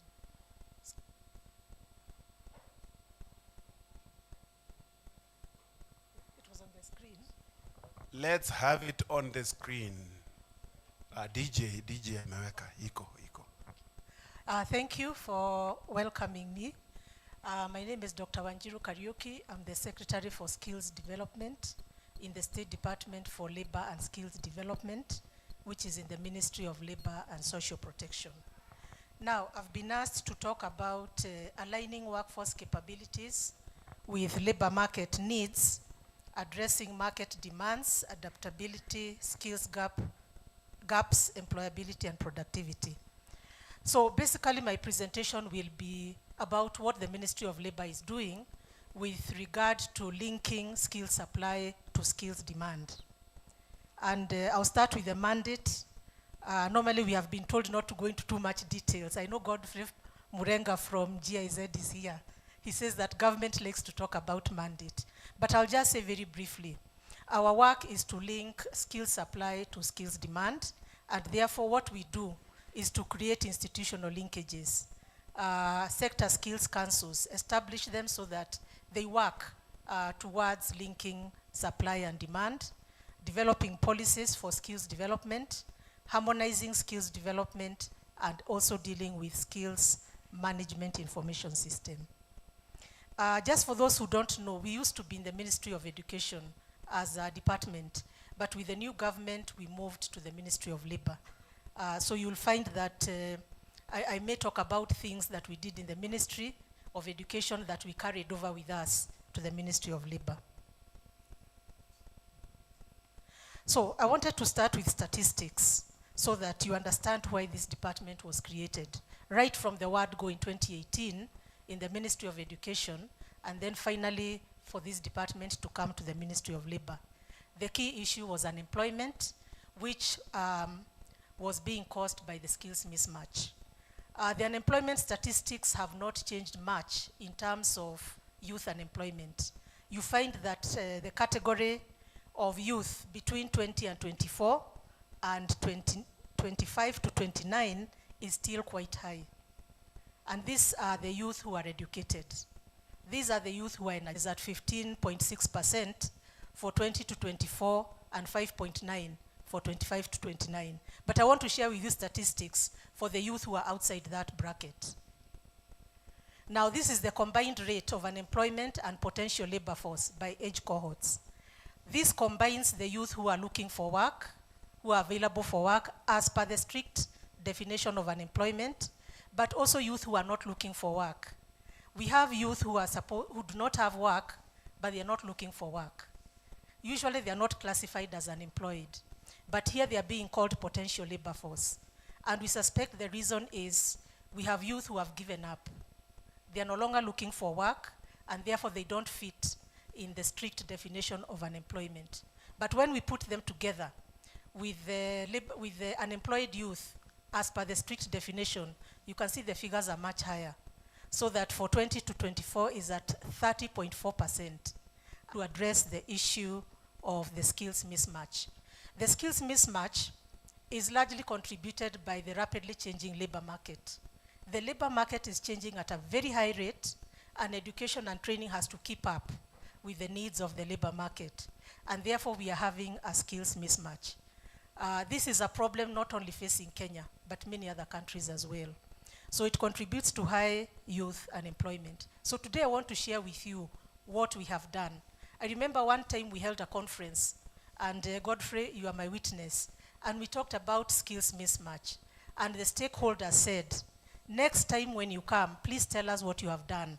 Let's not talk about the challenge, but let's talk about what the government has done. So this is what we have done. We have developed the National Skills Development Policy, and this one we started when we were in the Ministry of Education, way back in 2018. It took us a lot of time because we had to get stakeholders to agree. There was a major disagreement on where the National Skills Development Council would be, and so it took years and years to try to resolve this issue. And eventually we concluded it, and by 2023, this policy was approved by Cabinet. The reason why I've brought this policy here for you to understand is that it deals with the skills mismatch.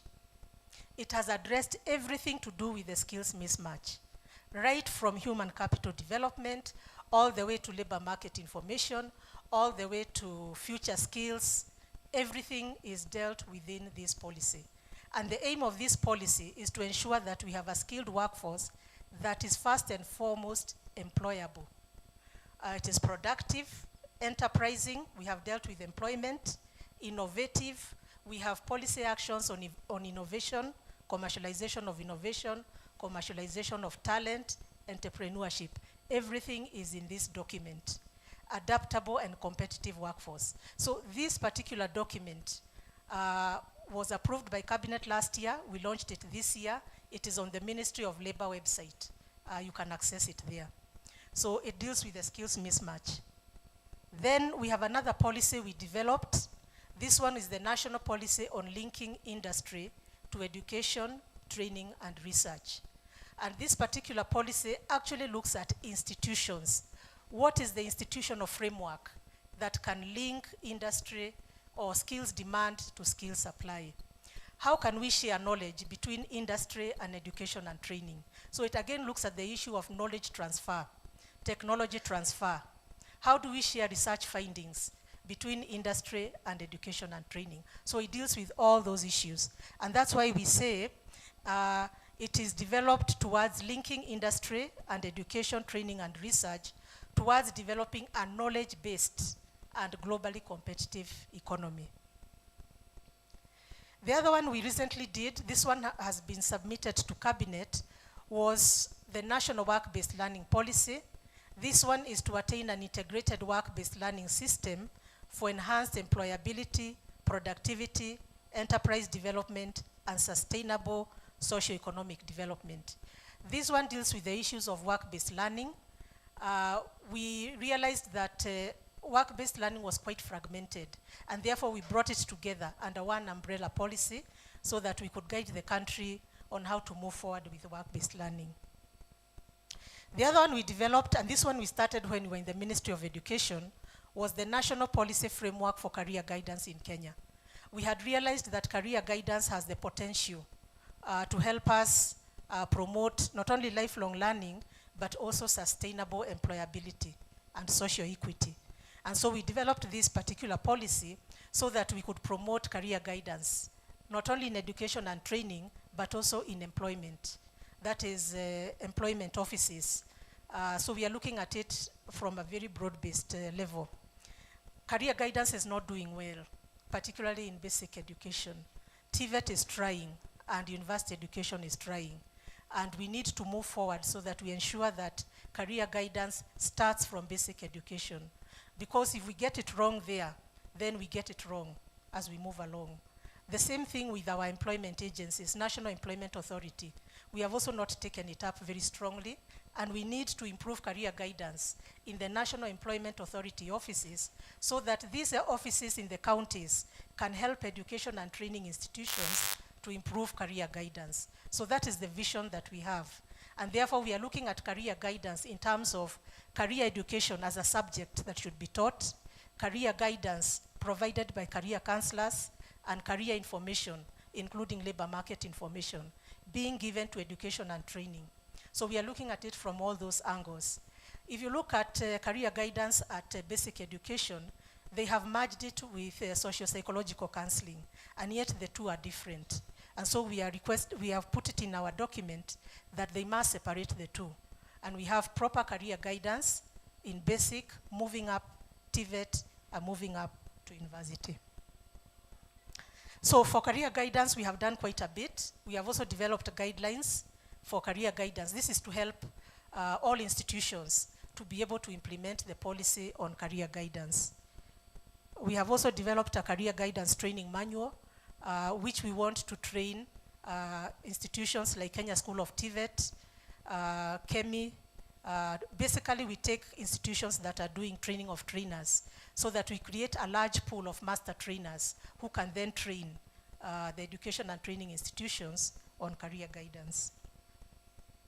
Now, this one has been developed by the Ministry of Labor. This is the sessional paper number 5 of 2023 on the National Policy on Labor Migration. This policy is extremely important because right now, the government is looking at labor migration as a means of helping the youth get employment outside Kenya. There's very high demand for labor outside Kenya in certain occupations. For instance, nurses, caregiving. And therefore we are saying our surplus labor our surplus labor. And I said surplus because people criticize the government and say it is brain drain. For us, we look at surplus labor. Can it go out and work and send us the remittances? When we look at remittances coming back to Kenya, right now, it is the highest income earner for Kenya, beyond agriculture. And therefore, the government is putting all its resources to helping the youth go out in a safe, orderly, and productive way. And that's why they developed this particular policy. So what we have done is to develop a strategy. Because last year, the State Department for TVET came to the Ministry of Labor, and they said they want to work with labor so that TVET students can migrate. And then we said, how do we make this move forward? And therefore we agreed, let's have a strategy so that we work with this strategy, have an action plan that guides you on how you can work towards helping TVET university students as they graduate, they move safely into the global labor market. So this strategy is complete. We are just about to launch it. And once we launch it, it is upon you now to take the action plan and implement it. The action plan is a multi-stakeholder, a work plan, where everybody has targets that they are required to achieve. The other one we are developing is the draft national strategy for green skills and jobs. These green skills have been identified by the ILO as the future skills, together with the digital skills. And therefore, as labor, a draft national strategy for green skills and jobs has been developed. It has not yet been completed. That's why I've called it a draft. We are going to work together with education and training to finalize this strategy. We are about to call stakeholder meetings so that we can get the feedback of all stakeholders so that we move towards finalizing this strategy and implement it. The other one is the national guidelines for sector skills committees. These sector skills committees are required to link industry to education and training. Sector skills committees are basically committees made up of industry. And they are supposed to sit down and help education and training align so that the skills that are being produced are aligned to the needs of industry. So what we have done as the Ministry of Labor is to develop guidelines for the sector skills committees. Prior to 2024, we had various institutions coming up with various sector skills committees. It was very fragmented, and therefore we have said, let's move towards national sector skills committees that can work together with education and training towards reducing the skills mismatch. Apart from that, we have also developed draft guidelines for national occupational standards. What we would like moving forward is for the country to have national occupational standards. These are the standards that we want to form the value chain for curriculum development, so that curriculum development starts from labor market information, moves to occupational standards, moves to curriculum development, so that curriculum development is informed by the standards of industry and by the labor market information from industry. That is the value chain we have been working on with the stakeholders so that we move towards aligning skills to demand, skills supply to skills demand. So these are the 11 sector skills committees that we have established. We have decided to start with a few, and we know that eventually some may split up because some are quite huge. In India, they have 60, but for us, we have started with 11, and then we see as we move forward, if we have one like agriculture and environment and they decide to split, that will be well and good. Now, who are the members of these sector skills committees? When we met the industry, they told us that we should not establish them from scratch. Let us use the existing structures. And therefore, we went for employer associations, trade unions, professional bodies. Those are the key from the demand side. Then we have MDAs, basically education and labor. And then we have the county governments because they also have a component of education, and special bodies, that is PWD. So these are the members of the sector skills committees. Now, with the labor market information, which is very key, the Ministry of Labor has the Kenya Labor Market Information System. This one has information that can work towards informing education and training what the labor market needs. We also have the National Employment Authority Integrated Management System. This one also has a lot of information, particularly to do with employment opportunities. And recently we came up with the Kenya Skills Hub. During last year's World Youth Skills Day, the youth told us that we don't have information about what is happening outside there in terms of skills opportunities, employment opportunities. So we promised them that we would create a one-stop shop where we can put all the links of information in a one-stop shop, and we called it the Kenya Skills Hub. So if you open the Kenya Skills Hub, you will find information on free skills development opportunities, career guidance opportunities, employment opportunities, all put together. And basically it is links. So you click on, you get links that help you to get the opportunities. So you'll find even the KLMIS and the NIMS is also in the Kenya Skills Hub. So this is what we have done to help the education and training sector get labor market information. I want to say that we are still not yet there. This is still work in progress. We still need to improve our systems so that they are more robust. But we have started, we are working towards ensuring that we reduce the skills mismatch in Kenya. So I want to stop there with a picture of Gen Zs, and thank you for listening to me.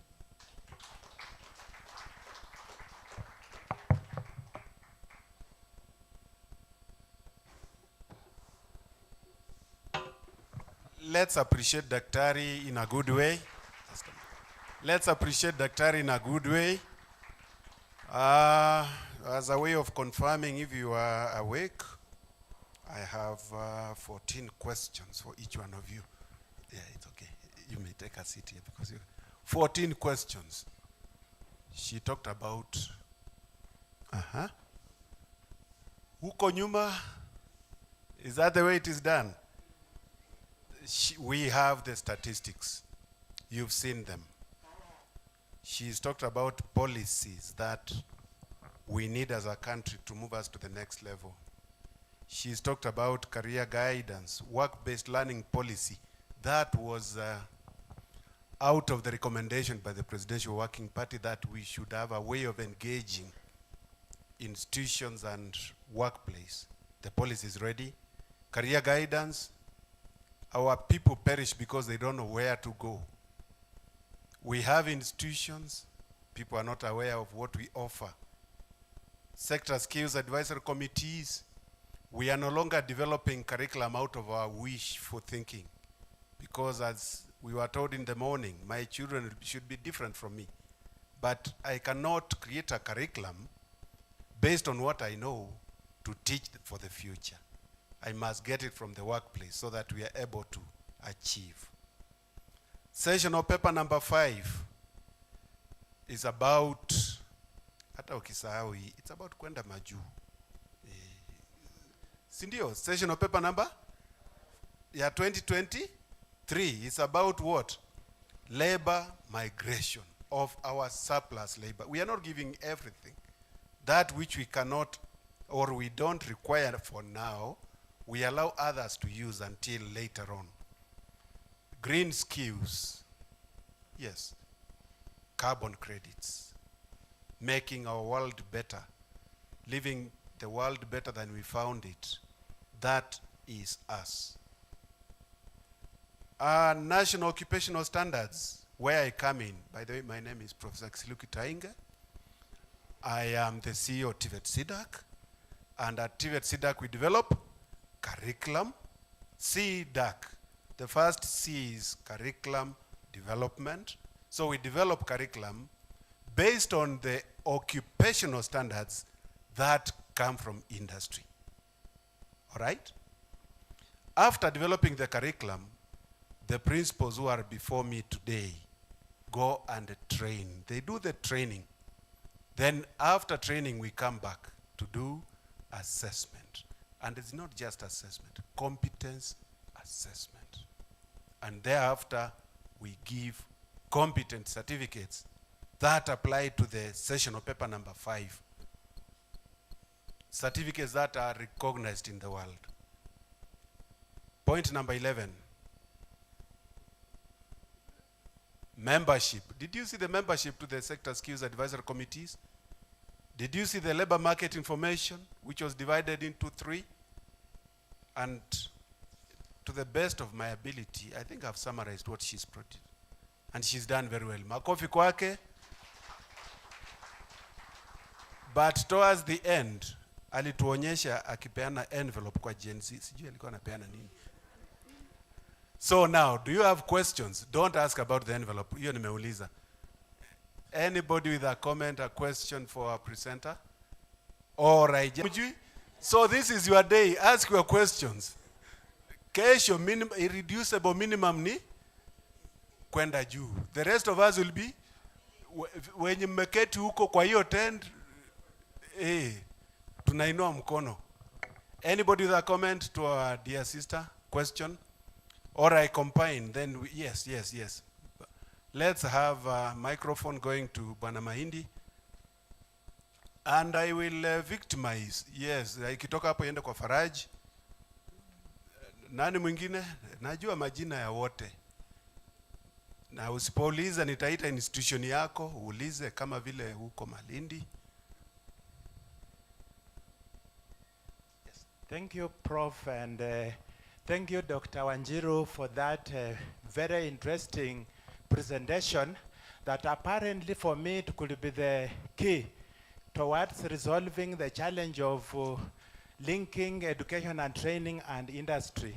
And when you look at it, these two ministries of labor and education should be conjoined in the production of quality and relevant curriculum. And so there is need for ministries of labor and education to link so that you are able to link the demand side of labor system and the supply side to inform the direction of curriculum development. And so mine is just to appreciate the efforts you are spearheading at the Ministry of Labor. And the good thing is you've been in the Ministry of Education and you have understood what they stand for. Now my question is, currently everything is going green. And for us in the supply side, we are talking about greening our TVET, greening TVET, and greening our curricula.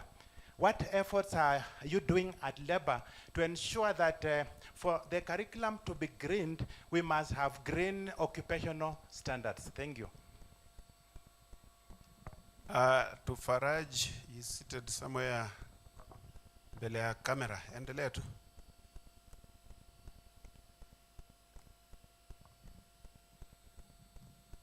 Thank you. My name is Faraj, Principal Bomet Central TVC.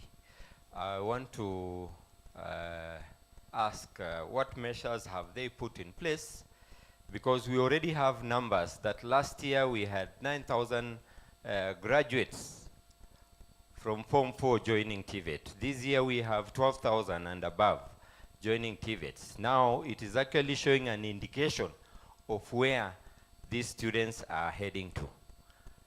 But the problem, according to me, is on those who are career guidance in high schools.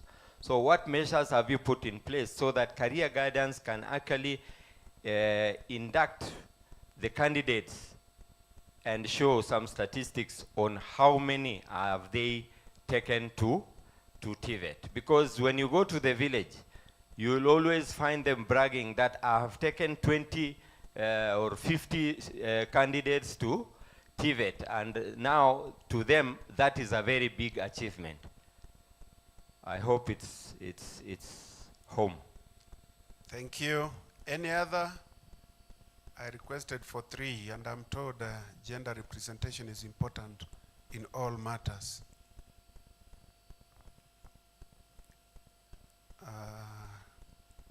Somebody, yeah, keep going, you'll find somebody. Lakini usitoke kwa mlango. Yeah, there you are. Thank you, Prof, for your presence. I just heard that you're around from SIDAC, actually the CEO, and I felt happier that I have a chance now to ask the CEO a question. Go ahead. Uliza ujibiwe. Yes, actually, my question is on research projects that are done by the TVET students in the TVET colleges. Because when we were having the modular programs from the NEC, we used to have the NEC guidelines showing us how we handle the research projects, right from the time of defense of the proposals to the time that the marks are handed over to the examining body. But of late, we've had a lot of trainings, both from SIDAC and also from the KS TVET, but we've not seen those guidelines. Is there any guideline that SIDAC has developed of late that can be used by the students and the trainers who are conducting their research projects under the CBET curriculum? That's the first question.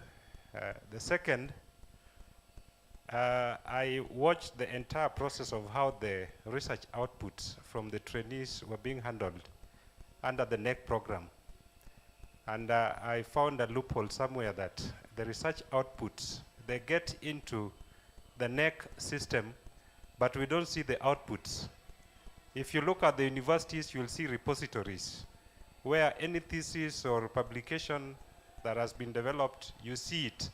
And there is no possibility that you can replicate that idea anywhere else. But NEC has not been doing that. Do we have a mechanism within SIDAC that will expose these research findings so that we don't have replications in other institutions once they are submitted to SIDAC? Thank you. Thank you. Now at this rate, I'm likely to be the person questioned. Yeah, bring it up to our sister from Malindi. Thank you. Kilifi. Oh, okay, yeah. Thank you so much. I'm Tabitha Wajiro Githaiga from Joro TVC. Thank you for the good presentation, but my concern is the ignorance of the sign language. People who are within the hall with that kind of presentation, maybe they have gone amiss. I could see students from Machakos for the deaf, and I was feeling for them. So next time, let's consider the sign language people in the hall. Thank you, it's noted. We shall respond. Let's have the microphone to the front now. My sister from Kilifi. Oh, mwenye microphone alienda nje, but he's coming.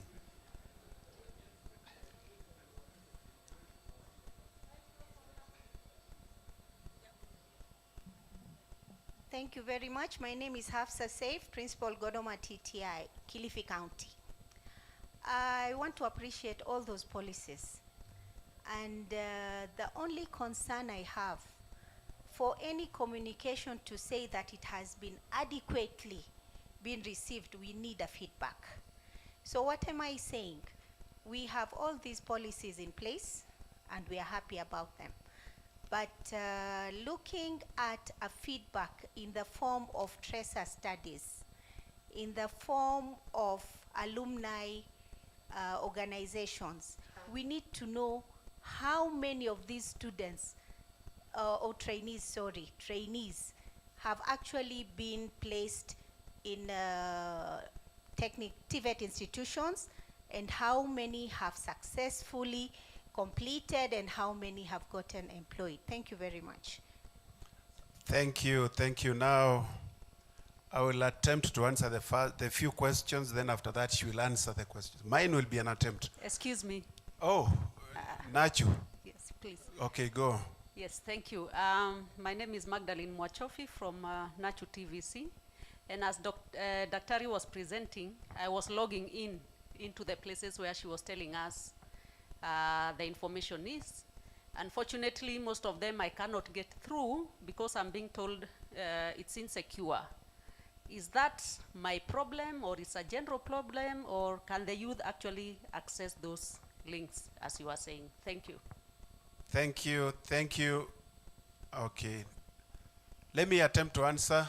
You will answer availability of the documents. You will also answer tracer studies. Sign language, we have a sign language interpretation which is ongoing right here.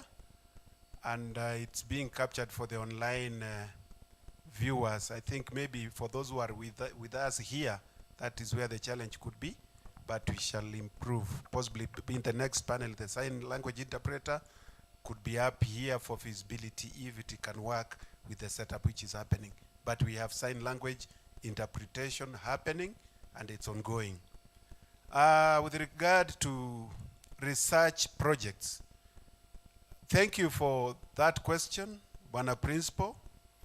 We have developed 2 guidelines. We have developed curriculum development guidelines, curriculum guidelines for TVET SIDAC, and we have also developed guidelines for assessment. These we did with support from our development partners, and they are available. What we shall do is to extract from the assessment guidelines, guidelines for the project, and we share. So that will be shared, and I promise it will be there. With regard to repository, where you can find projects that have been done, we have implemented a new portal that is going to contain all information that has happened within TVET SIDAC. So it is going to be there.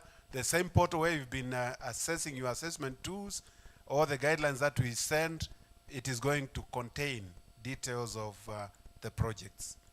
Now, the hard questions, of course, as usual, and as is the custom of every teacher, you give simple examples, you do. The hard ones you allow. Karibu sana. Thank you. Thank you for the questions. Sometimes we even learn more from the questions than the answers. The question on the green skills and green jobs, that is a future skill. And the strategy that the Ministry of Labor has developed had been awaiting a certain document being developed by Ministry of Environment so that we could align it. And now that the document has come out, we are aligning it.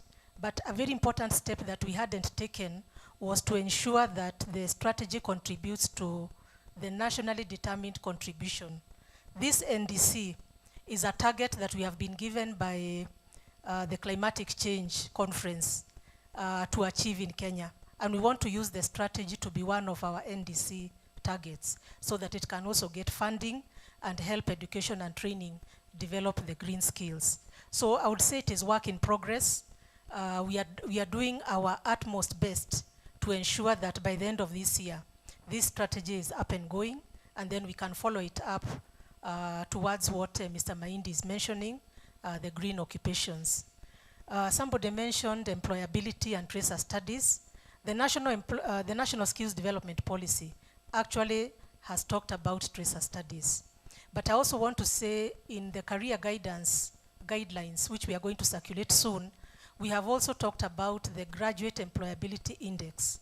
This is an index that we want implemented in TVET and universities, where we shall rate the number of graduates that get employment after they leave the education and training institution.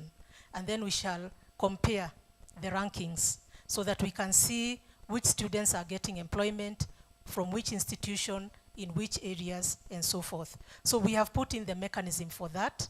What we have not yet done is we have not yet circulated those guidelines, because there's a whole section where we talk about what each institution should do to be able to calculate that graduate employability rate. It is already done in other countries, particularly the developed countries. We also want to adopt it here. So this will ensure that education and training train for the labor market. So it is one technique we have used to ensure that we reduce the skills mismatch. Now, I forgot the other question. I don't know, I can't remember the other questions. I think that's why we need Gen Z to take over. But I remembered those two. Oh, yeah, the links. Yeah, I know the link she's talking about. The Ministry of Labor has 2 links. There's a new website and there's an old website. The old one has not yet been removed, and I think they have been struggling to remove it. So when you enter the labor website, when you get to that one, it doesn't allow you in. So it is something we are still working on. But the KLMIS is very robust because it is hosted by Konza. So if you enter it, you will get it. NIMS is hosted by ICTA, so sometimes it has problems. We are trying to transfer it to Konza so that it can be more robust. So that's why I said our systems, it is work in progress. We are trying to make them more robust. And I'm sure by the end of the year, these systems will be up and running once we host them where they're supposed to be.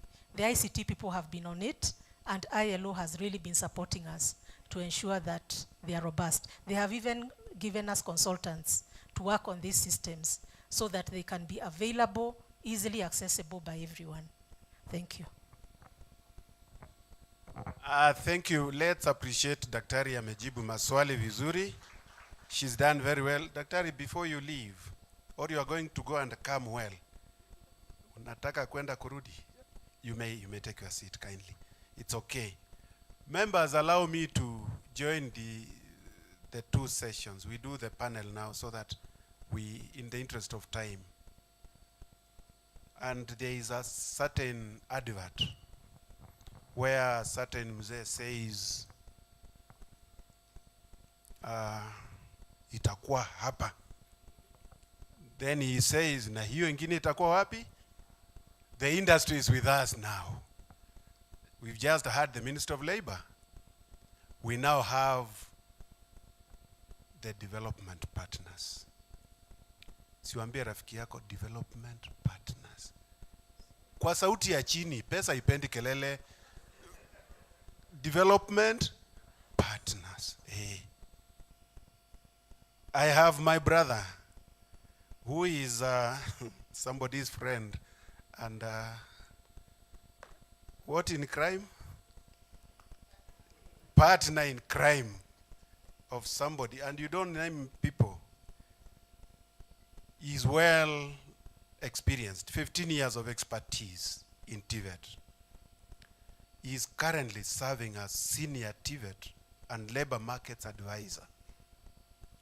Senior TVET and labor markets advisor. If you need anything about SOCO, yeah, TVET. National TVET coordinator for the dual TVET. The way we are going, we are not alone. We are with somebody. There is one of us who is ready to guide us towards the way we should go.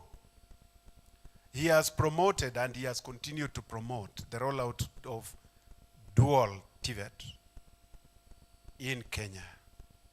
He works with an organization called GIZ. Join me, brothers and sisters, in welcoming none other than Gideon Murenga. Makofi kwake. Just a moment. Hiyo makofi haitoshi na Murenga, ngoja kidogo. You can't come alone. Principal Nyandarua. Hapana keti tu namna hiyo ukiona Murenga. This is the way to get a workshop. Workshops hazikuji tu namna hiyo. This is the only way to get a workshop. Murenga siku hiyo ikifika si utakumbuka Nyandarua. Nyandarua National Poly. Karibu sana. Now I know another principal is excited. Which way do I go? The Canadian way. We go to where? Canada. Hey, I'm also excited. We were there. Bwana Kanyi. Unajua Kanyi.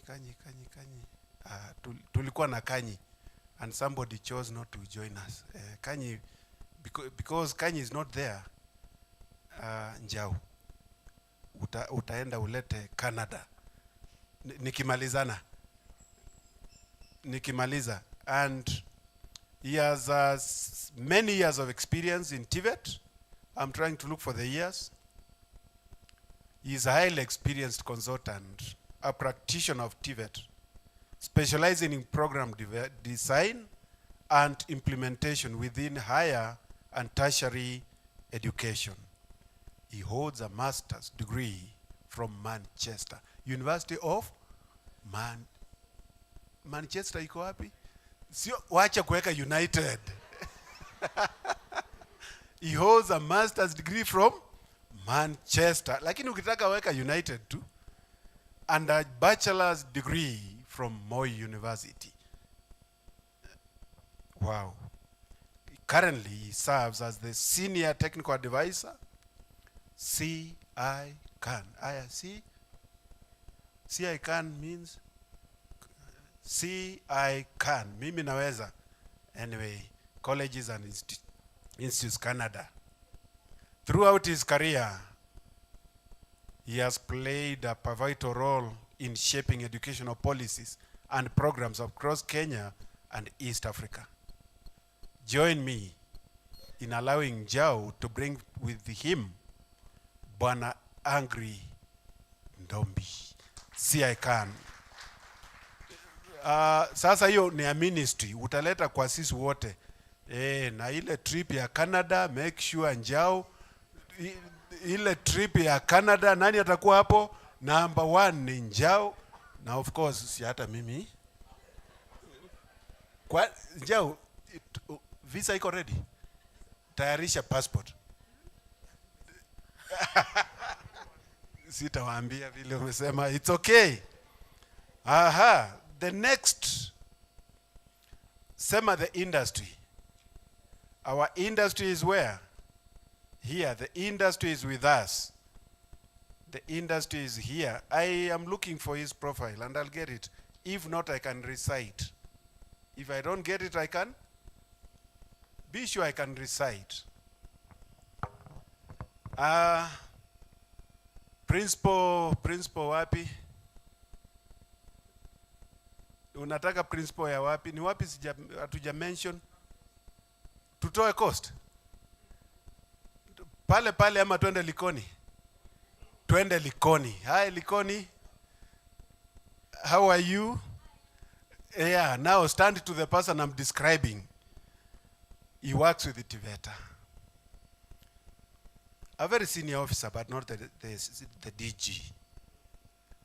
He's his bachelor's degree from Moi University. Technology Education Power Mechanics. Master's degree from Moi University Mechanical and Automotive. PhD, University of Eldoret, Educational Technology.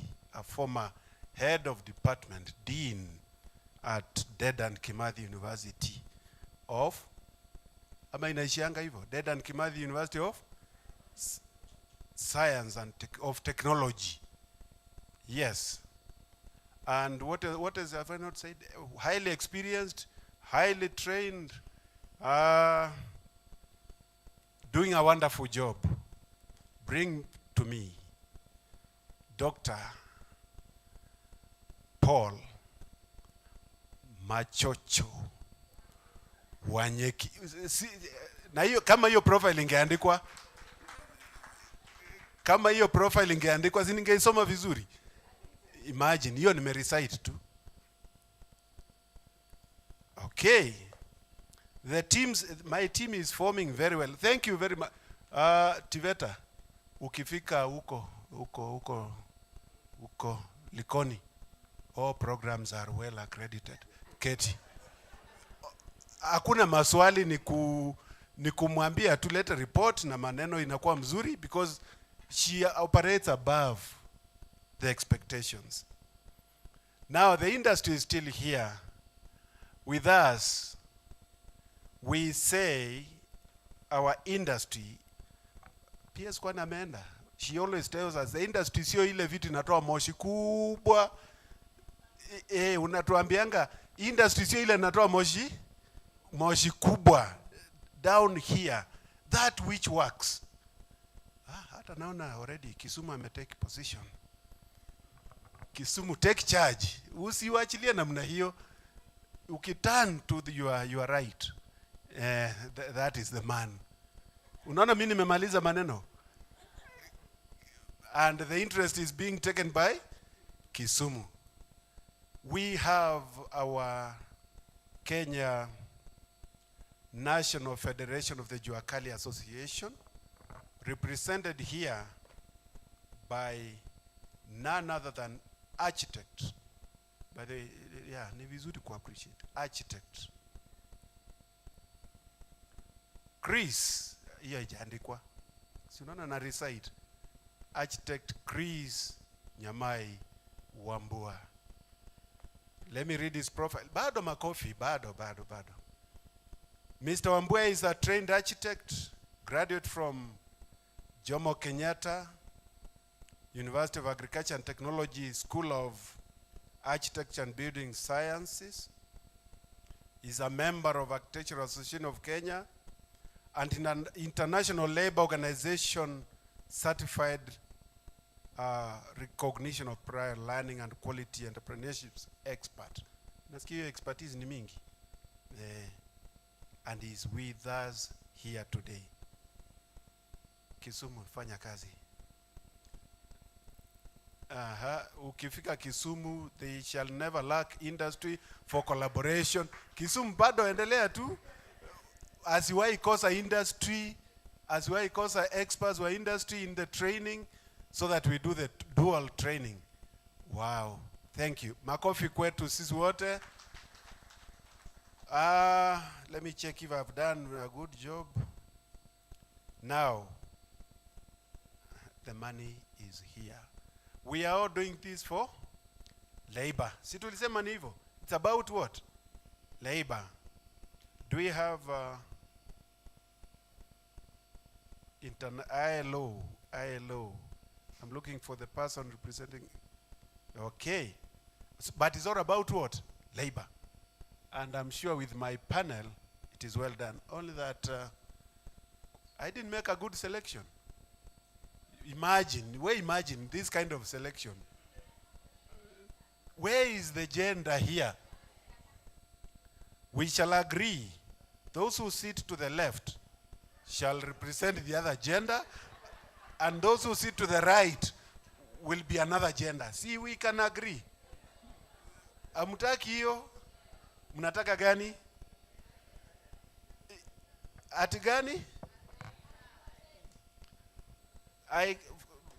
In the interest of, yes, no, sio 50%, 30. That is what the Constitution says. Gentlemen and gentlemen. See, I have to make the speech in a formal way. Gentlemen and gentlemen. We are going to address the matter that has just been prosecuted or persecuted by Daktari here. The matter is about aligning workforce capabilities with the labor market needs. What is your take? And what shall we go home with? This is the last panel for today, ya watu wa kawaida. What is our take home? What is our take home? You will be telling us more details about yourself and linking your institution with what we are doing as a country, and telling us this is the right way for us to go. And telling us for us to get it right with the labor, we must do 1, 2, 3. So that we get a message to take home. I plan to give my panelists one round of communication, and then we open up to the floor for more engagement, so that we go home having engaged. That is my plan, if it is agreeable with you. Should we go, will as many of that opinion say aye? Or ayes have it, because there was no other wengine. So now, who do we start with? Which gender, this gender or that gender? Bwana Wanyeki, the ball is in your court. Tell us, what should we take home? How do we go about? What is it that you think, at 100 years of TVET, what is our take home? Thank you very much, Prof. And I'll take my role very seriously of representing the other gender. And Prof, we have come from far, starting from 1924 when the industrial depot was started, up to now having over 200 TVET institutions. We have come from far, especially in promoting access, relevance. Now our effort, and from where I'm speaking from TVET Authority, is on quality. Because we are talking about labor migration, skills migration, exporting the surplus, for us to be able to export that surplus, we need to produce quality graduates. I was comparing countries. If you look at South Africa, they are mineral rich. They depend on gold. You go to Congo, they are mineral rich, a variety of minerals. We come back home, our richness is in our human resource. Our human resource is our mineral. We should spend every bit of coin that we have, because the other countries are speaking about exporting oil, exporting gold, exporting diamond. We are speaking about exporting labor. That means labor is our greatest resource that we have as a country. And that's where our coin should go. One thing that we should do is that there's a clarion call that the PS she has been putting in place, that training should take place with the industry, in the industry, and for the industry. As TVET authority, that is our philosophy. We ensure that all the standards and guidelines that we develop in order to unbundle the existing policies are done with the industry. Recently, we supported all the institutions in doing occupational standards. If you go to our CBETA standard, it states that 14 experts should be involved in developing a single occupational standards. Out of the 14, 5 are from the industry. And it gives qualification of those people who should come from the industry. Now that is during the occupational standards development. What we are encouraging now institutions to do is also to bring the industry in place during training. We are promoting dual training, which is very good. But we encourage the institution to explore also the other types of industrial engagement. We can have internships, we can have traineeship, internship. Suppose you are having a juakali shed outside, someone repairing motorcycle. Very small at micro level, not having capacity to launch dual TVET. And as you are training your certificate students, you agree that 1 day per week they will be going to visit the shed. I believe they will learn a lot, including social skills. So let us explore all the other avenues. That's why they said industries are not all that produce smoke, so that we can have that quality. Apart from that, we are trying to bring in, as the authority, spearheading the issue of skills competition. Since we are talking about producing skills, now we should have competition on which institution produce the best skills. For KCSE, we used to see this Miranda producing this number of S, Alliance producing these numbers of S. Now in TVET, we'll be speaking about Kisumu National Polytechnic is the one that is producing the most skillful persons in Kenya. And that's why we'll be having in August, we'll be having the National Skills Competition. And in September, we'll be having the International Skills Competition, where we have 9 participants from. We are in advanced stages of coming up with the Kenya Skills Development Community of Practice, where we are planning to launch it on 13th of August, so that we can be meeting and speaking together, so that we have concerted efforts towards skills development. Apart from that, we have developed a number of standards that guides on skills development. We have the dual training standards and guidelines. We have the CBETA assessment standards and guidelines. And we have the recognition of prior learning standards and guidelines, so that also we can recognize that there is training and skilling taking place in the industry. Thank you very much, Prof. Wow, well done, makofi kidogo. Because we believe in balance. Mayu Wambua. What exactly should we take home? We are celebrating TVET at 100 years. We are here and we are designing the future of our country, of our children, of our grandchildren, of this nation and the world from this point. What exactly should we do based on your engagement at Kenya Juakali Federation? Karibu. Yeah, thank you very much. Thank you very much, moderators and Prof. And I should say that first and foremost, it is a pleasure for us to be on this platform as a Juakali sector. It is one of those very few opportunities we get to engage in national conversations like this one. So we do not want to take it for granted. So thank you, the organizers and the ministry. So let me say that as we, of course, as a country and as a society, we all celebrate the many years that the TVET sector has been with us, and probably I should say the former TVET sector. And I say that deliberate because before the formal education and training system, the African traditional way of developing skills and knowledge and helping the society generally go around their business has also been there. So we have the African traditional knowledge systems that fought before the formal education and training system, as it were, and particularly TVET.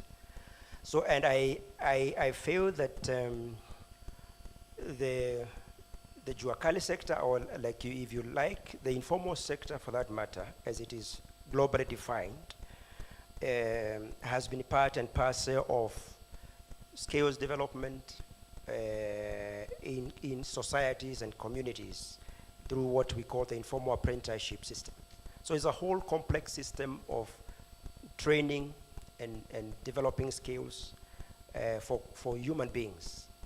And I think we are happy that as we sit here and look back 100 years that have passed, we are also looking at now the future. So this is what I say, and the theme of this session, aligning workforce, for purposes of labor, responding to labor market needs. I should say, so from the terms alone, alignment, and we all probably drive or ride in cars. So if you have a car whose wheels are not aligned, you always take your car for alignment. And those who are in automotive, it is wheel alignment. So it means, therefore, that we are recognizing there are a bit of misalignments.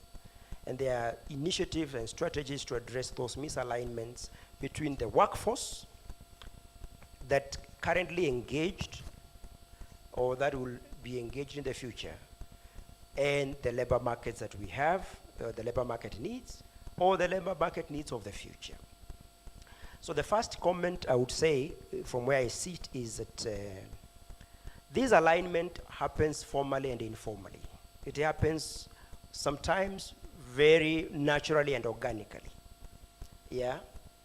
And I give you an example. If you give a tailor an assignment to make for you a dress, and you realize that the dress does not suit your waist or doesn't suit your shoulders, definitely you make a comment and you give feedback. You tell the tailor, by the way, it seems like it doesn't fit me well. So they have to, therefore, either redesign or bring it, tow it down, and therefore rearrange it again. So that is an aspect of alignment and responding very, very, very, very, very, very directly to the service that have been offered by the workforce to a labor market at a very micro level. So the first, I would say, the second point I would say is that this alignment, our wheels will not be 100% aligned. There will always be a gap, but what happens is that the TVET sector will have to minimize and narrow the gap, narrow the alignment or the misalignment to an extent that it will be very minimal. Because the labor market moves, and it has been said here by previous speakers, the labor market moves very fast. So if you, for example, we are in the TVET sector, we are training and education, and we want to 100% to achieve 100% alignment. It may not be practically possible, but we have to reduce the gap between the actual labor market needs and the current labor force capacity and training. So I think for me, we need to make sure if the gap was like, for example, 50% or it was 80%, misalignment, we reduce it to maybe 15% or to that extent. Because what happens in TVET or in training is you give the foundational and the basic knowledge and principles and skills, but there will always be need for on-the-job actual tweaking to address the specific needs of the employer and the actual direct engagement with the labor market. So I would say that we need to contextualize and be clear that there will probably be no particular day where the actual alignment will be 100%, but we have to aspire to make sure that that gap is very narrow and minimal. And I think that is the new challenge, so that we close in the gaps between, as much as we can, between industry and the TVET, which is basically education training. I would say, for example, for ourselves in the Juakali sector, we are very pleased that for the last 10 or so years, we have been part of the TVET reforms agenda, and we are happy that the government, especially the Ministry of Education, has been very supportive to our ideas, our proposals, because we provide direct employment and training on the job. And for us, when TVET graduates come, most of the time, we do not ask them which school they went to, which academic documents they probably have, but we will see at the point where we assign the task. Yeah, Loro can tell you here, or even Patricia can tell you, and Patricia, by the way, she has over 200 young people that she's engaged in her factory just across the road here in Nairobi, in industrial area. So she can tell you if it is interior design. She can tell you, come with your certificates, come with all the manner of documents you say you have, but then she will tell immediately once she gives you a task. So she will start the alignment, because now she have already seen the gap. But if we can close the gap between ourselves and where the trainees were taking their courses, then by the time they join the industry, that gap will be very narrow to the extent it is negligible, and therefore there is no cost, for example, to herself as an employer. So I could say that we are very pleased that the TVET subsector, as it were, as part of the education sector, has come of age, and it is a sector that is worth recognition, including giving opportunities for the wider industry, but also specifically for the informal sector to be part and parcel of the next agenda and the next phase of the TVET. Thank you very much.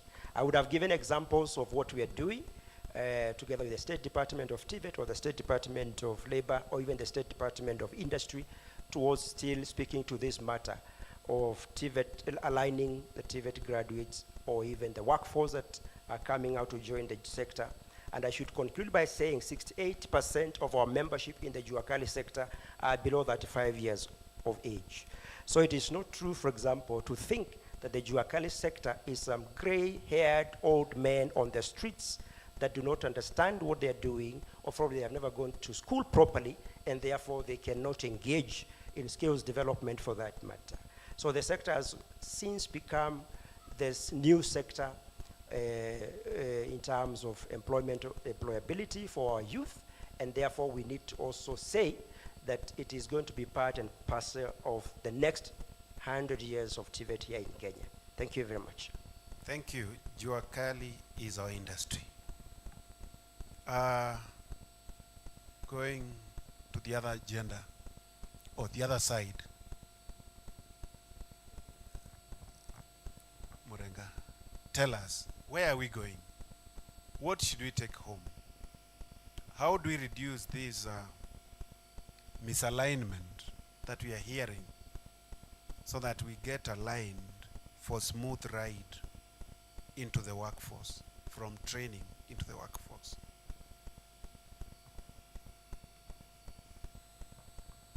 Yeah, thank you, Prof.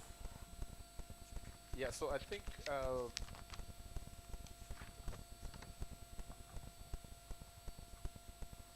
yeah, so thank you, Prof, for that. So I think as a country, we we are on the right path. We have some achievements that we need to make. But I think for us to start considering competency-based education and training was one of the major decisions that we made. Because I think the world of work has now transitioned, and it has transitioned to a way that it is about what you can be able to do, but not how many certificates you hold. When you look at a lot of industries now, when you come in even during interviews, you are given some cases or scenarios to be able to handle, for you to deal with. If you demonstrate that you are competent about it, you get employed. And that is where the world is moving into. And I think looking at what we are doing as German Development Corporation in supporting the dual TVET project, I'm glad now that it is now the discussion all over the country. Because when we started in 2019, a lot of people used to wonder, what is it about this model? And can it be able to work in Kenya? The good thing is that we got a model that, yes, is 200 years old in Germany, more than 200 years old. In our case, it's a new model, but we got a custom-made model, what will be able to work for Kenya. And that is what we started with the 3 institutions, that is Kinnap, Thika, and Nairobi, with the initial 47 graduates, who I'm happy to report that all of them now have been employed. In fact, out of the 47 graduates who were doing the level 6 course, we had about 10 of them who were graduates already. So these were graduates, they had degrees. They went to the labor market, they couldn't get a job. They came back and undertook dual training, but because of the integration with the industry, they were able to gain skills that enabled them to transition into the world of work. And obviously, it's because we need to look at from a very bigger perspective. The world is changing. I think there was a very inspiring presentation today from Dr. James Mwangi in the morning. We are an emerging economy. What kind of skills do we need for an emerging economy? When you look at Africa itself, different reports indicate that our population is between 60 to 80% are young people in the African context. But when you look at, yes, that is our population. There are other countries where they have an aging population. And statistics also indicate that by 2030 or 2050, actually by 2050, Africa will contribute 33% of the global world occupation. So that means the global job market all over the world, 33% will come from Africa.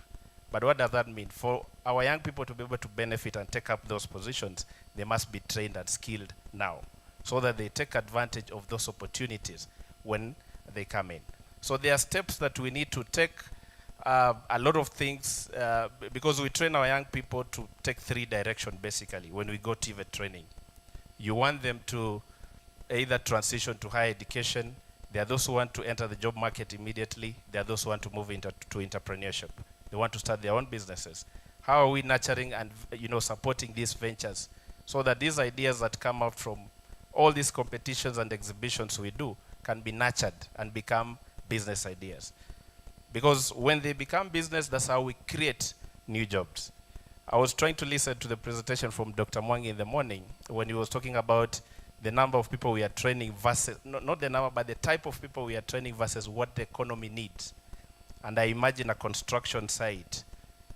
You have this guy we call the real estate manager, who manages the house after it has been constructed. But here, we are in a situation where we are training real estate managers, yet the houses that we have are very few. So we have not considered who are the people who are going to build these houses. So we have more real estate managers already with certificates waiting to start managing these houses. But the houses themselves do not exist, or they are very few. So that is the structure that we are in. So we have to reorganize the entire structure. And that is why when we went through dual TVET, this has supported a lot in transition of young people into the world of work. The industry have the knowledge, they have the skill. They will support our young people when it comes to innovation. We had cases where students from Kiambu National Polytechnic set up a whole distillation line in one of the industries, just with the supervision of an industry mentor on their own. And in fact, after that, the industry was asking, where are these students coming from? On their own, including programming and setting up the machine and everything running while in training. In fact, a lot of those graduates, it was a scramble from the job market for them to be employed immediately after they completed their training.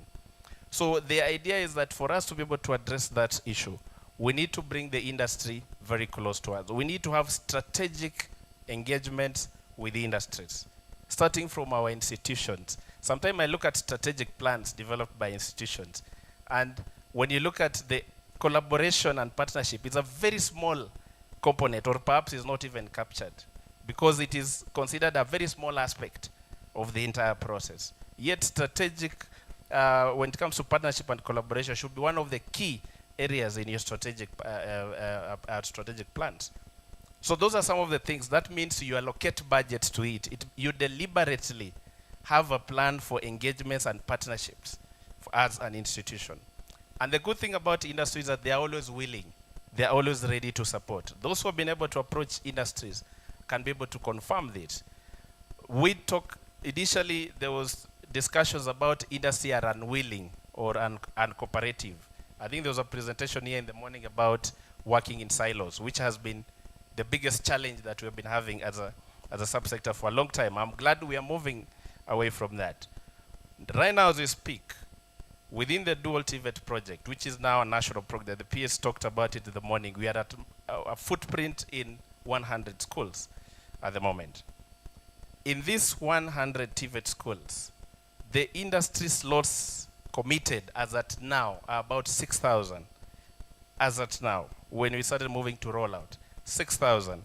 But the students available to take up those slots are just about 3,500. Only 50% of the slots have been taken up.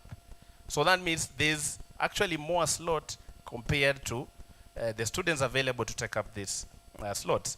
And various reasons contribute to that. One of it, which is key, again, in bringing issues of relevance, the industries, this kind of skills person they are looking for is not what the TVETs are training. Because normally when you take the industries in the room, we ask them to write down which are the skill areas they would like people that they can be able to mentor. Quite a number of them are talking about areas that TVETs are not providing or they are not training. Because at some point we were at a point of replication. A new TVET starts up, they go copy all the courses from another institutions, conventional courses. You come and just change the name and you start offering that course. That's exactly what has been happening. Without looking at where you are located, what is the need within your area, coming up with a course that addresses the needs of your area. We have TVETs located in areas that do mining. Why don't you specialize and focus on courses around mining and provide services for those areas? We have TVETs located in the tea industry. Why can't you offer courses that support the tea subsector? You work with the tea industry, come up with courses that really will enhance and support the tea subsector, instead of us going through the duplication, because that way we bring in issues of addressing relevance and really having TVET do what it's supposed to do. And with that, it will be able to help us to move into things like when you talk about all this is of innovation and creating new businesses. Because as it was said, we are an emerging economy. Unfortunately, when you look at statistics and data, Africa contributes only 0.1% of the patents made globally. 0.1% of the patents made globally. What does patent mean? These are new ideas that are coming up. I read a report of a country that in a single year, 10,000 applications of patent are made. One country, 10,000. Those are 10,000 different ideas. And those ideas are the ones that turn out to be businesses. And those businesses are the ones that create employment. So we cannot all train, because I think for a long time the discussion has been, yes, success is confined within the walls of a university. But now we are realizing the world is changing. You, without focusing on the skills development area, it means you have locked yourself, you have tied yourself to a world where you'll only rely fully on employment. One of the things I've seen in skills development, that skills don't die, only people do. Once you develop and learn a skill, you will practice the skill even at 90 years, if you have the energy. And that's why we have all those old guys in the villages that sometimes you call to come and help you fix something, and they are perhaps 70 years old. They are practicing their skill. For you who goes through the formal way, when it hits 58, when your payslip date is almost coming to an end, you've been given a notice, you already start thinking of how can I get an extension? for 1 year because I never prepared for my life. That is the reality, and that is what, for a skilled person, unless they're incapacitated, you practice your skill. So the skills-based world is the world that we are moving into. And when you are looking at even aspect of the future of work, there's something that is currently revolutionizing the world of work, and something called the gig economy. The gig economy, where it is not about 9 to 5 anymore. Those who are very keen to follow what is happening around the world, HQs are dying. Headquarter offices are dying. They are coming to an end. It is no longer about HQ. So if you talk about gig economy, where I can work here 8 to 9 in the morning, lunch hour I've gone somewhere else to do something else. In the evening, I am somewhere else doing something else. That is the new revolution when it comes to the world of work. But what does that mean? This person has some competency. And that is where the micro-credentials and qualifications come in. You can acquire competence, an area that you're passionate about, and you start practicing it. So that during your weekend, it's not about, it is 9 to 5. During your weekend, you're actually practicing your skill wherever you are. Maybe you had a passion in electronics or something. So during your weekend around the estate, people know that you're the electrician. Because that is the reality of what is happening in the TVET space. And of course, there are all that other things that we need to work on capacity development. There was also all this talk about our trainers need to be practitioners. You cannot train electricity or electrical installation when you cannot fix your own electrical issues in your house. If you require to call somebody to come and fix your electrical faults, then you call yourself a trainer of electrical installation, it means there's a problem. Because when it comes to TVET, that is how you represent ourselves. We have seen institutions that have automotive courses, and their buses are in a workshop being fixed by Juakali persons. Very well branded, being fixed. Then that Juakali person is actually a potential parent. Tomorrow you go and market to them that come bring your son, we are the best trainers in automotive industry. What do you expect that parent will do? Yet he is the one repairing your bus. So there are things that we have to connect with. We have to change the reality of how things are happening so that we can be able to get a transformation in the subsector. Thank you. Well said. Practice your skill. Bonandombi, here we come. Where or how should we make it happen in Kenya? Thank you, Prof, for having me, and also the panelists. I come last, and you have compiled a very great minds on this panel. So I'm just wondering where to reflect from. But allow me to just share my 3 takeaways, Prof. And my 3 takeaways are drawn from the fact that we have implemented a program in Kenya called the Young Africa Works TVET program that is funded by the MasterCard Foundation, but also another one called the Blue Economy, which is funded by the Global Affairs Canada. And from this, I want to just draw my experience in those programs and also reflect on the discussion that have gone on today. And the topic is about workforce capabilities. And when I read the topic, Prof, I couldn't help to just think, what are these global drivers of global skills, workforce capabilities? And I just came to few conclusions. One is, of course, the technological advancement, the demographic issues, and many other things that are coming, including the issue of climate change and many other social factors. But the other question is, are those things that are only determining the capabilities of a worker? And I think they are not.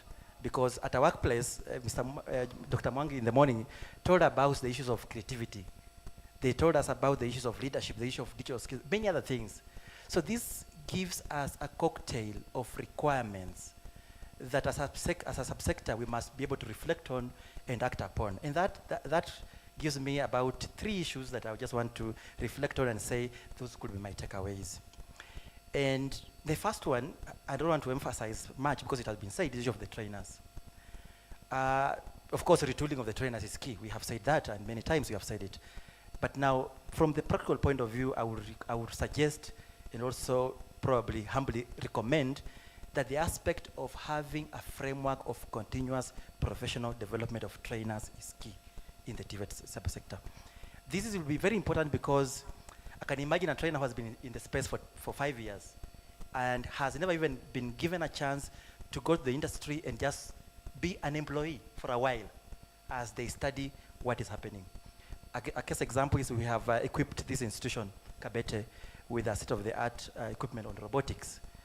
But I can tell you those trainers must and will have to go to industry first of all to be able to competently operate those equipment. So what am I saying in short on the issue of the trainers? Retooling of trainers is good, yes, but also a framework that must be mandatory, which for me I would say, and I dare say that when the DG or TVET was mentioning here earlier, while institutions are going to compile those annual returns, because in the program what we have done is we have equipped the institution with what we call program advisory committees, which are supposed to advise the delivery of that program. We would be requesting from the point that part of the returns could be how long or how many times have this teacher been experienced to a professional development training program, something like that, a CPD, just like the way like the law fraternity have, and I think accountants have those professional qualification and development. That would be my take home and my recommendation.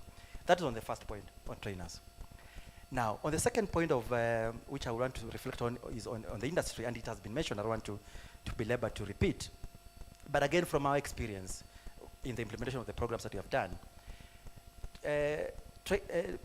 principals here will tell you that development of occupational standards have been delegated to them as they develop their curriculums. It is not the responsibility of TVET to develop occupational standards, and I think he mentioned earlier that they participated and supported in development of occupational standards.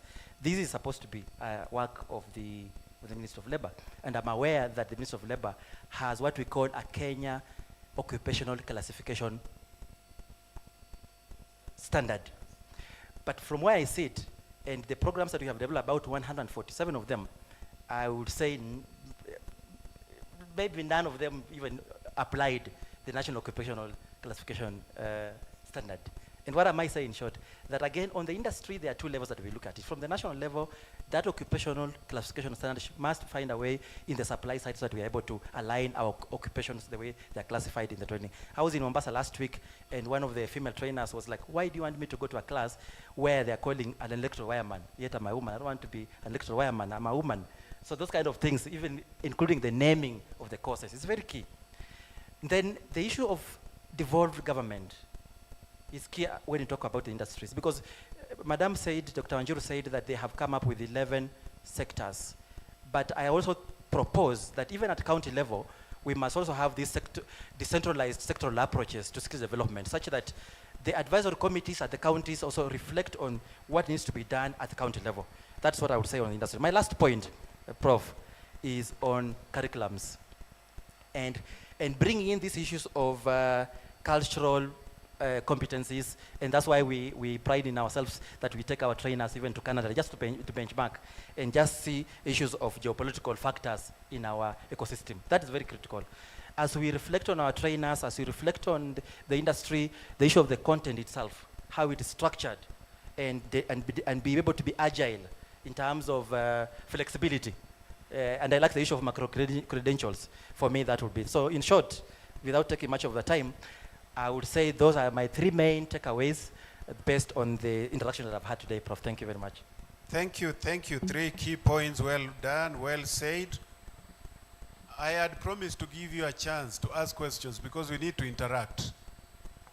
May I see where the questions could be so that I can allow 3 questions from the floor, then I'll allow my panel to make remarks towards closing.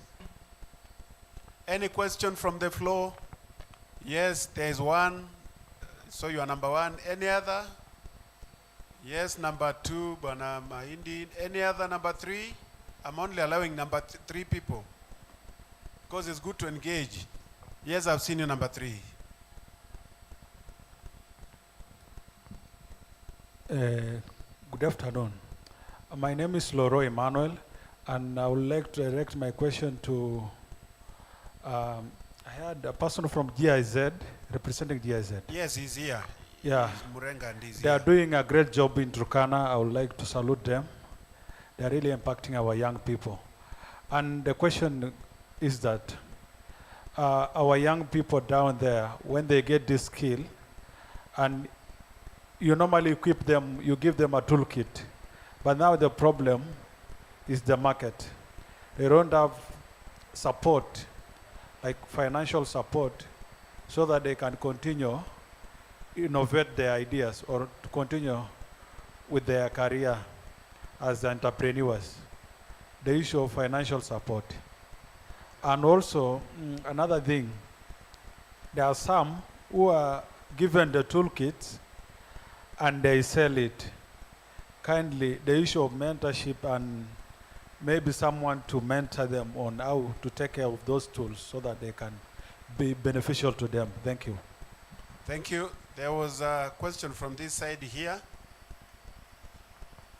Yes, yes, there. Good evening. Good evening. So, my name is Gatweri Kedenji, representing an international manufacturer and a TVET education solution provider in Germany, Christiani International. So I just want to make a few contributions from what I have picked. Number one goes to TVETA, and I'm just concerned as a young entrepreneur in the TVET sector, how is TVETA making it easy for private international partnerships?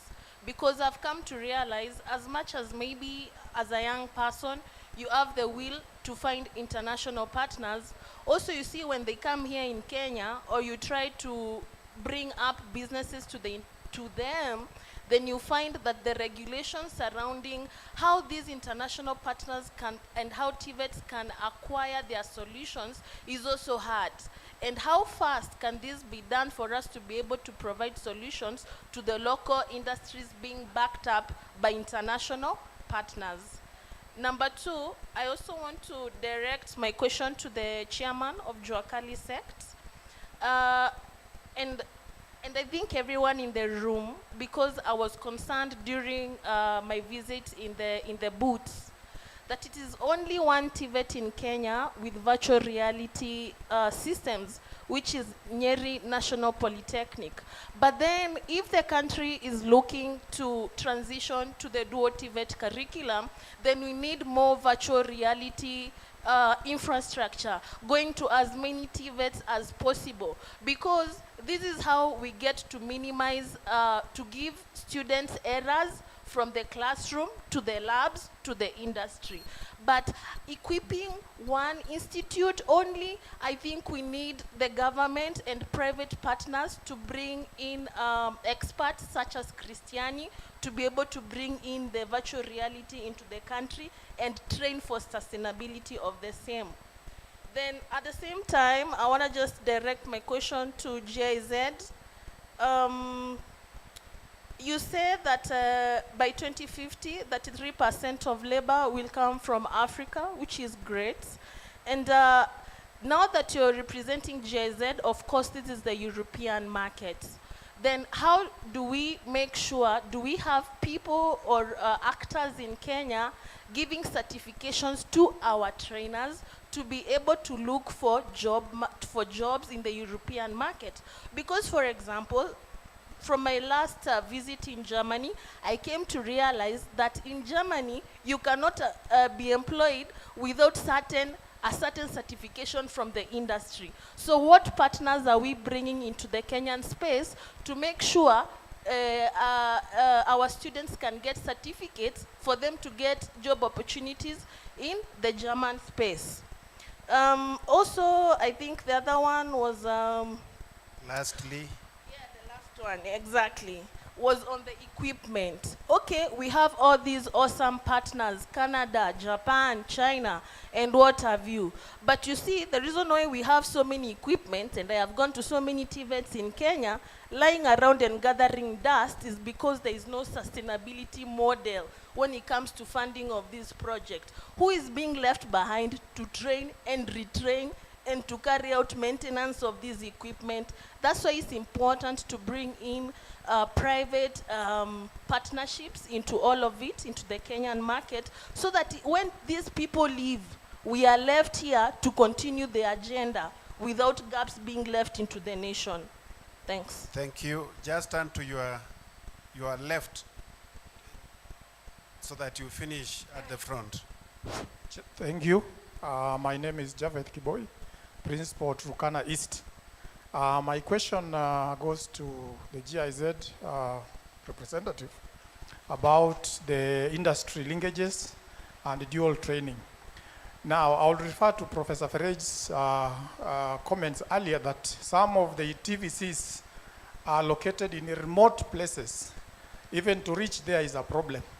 Now, what is being done so that some of these institutions are not left behind, or some of those trainees in those places are not left behind? Because even accessing the industry is a problem. They are so many kilometers away from the mainstream industries and the urban places. Thank you. Thank you. Finally, give it to Mahindi. Thank you very much, Prof. A very exciting moderator and well-informed panelist. We appreciate all of you. My question will come from the qualification angle where I sit. One of the greatest instruments for aligning workforce capabilities with the labor market needs is the implementation of the National Qualifications Framework. I would like to know the awareness of our panelists and the level of implementation of the National Qualification Framework. Thank you. Wow. We start local and we must be local. Thank you.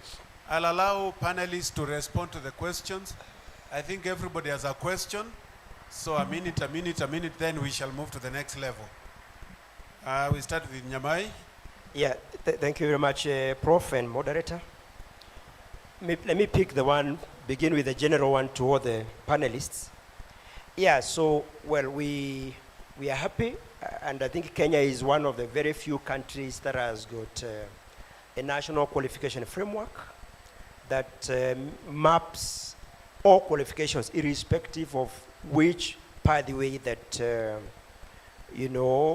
one may have taken in terms of education and training. So our KNQF, as we easily call it, has got the pathways. So, and I think there are 3. So we have the traditional, what we call, the traditional basic education. People call it the basic education pathway, but it's basically the one that is known from basic education in terms of primary school, secondary school, and straightforward. I think this is for those who are very sharp, what we call choppies. Probably these are the people who are very well endowed, that they understand knowledge, they understand concepts easily, and they can go straight, shoot through to the university. But then we have the TVET, which is sometimes it is assumed you may not necessarily go straight to the university from basic education. You can go to technical colleges, and then we have the skills pathway. So there is one that is always silent, the lifelong learning pathway, which is assumed that it is the recognition of prior learning pathway. So if you look at our KNQF, we have the 3 that are very prominent, but on the left, on the far right of the KNQF, if you look at the table, there is what they call the lifelong learning, and it is assumed that the recognition of prior learning, or what they call experiential learning, that you definitely do not have to go to any formal school, or the type of learning or the environment of learning is not known by anybody. But the others are assumed to be known because they are structured and they are formal. But let me say in terms of implementation of our KNQF, I think I should admit that we have very low level of awareness of the existence of our KNQF.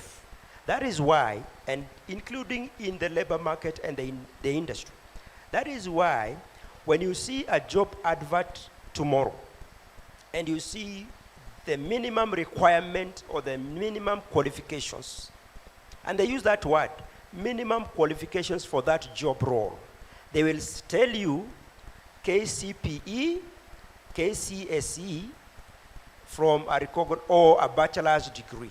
So one of the things that we need to agree, we need to speak about qualification levels. So that once we start agreeing that it is, the KNQF is the harmonizer. Because the qualifications levels are the ones that harmonize everybody, irrespective of which pathway that you took. Because I think we are coming from a tradition where we think learning happens only in formal schools, which is a completely misguided kind of understanding. That learning happens everywhere, anywhere, anyhowly, without necessarily caring. All right? So the moment we agree that you can actually learn out of school and acquire a qualification, it is completely possible for a human being to acquire knowledge, skills, and competence out of school, especially out of formal schooling. And that learning must amount to something when it comes to empowering your livelihood and your economic development, social development as a human being, as a community as well, and as a country. So I think the awareness that it is the KNQF that harmonizes and organizes all our learning into one national focal point of qualifications. So the levels are there, I think they're up to 10. So we only do not refer to them. If it's level 7, that is basically a degree or a higher national diploma. But people do not understand and they do not appreciate. They always go for the names of the courses or the names of the qualification. So there's a complete difference between the name of the qualification and the level of the qualification. So if we can stick to say, whatever the name of your qualification is, and whatever your qualification awarding institution is, and whatever your pathway that you have come through is, it should be mapped to the Kenya National Qualifications Framework to a level. And therefore, we use the level as the harmonizer so that we reduce disparities and also we bring inclusivity and equity. That is what I can say to begin with. But the second one, I agree. I think there was a lady from German, working with a German partner that spoke about virtual reality and the issue of infrastructure in the Juakali sector. I will tell you, 1992, the government of Kenya then allocated 480 parcels of land across all the districts then for as Juakali work sites. Those Juakali work sites are occupied. They are the traditional, what they used to call sheds. We do not call them sheds anymore. Those are Juakali work sites. We call them work sites, which is the equivalent of workplace or workstation, if you like. So we call them work sites. So 480 parcels of land held by or entrusted by the national government, and that is where most of our over 1,000 primary associations work. So I agree, they are not necessarily modern, they are not necessarily very good, but that is where the Juakali artisans continue to provide at least a glimpse of our contribution to our country. So we are modernizing. I will tell you, apart from the 480, we have another 158, we call them constituency industrial development centers. They are occupied by Juakali artisans, Juakali associations across the country. And those are just recent ones, so across the 18 subsectors. So I think towards issues of virtual reality and adoption of AI and other emerging technologies, actually we are piloting offline AI. So if you talk to Patricia, who is here, she's a master fabricator and automator in engineering, mechanical engineering. She can make any machine that you can get in China. She can fabricate and she makes CNC machines for herself. And she designs construction products, whatever construction product, and fabricates the same using digital fabrication. So we have examples that we can deploy, and they are being done by young people. So we are adopting technology, the latest technology, and we are modernizing our work sites. And that is what we have said with our framework of dual training in the Juakali sector for TVET trainees that we are implementing and done 2 years down the line. We are providing opportunities for TVET graduates and learners in the Juakali work sites to get. And where we are not able to acquire and to provide the capacity, That is where we are proposing partnering with the TVET institutions so that those equipment that they are lying and sinking the institutions' foundations can actually be converted into commercial enterprises and be given an opportunity for those entrepreneurs in the Juakali sector to work. And we have made those proposals to the government, as it were. So those are my two comments, probably are questions that I have responded to. Thank you very much. Thank you, Bwana Ndombi. Yeah, I would not repeat Say what... something about equipment and sustainability. Yeah, let me start first of all from Maindi's question. I think it's fundamental in terms of our level of awareness on KNQF. Allow me to start by just reflecting on the issues of naming of these levels, level 3, level 4, level 5. And I want just to say that, yes, the level awareness is low, as agreed by my previous panelist. But why are we giving us a primary level a certificate, a secondary level a certificate, and then when we come to TVET, we start now giving them levels. And then when we go to university, we start again giving them, we call them a degree. So at some point I was asked by a student, now when I complete my level 4, how will my certificate read? Will it read an artisan, a craft person, or it will read a level 4? So those are some of the things maybe as KNQA you might want to reflect on or want to preempt. I think you have understood my reflection on that. But the other fundamental question, having worked with about 25 TVET institutions, there is also this aspect of registration of qualification.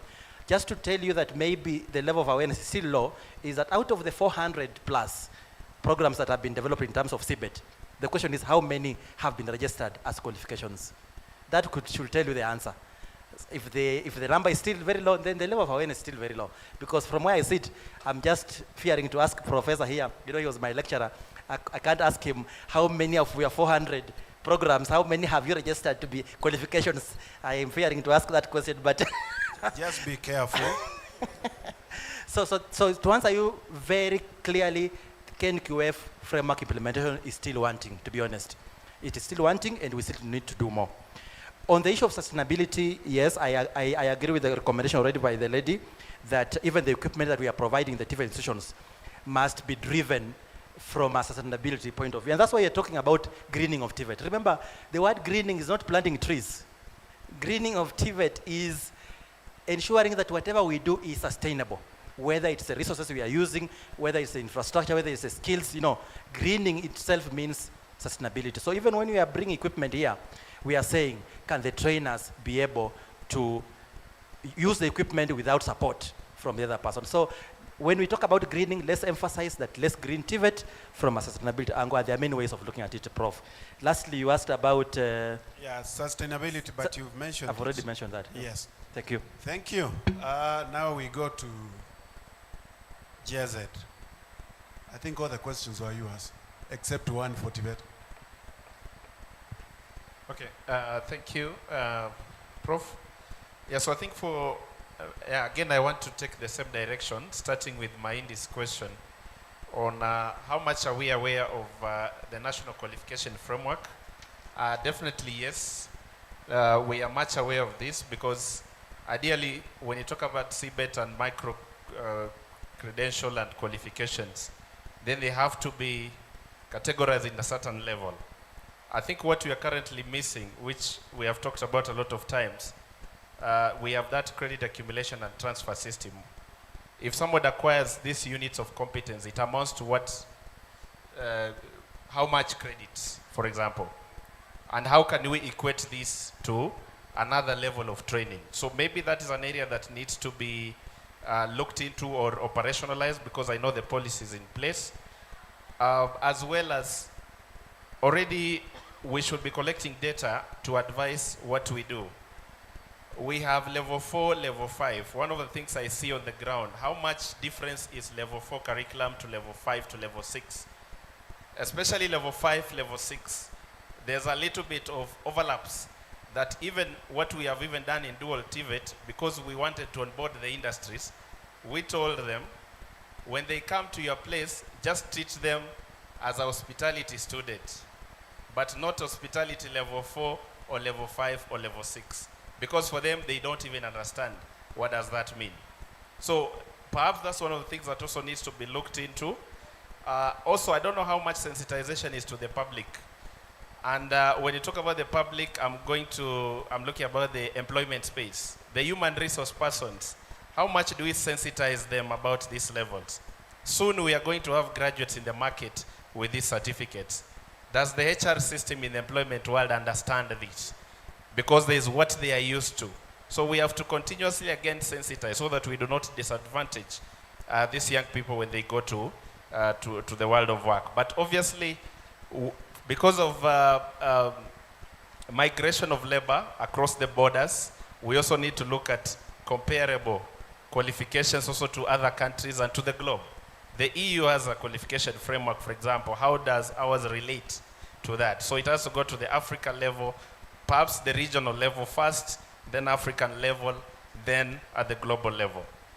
And of course, labor migration means all these certificates are going to appear in those countries very soon. The principal Turkana East, you asked a very valid question about the TVC and linking them to informal industries.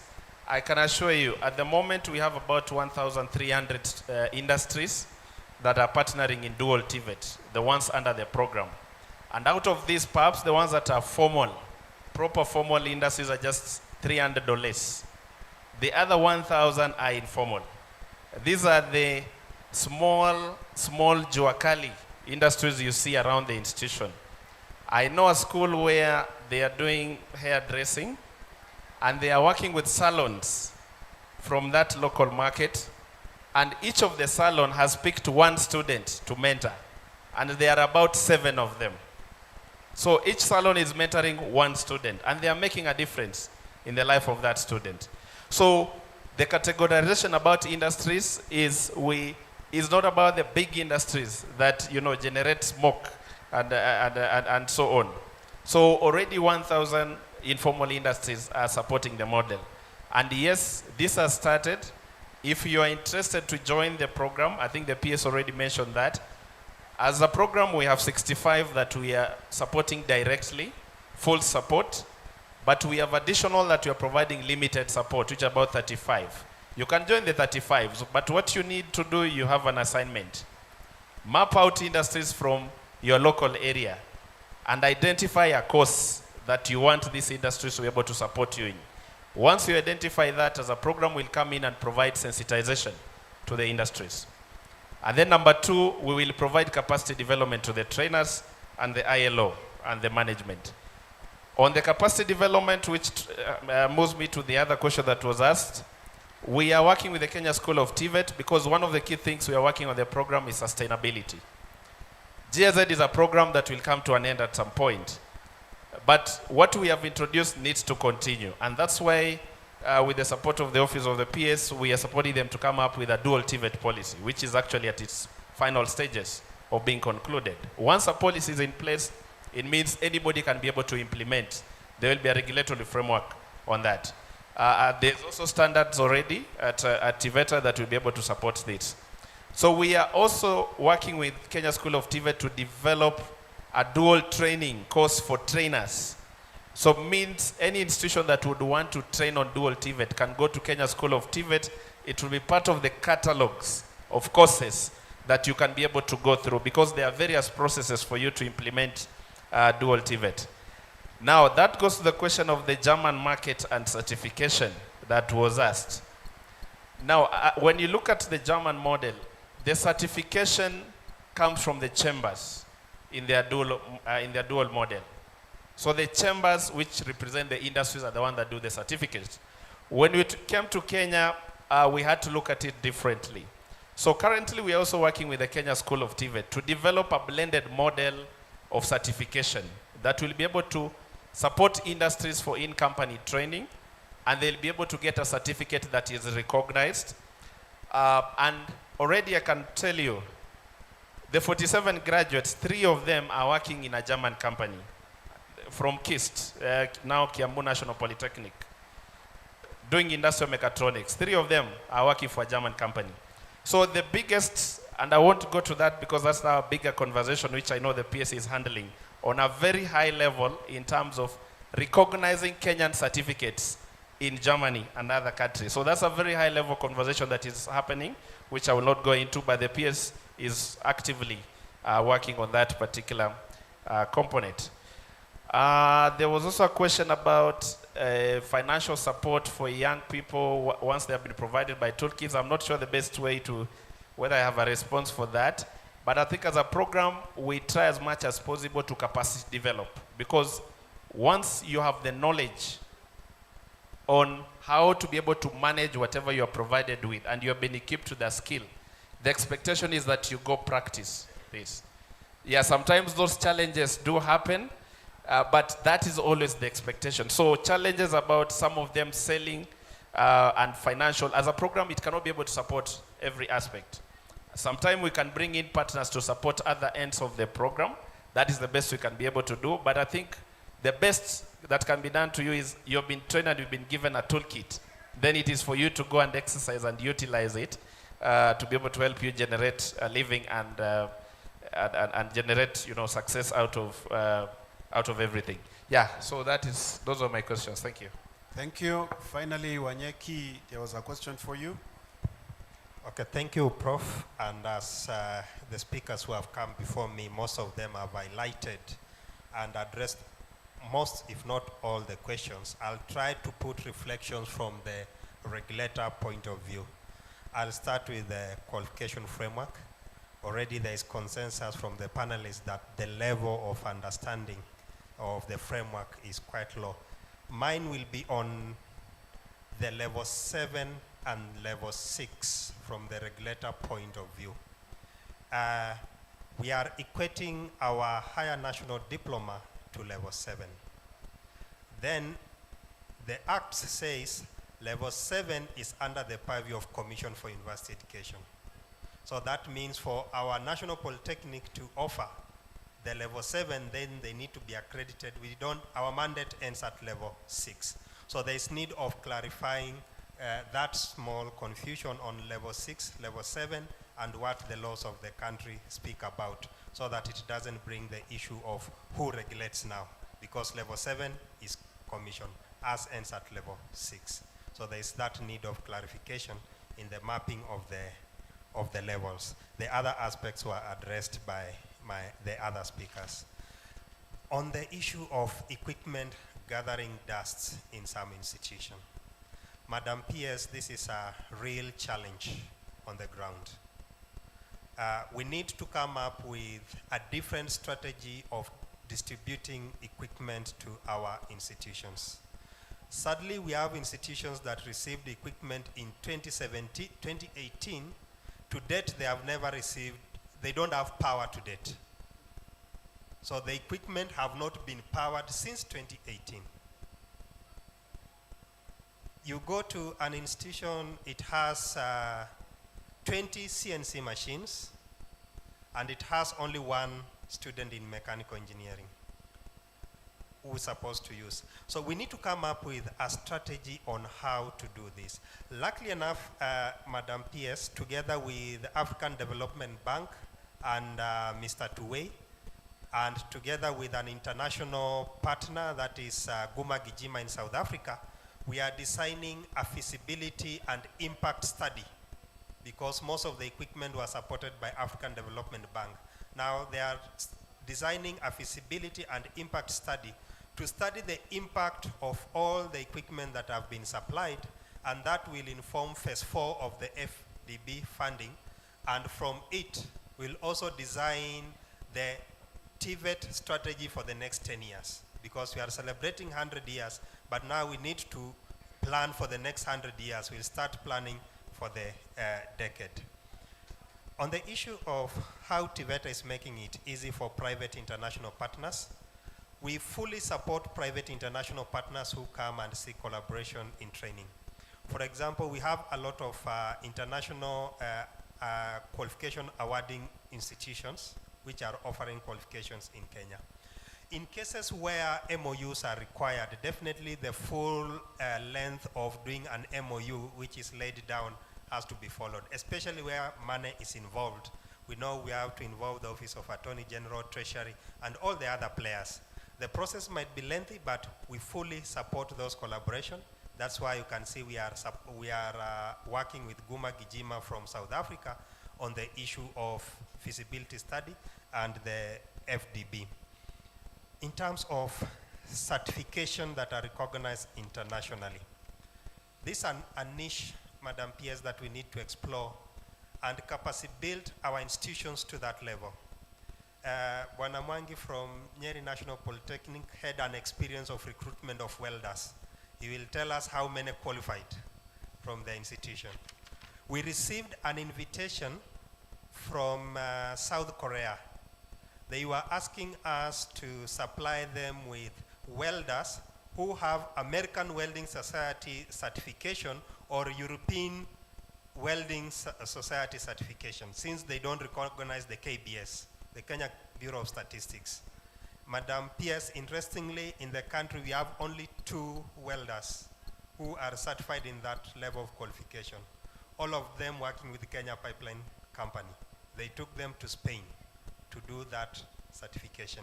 We tried to explore what is the cost of training a trainee to that level of certification. It was 400,000 per trainee. That's when we welcomed American Welding Society. There was a time you saw in our activities, we welcome American Welding Society because we are trying to seek collaboration with them. We are still working with them, and we are persuading them to establish, we have only one center doing certification for welding in Africa at that level, is in Egypt. So we are persuading them to establish a center for East and Central Africa here in Kenya for certification at that level.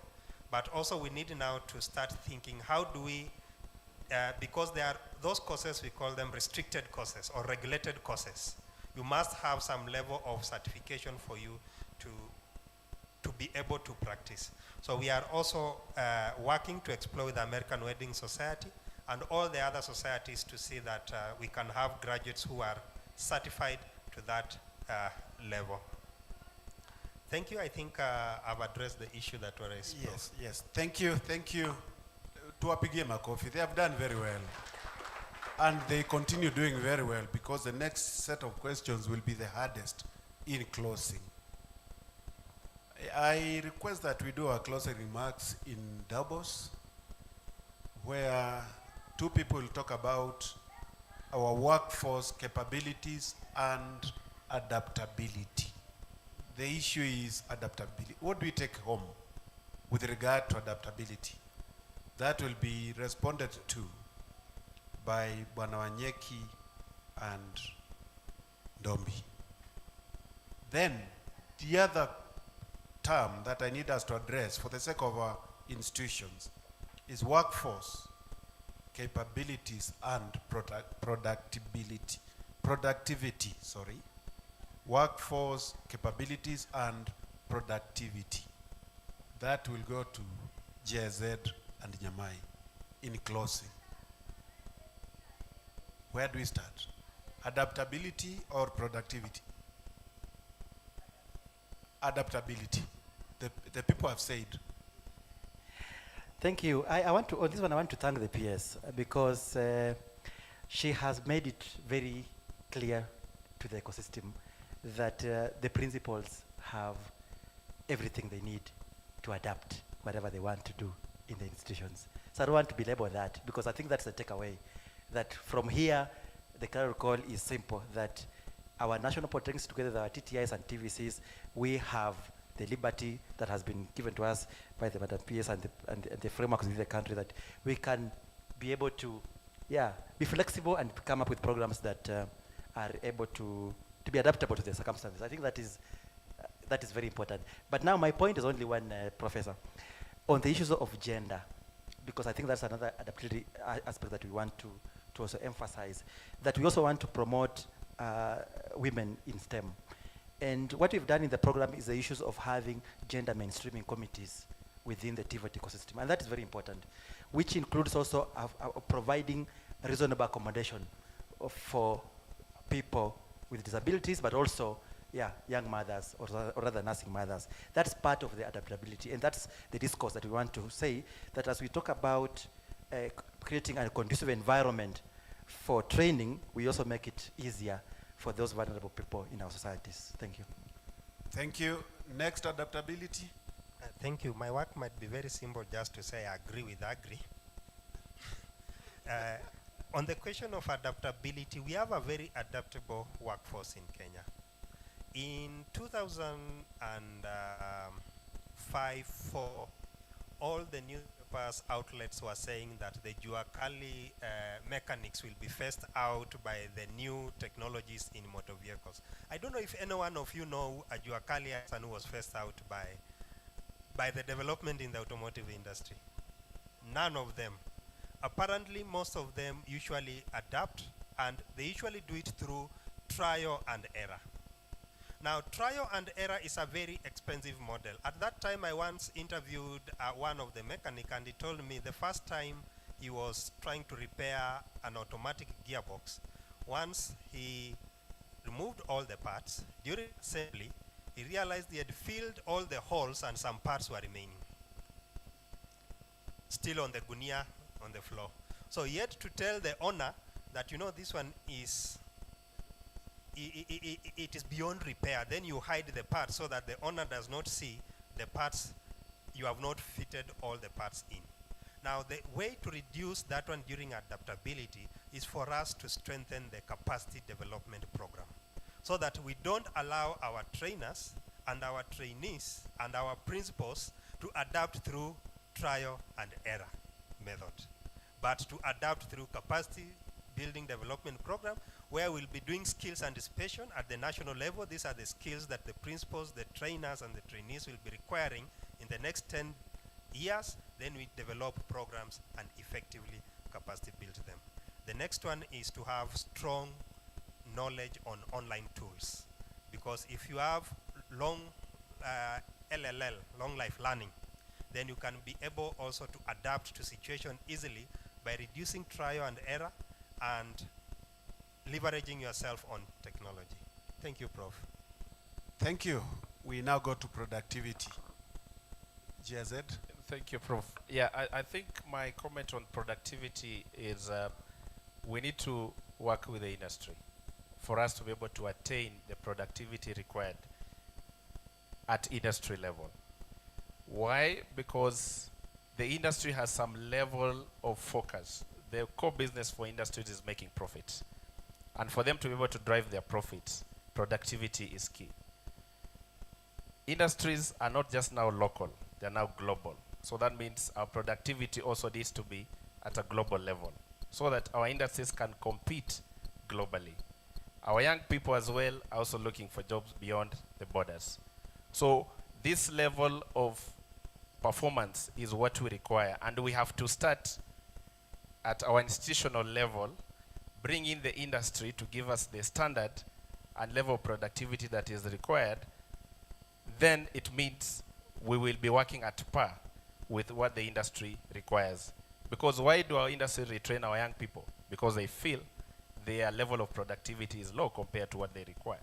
So we have to start at our level, and at a very simplified way, the very simplified level within our spaces. I liked what the PS in the morning when she was touching the wall just to confirm the level of paint, you know, the quality of paint that has been done. It means we can be able to start at that level. If you walk to an institution and they have done pavements and they have a construction course and the pavements are done poorly, you ask yourself why. You find broken desks perhaps in the workshops and they have a mason, I think maybe carpenter and joinery, for example. Those are some of the things that they can start practicing in, so that you ensure the level of quality within the space that you operate is at a very high level. Then bring in industry to give you the standard. Because what we are doing, we know very well. What we want to do, we want to generate the next leaders, the next industry captains. And for us to be able to reach that level, we must attain the productivity level that is required at a global level. Thank you. Thank you. Nyamai. Yeah, thank you, Prof, and all the panelists and our viewers and listeners. So let me say that it is given that our workforce capability as Kenyans is not in doubt.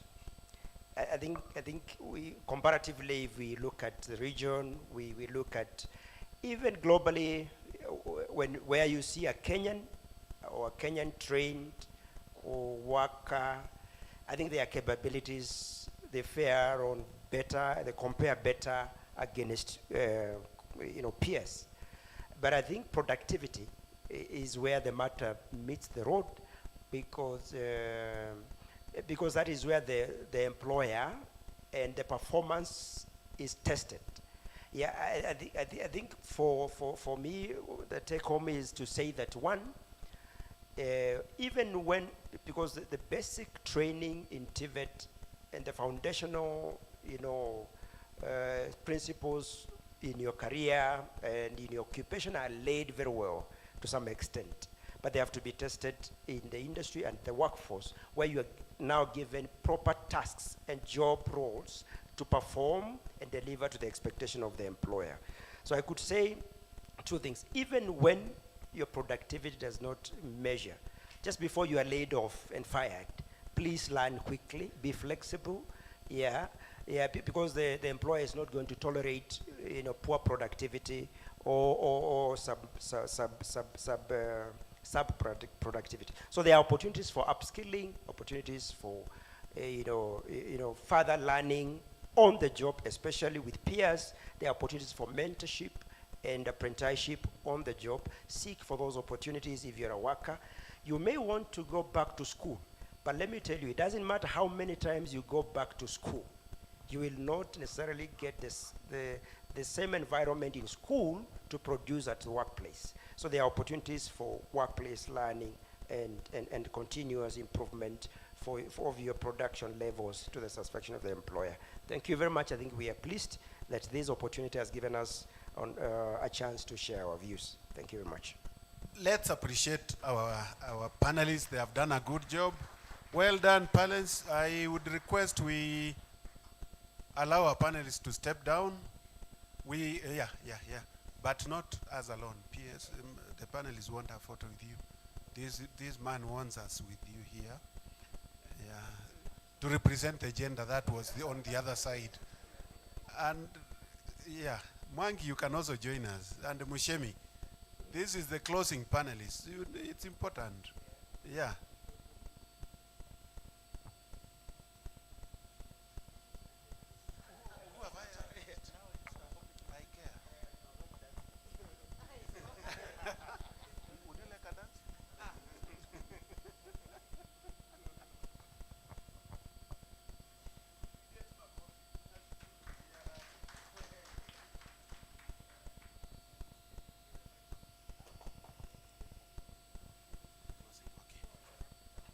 Thank you so much.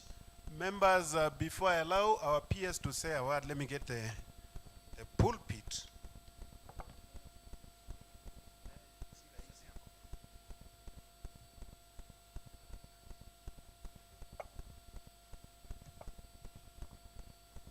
We have heard it.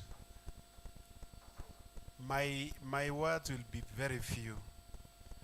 As TVET in Kenya, we have a duty. As TVET in Kenya, we have a duty. We have a responsibility. We have lives to change. We have lives to change. We have the power given to us through the positions we occupy. We have the capacity. We have the goodwill. Before we receive the marching orders, because I'm told if you don't shape up, what happens? If you don't shape up, before we go for light duties, unajua mwenyewe, before we are allocated the light duties, I confirm that I'll shape up. I will do my part in the position I occupy. And I request all of us to go home with that responsibility, that I'll do it at my little space to the best of my ability so that I move this country to the next 100 years successfully. Madam PS, karibu sana. I was making the stage for you.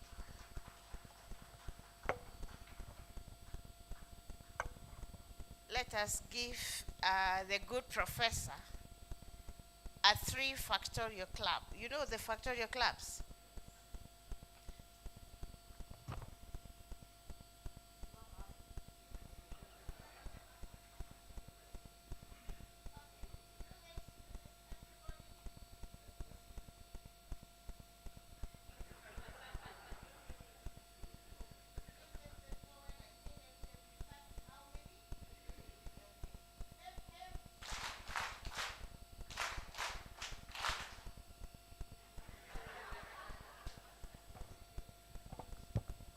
Thank you very much, Professor Kitange and the panelists. I want to be very brief, and I want to start by saying that I tell those who care to listen to me over and over again that Rome was not built in a day.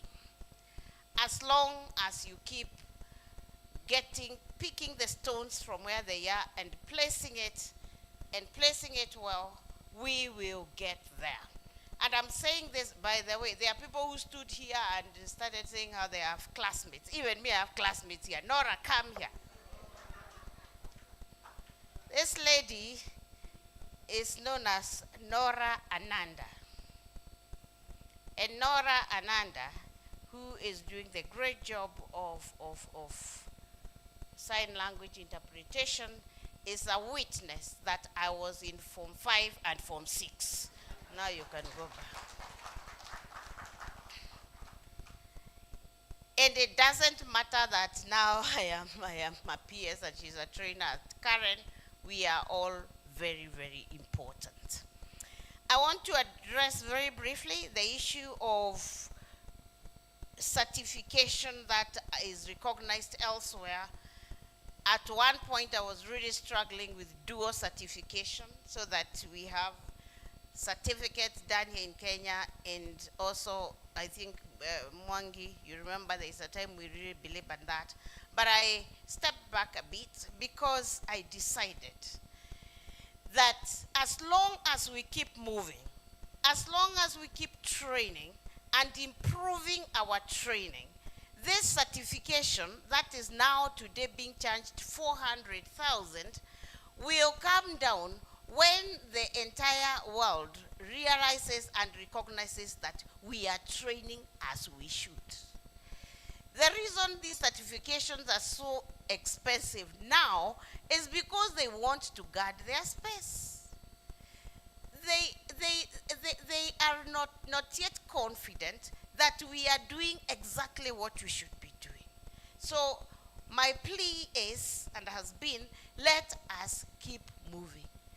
Let us continue struggling to know exactly how we must continue crafting our young people as they should be crafted. What was your name, my dear? Huh? Gertrude. Gatweri. Gatweri, that space you are belaboring now, give it time, all right? I realized that I do not want to struggle to fit into the shoes of people who have been here much longer than I have been. But if we don't lose hope, if we continue doing things the way we should do them, we will get there. We may not be, sometimes I go to Germany, to Switzerland, and when I look at them, nasema, hawa watu, wacha tuachane na wao, sisi tukimbie mbio yetu. Sawa? Yes, sometimes, now Professor Kitenge here is so tall. What do I do? How much high shoes can I wear to be at the same level? So let me stay at my height, lakini I will continue growing, hopefully. So let us continue doing what we must be doing. The world will eventually realize that here, these are people who are not joking. And they might be even the ones who will tell us, yes, Let us now certify these people together. But now, and this is another conversation I've been having with some of my senior principals here about being in the space of international skills competitions. How much of those skills have we trained to really be in that? Have we trained those skills, Mwangi and Mushemi? Because nyinyi ndio watu wale munaniwekanga kwa hiyo shimo. And where is Wanyeki? Here, and Wanyeki here. Sit down, Wanyeki. How much are we just picking a few people from somewhere? And you know the world knows what we are doing. From somewhere and drilling them, that's the word, for this competition, Wanyeki, or are they people that we have actually trained and we can proudly present them for this competition? We need to hold a meeting with ourselves and we need to agree that this is where we are. We must keep moving and we must keep moving in the right direction. I don't think where we are now, we are too badly off, but I must state that we are not yet there and we must keep moving. We must keep struggling to do the right thing and eventually we shall get there.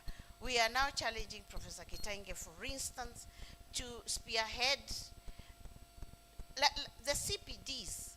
We have had a lengthy conversation with some people this lunch hour, and what we said is that the CPDs is something that we must adopt because we must continue improving our trainers, and that is how we are going to train our young people right.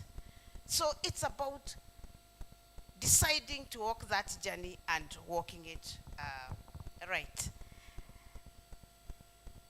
The other thing I wanted to say before we close was so don't worry about international certification. We will get there. And that is about production. And then Nyamai, where are you? Nyamai, you see, when I talk about 4Ms, the pertinent 4Ms as far as I'm concerned is the man and the market. What are we going to do? And I had a conversation with this conversation with your colleague the other day. What are we going to do about market, especially at the Juakari level, so that even as our there is a task force I was put into, and the PSSME or MSMEs was representing you there, where we were talking about twinning the accountants from the universities with the lawyers and the marketer, so that they are able to get into the Juakali sector and be able for the lawyer to be able to do the paperwork to make them legal and all that, you know, registrable. For the accountant to be able to do their mathematics and the books or whatever, and for the marketer to be able to get markets for their products, so that the SMEs can be able to get funding from the banks. These are the things we need to do, because this is how we are also going to industrialize this country. Get these people, the Juakali, who are able to do what they do, together with our TVET graduates, and then be able to help them get the papers right. They are able to get funding from the banks and be able to improve their space and get somebody also to get markets for what you're selling. That's a model that somebody is developing, and we need maybe to look into it, because those are the industries we have. So, ladies and gentlemen, there is a lot more. TVET, yes, you need to make things, and you know why I want to agree with those who are saying you need to make things easy for others.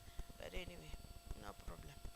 I've talked about CBDs and all that. So, ladies and gentlemen, I want to thank you. I want to thank all of us, those who are not present, those who are present.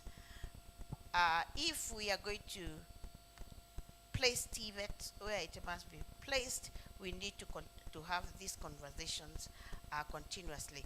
Wanjiro, I am also a bit disappointed with myself and ourselves generally, because I can see you have a policy called National Policy on Linking Industry to Education. So how different is that from the policy we just developed the other day, Murenga? So this working in silos is also a problem, because, and they just finished this year, isn't it? It's 2024. Now me and Murenga have another one, which is also going to be 2024, which is more or less the same thing.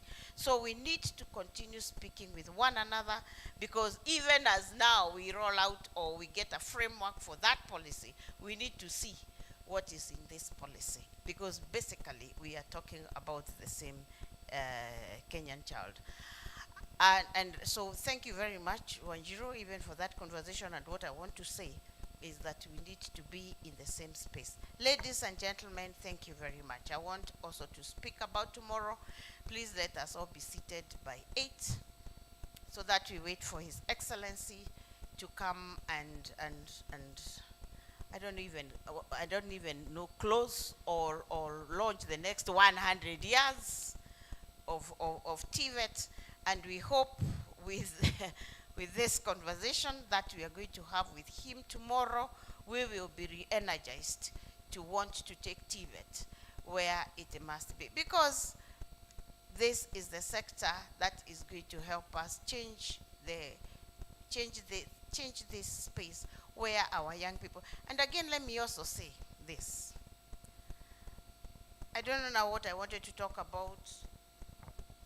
I think I talked about us leveraging on just skilling our young people. We may not skill them in a certain way that might be international, but get them the skills either way. Let them be skilled. Let them be skilled. If we are talking about, who did we used to talk about base titanium with now? There is a time we needed some people to work at that space, the base titanium. They used to have a school there to train for themselves. Were they training? Yeah, they want, I don't know, people trained how. We didn't have them in our institutions. So what we need to do is to, like these people on the coast, that Msambweni I was talking about is just next to base titanium there, isn't it? Yes.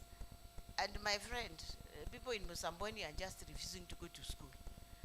So again, principles you have heard about this training according to what is existing there, so that we also don't talk about lack of market. So let us train. Let us continue improving our training. We will get there eventually. So God bless you so much. Let's be seated on our seats. Mshemi, viti zimepangwa. So saa mbili tukuje tukalie. Saa mbili na tuwe tunakunywa chai. Tumekunywa chai kwa sababu 6, kwa hivyo tukue hapa 6 ndio tukunywe chai. Aiwe. Kama unataka kufika around 7:30 ukunywe chai kwako. Kama hakuna chai kwako ufike hapa 6. Ukunywe chai uende kwa tent. Sawa sawa. But by 8 everybody should be sitting somewhere for us to wait for His Excellency to come and speak into this space. Ladies and gentlemen, thank you ever so much, because this is support for the department, this is support for me, this is support for the government of Kenya, and really I have nothing else to give you but to tell you, may the Lord bless you. Thank you so much. Thank you, PS. Another round of applause for our PS, tafadhali. Unajua Waswahili wanasema kwamba sana ikizidi sana huwa si sana tena, au sio? Na hao Waswahili wakasema ngoma ikipigwa sana huenda ikapasuka. Nasema hivyo kwa sababu sitaki kuongeza wala kuondoa yote ambayo yamesemwa leo, because today has been incredibly educational, and inspiring with all the speakers that we've had here, with all the panelists that have been on stage. Even for me, who is not directly involved in TVET, I am going home with a wealth of knowledge. So I want to appreciate all of you for coming today. The PS has told us about tomorrow. I just want to remind us that let's be early and be seated by 8 a.m. Nitakomea hapo kwa sasa. I have been your moderator alongside Leon. My name is Andrin Kilemi. I will request that we have a volunteer to pray for tea. There's tea after this, and then we see each other tomorrow. Let's be on our feet, even as I get a volunteer for a word of prayer. I'm not praying. I want us, come. Wait, the other MC. You know, people give thanks, and the ones who give thanks is not given thanks. Simama hapo.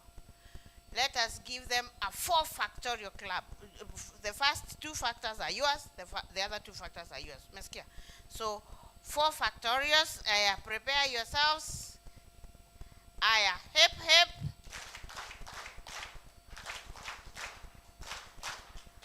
Some people are still clapping 4 when we are clapping others. Thank you very much. You have done a tremendous job. Thank you, Madam PS. Do we have a volunteer?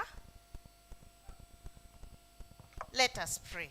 Our Father in heaven, we want to thank you ever so much this evening. Thank you for the work that you have taken with us since this day began. Thank you, dear God, even for your providence. Thank you, dear God, even for our facilitators. And thank you for each and everything, things that we may not even be able to number. As we go home now, we pray that your presence will go with us. Even as we meet tomorrow, God, we pray that your blood, the blood of your Son Jesus Christ, will continue to protect us. And when we again meet tomorrow, all glory and honor shall go back to you, even as the blessings remain ours. In the name of God the Father, the Son, and the Holy Spirit. Asante sana, Madam PS. There is tea right in the cafeteria. Goodbye, good night, see you tomorrow. Kwaheri.